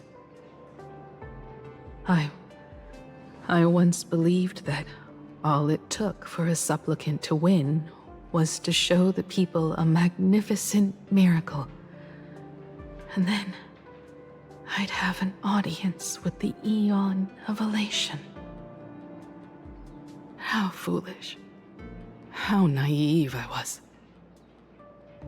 Not everyone wants to obtain everyone's wish power in a positive way. On July 22nd, year 1984 of the Arcadian calendar, a supplicant harboring immense malice, stepped into Graphia Academy. He slaughtered 22 students who had stayed behind after school. Then went on to Dovebrook District, where 146 innocent civilians were either killed or wounded. That killer moved like a deranged artist, leaving corpses, imprinting his signature mark. The Bloody Bloom. The media dubbed him the Herald of Death. It was a tragedy that the world could not forget. The Phantom Moon Games of that year came to be remembered as the Blood-Stained Games. So many parents lost their children. So many people lost those dearest to them. One of the victims was my very own daughter. Upon my return, I stood before the grave where she was laid to rest. Her name was Himeko.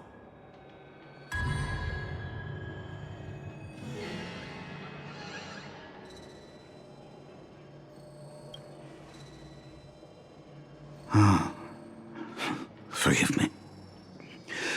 Allow me to introduce myself. I am Ryusuke, the current dean of Graphia Academy. So, this lady who bears her name, who exactly are you?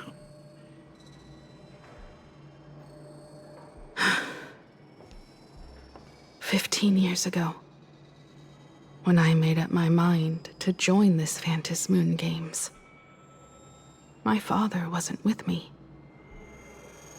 Even as I fought for my life against the Herald of Death, my father was still off somewhere, wandering the cosmos.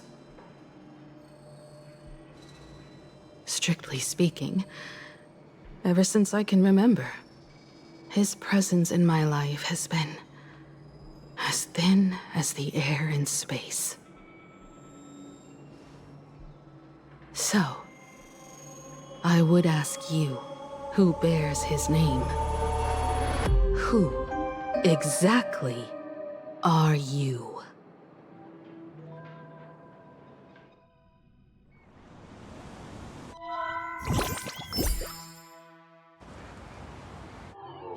Welcome back to the Arcadian Morning Report Special Edition. We continue to bring you updates on the Phantom Moon Games.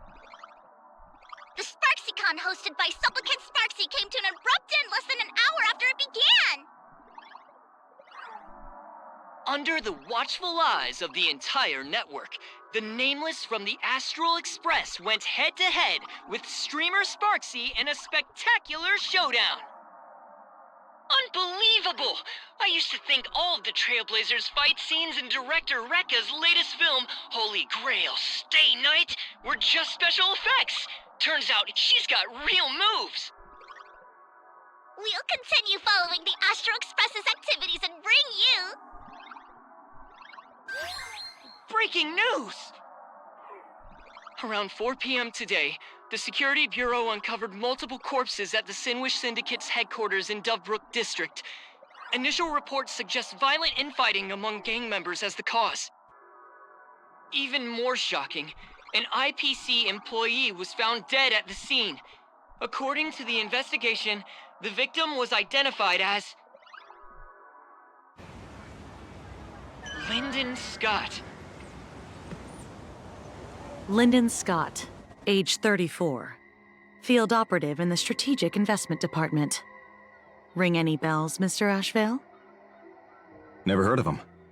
What was someone from the IPC doing here? Word is, the Sinwish Syndicate recently got hold of a mask. Maybe Mr. Scott came to negotiate for the Phantom Moon Games, and got caught in the fallout. Apologies for interrupting your work, Mr. Ashvale. Wouldn't call it an interruption. The mess at Graphia Academy cleared itself up. But this... Initial assessment. 33 Sinwish Syndicate members. Leader Polwave included, along with second-in-command Costide, were murdered in the same time frame. Costide. The victims show clear signs of trauma and fractures, along with massive blood loss. Exact cause of death still pending further autopsy. These stylized handprints. We both know what they mean. Bloody Bloom. Only one person ever used that as their calling card. The Herald of Death is back. Your suspicion isn't without merit, but that guy was executed 5 years ago. Executed? Who witnessed it? Was the execution broadcast to the public? Who can prove he's dead? Who's to say you didn't let him out to rig this entire game? You've heard the rule, haven't you? No one can enter the Phantasmoon Games twice. So let me give you a piece of advice. Don't let rage gnaw away at your reason. It's bad for your health. The case's info is in the dossier. Get to work. The Department of Aberration Defense isn't paying us to bum around,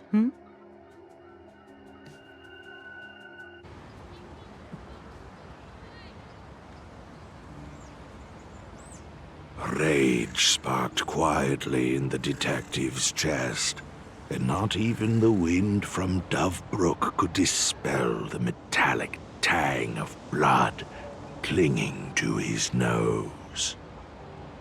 When he first heard the Sinwish Syndicate had obtained the mask, a grim premonition stirred within him, but he never expected it to be the omen of a friend's death. Mr. N, he's no longer with us. Now he's just a body, another nameless casualty buried beneath a headline. People only care about the stars twinkling above, about the epic tales of the eternal conflicts among the cosmos' great figures. Compared to all that, who would mourn a small-time thug from a petty gang? What should we do next? I've been slacking off for far too long. It's time to make a choice. Mr. Ashvale, if you're calling now, may I assume you've accepted my offer? You are right, Miss Pearl. I'll join the games. Assuming you still need me, of course. My offer still stands. Just like 15 years ago, the same omen returns. There are signs the Phantasmoon Games are spiraling out of control again. Mr. Ashvale, I ask for your strength to steer the Zeonic Games back on course. All I have to offer is a heart set on revenge. Today, 33 citizens of Plain Arcadia and one IPC colleague perished under mysterious circumstances. Someone is imitating the Herald of Death's methods, attempting to interfere with the games. Only victory can bring solace to the fallen. No. What consoles the dead is only justice.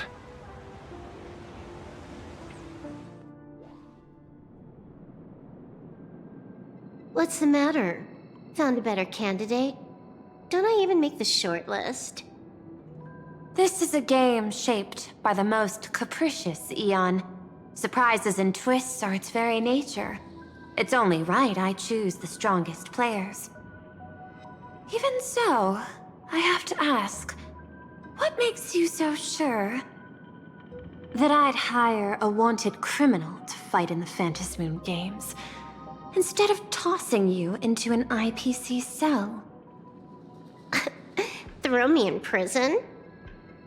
But the Strategic Investment Department in Penacony clearly extended an olive branch to us Stellaron hunters. No? Changed your minds already? You suits sure turn faster than a page in a paperback. So let's cut the fluff. Give me a mask. Call it your first strategic investment in us. What do you say? Understanding comes first, then the investment. Tell me, how do you plan to earn my trust? Apologies in advance. Before I came to meet you, I broke into your collection room. I know what you've been working on. Oh, imaginate. Tell me, have you heard of Zero? Greatest hacker and most feared player in all of Punk Lord? Some say she's an emanator of elation, while others say she enters the dark zone created by Mythos, as if it were her own backyard. She caused Punk Lord's data meltdown, and infected IPC branches in 28 segmenta, isolating them from each other. Most information about Zero is half true, half false, much like the rumors surrounding you Stellaron hunters. But one thing is certain. Zero suffered a major downfall, and is now a prisoner of the IPC. It's obvious she left a deep impression on you. Traumatic, even. In that case, you should also know that ether editing and imagenesis stem from the same technological source. Or art. I know. I've studied it. Huh. How could I forget? You stole Zero's tech to make that lousy cash grab game Ethereum Wars. Of course, you'd know all this. But you corporate moneybags will never comprehend it. The fleeting, ever-changing power of the elation. Zero once tampered with a parameter of reality, creating an independent realm that belonged solely to her, just like that other one. Just like Graphia. Are you willing to trade the secrets of imagenesis? I can think about it. Deduction.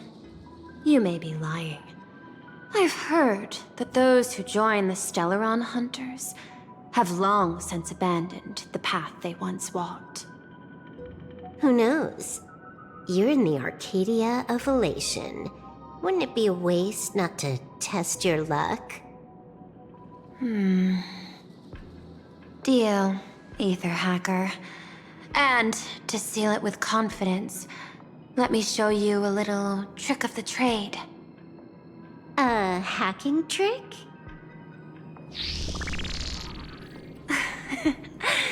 Not exactly professional. Negotiating while soaked in a bathtub. I took one of your data slices. This will help us have a more honest conversation. How did you do that? Because I've studied you, including that cyber battle between you and that genius Scroolum. I even logged into all 76 of those banned accounts. I scattered just enough data breadcrumbs online for you to sniff out, leading you to the Ashen Detective. I even let you stroll through my collection room to explore as you pleased. Miss Silverwolf, a word of advice. Don't treat that mask like some 10 Stonehearts investment in a Stellaron hunter. Just think of this deal as something private, between you and me.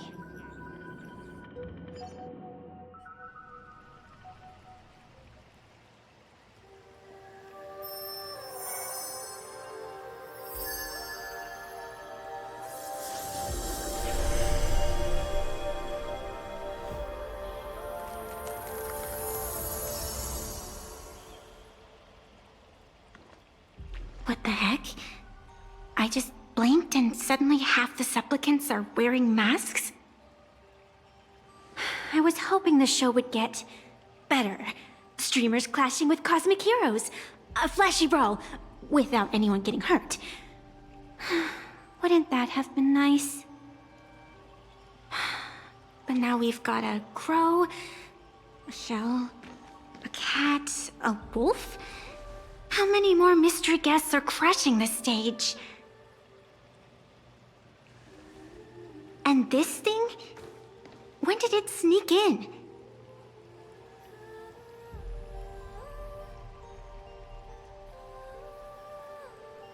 In the end, everything always spirals into the abyss. But you're the rare exception. Your first battle wasn't bad for a greenhorn protagonist. Since you came out on top, let's wipe the slate clean on that doom-filled oath. Who knows if the owners of those masks will become your friends or opponents? Or maybe one of them will bring about that terrifying future I saw in my dreams.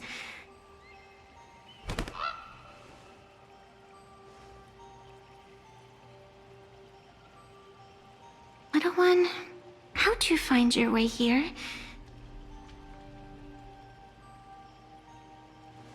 The supplicants in this Phantasmoon Games really caught me by surprise. Why don't those people in the Go Home Club...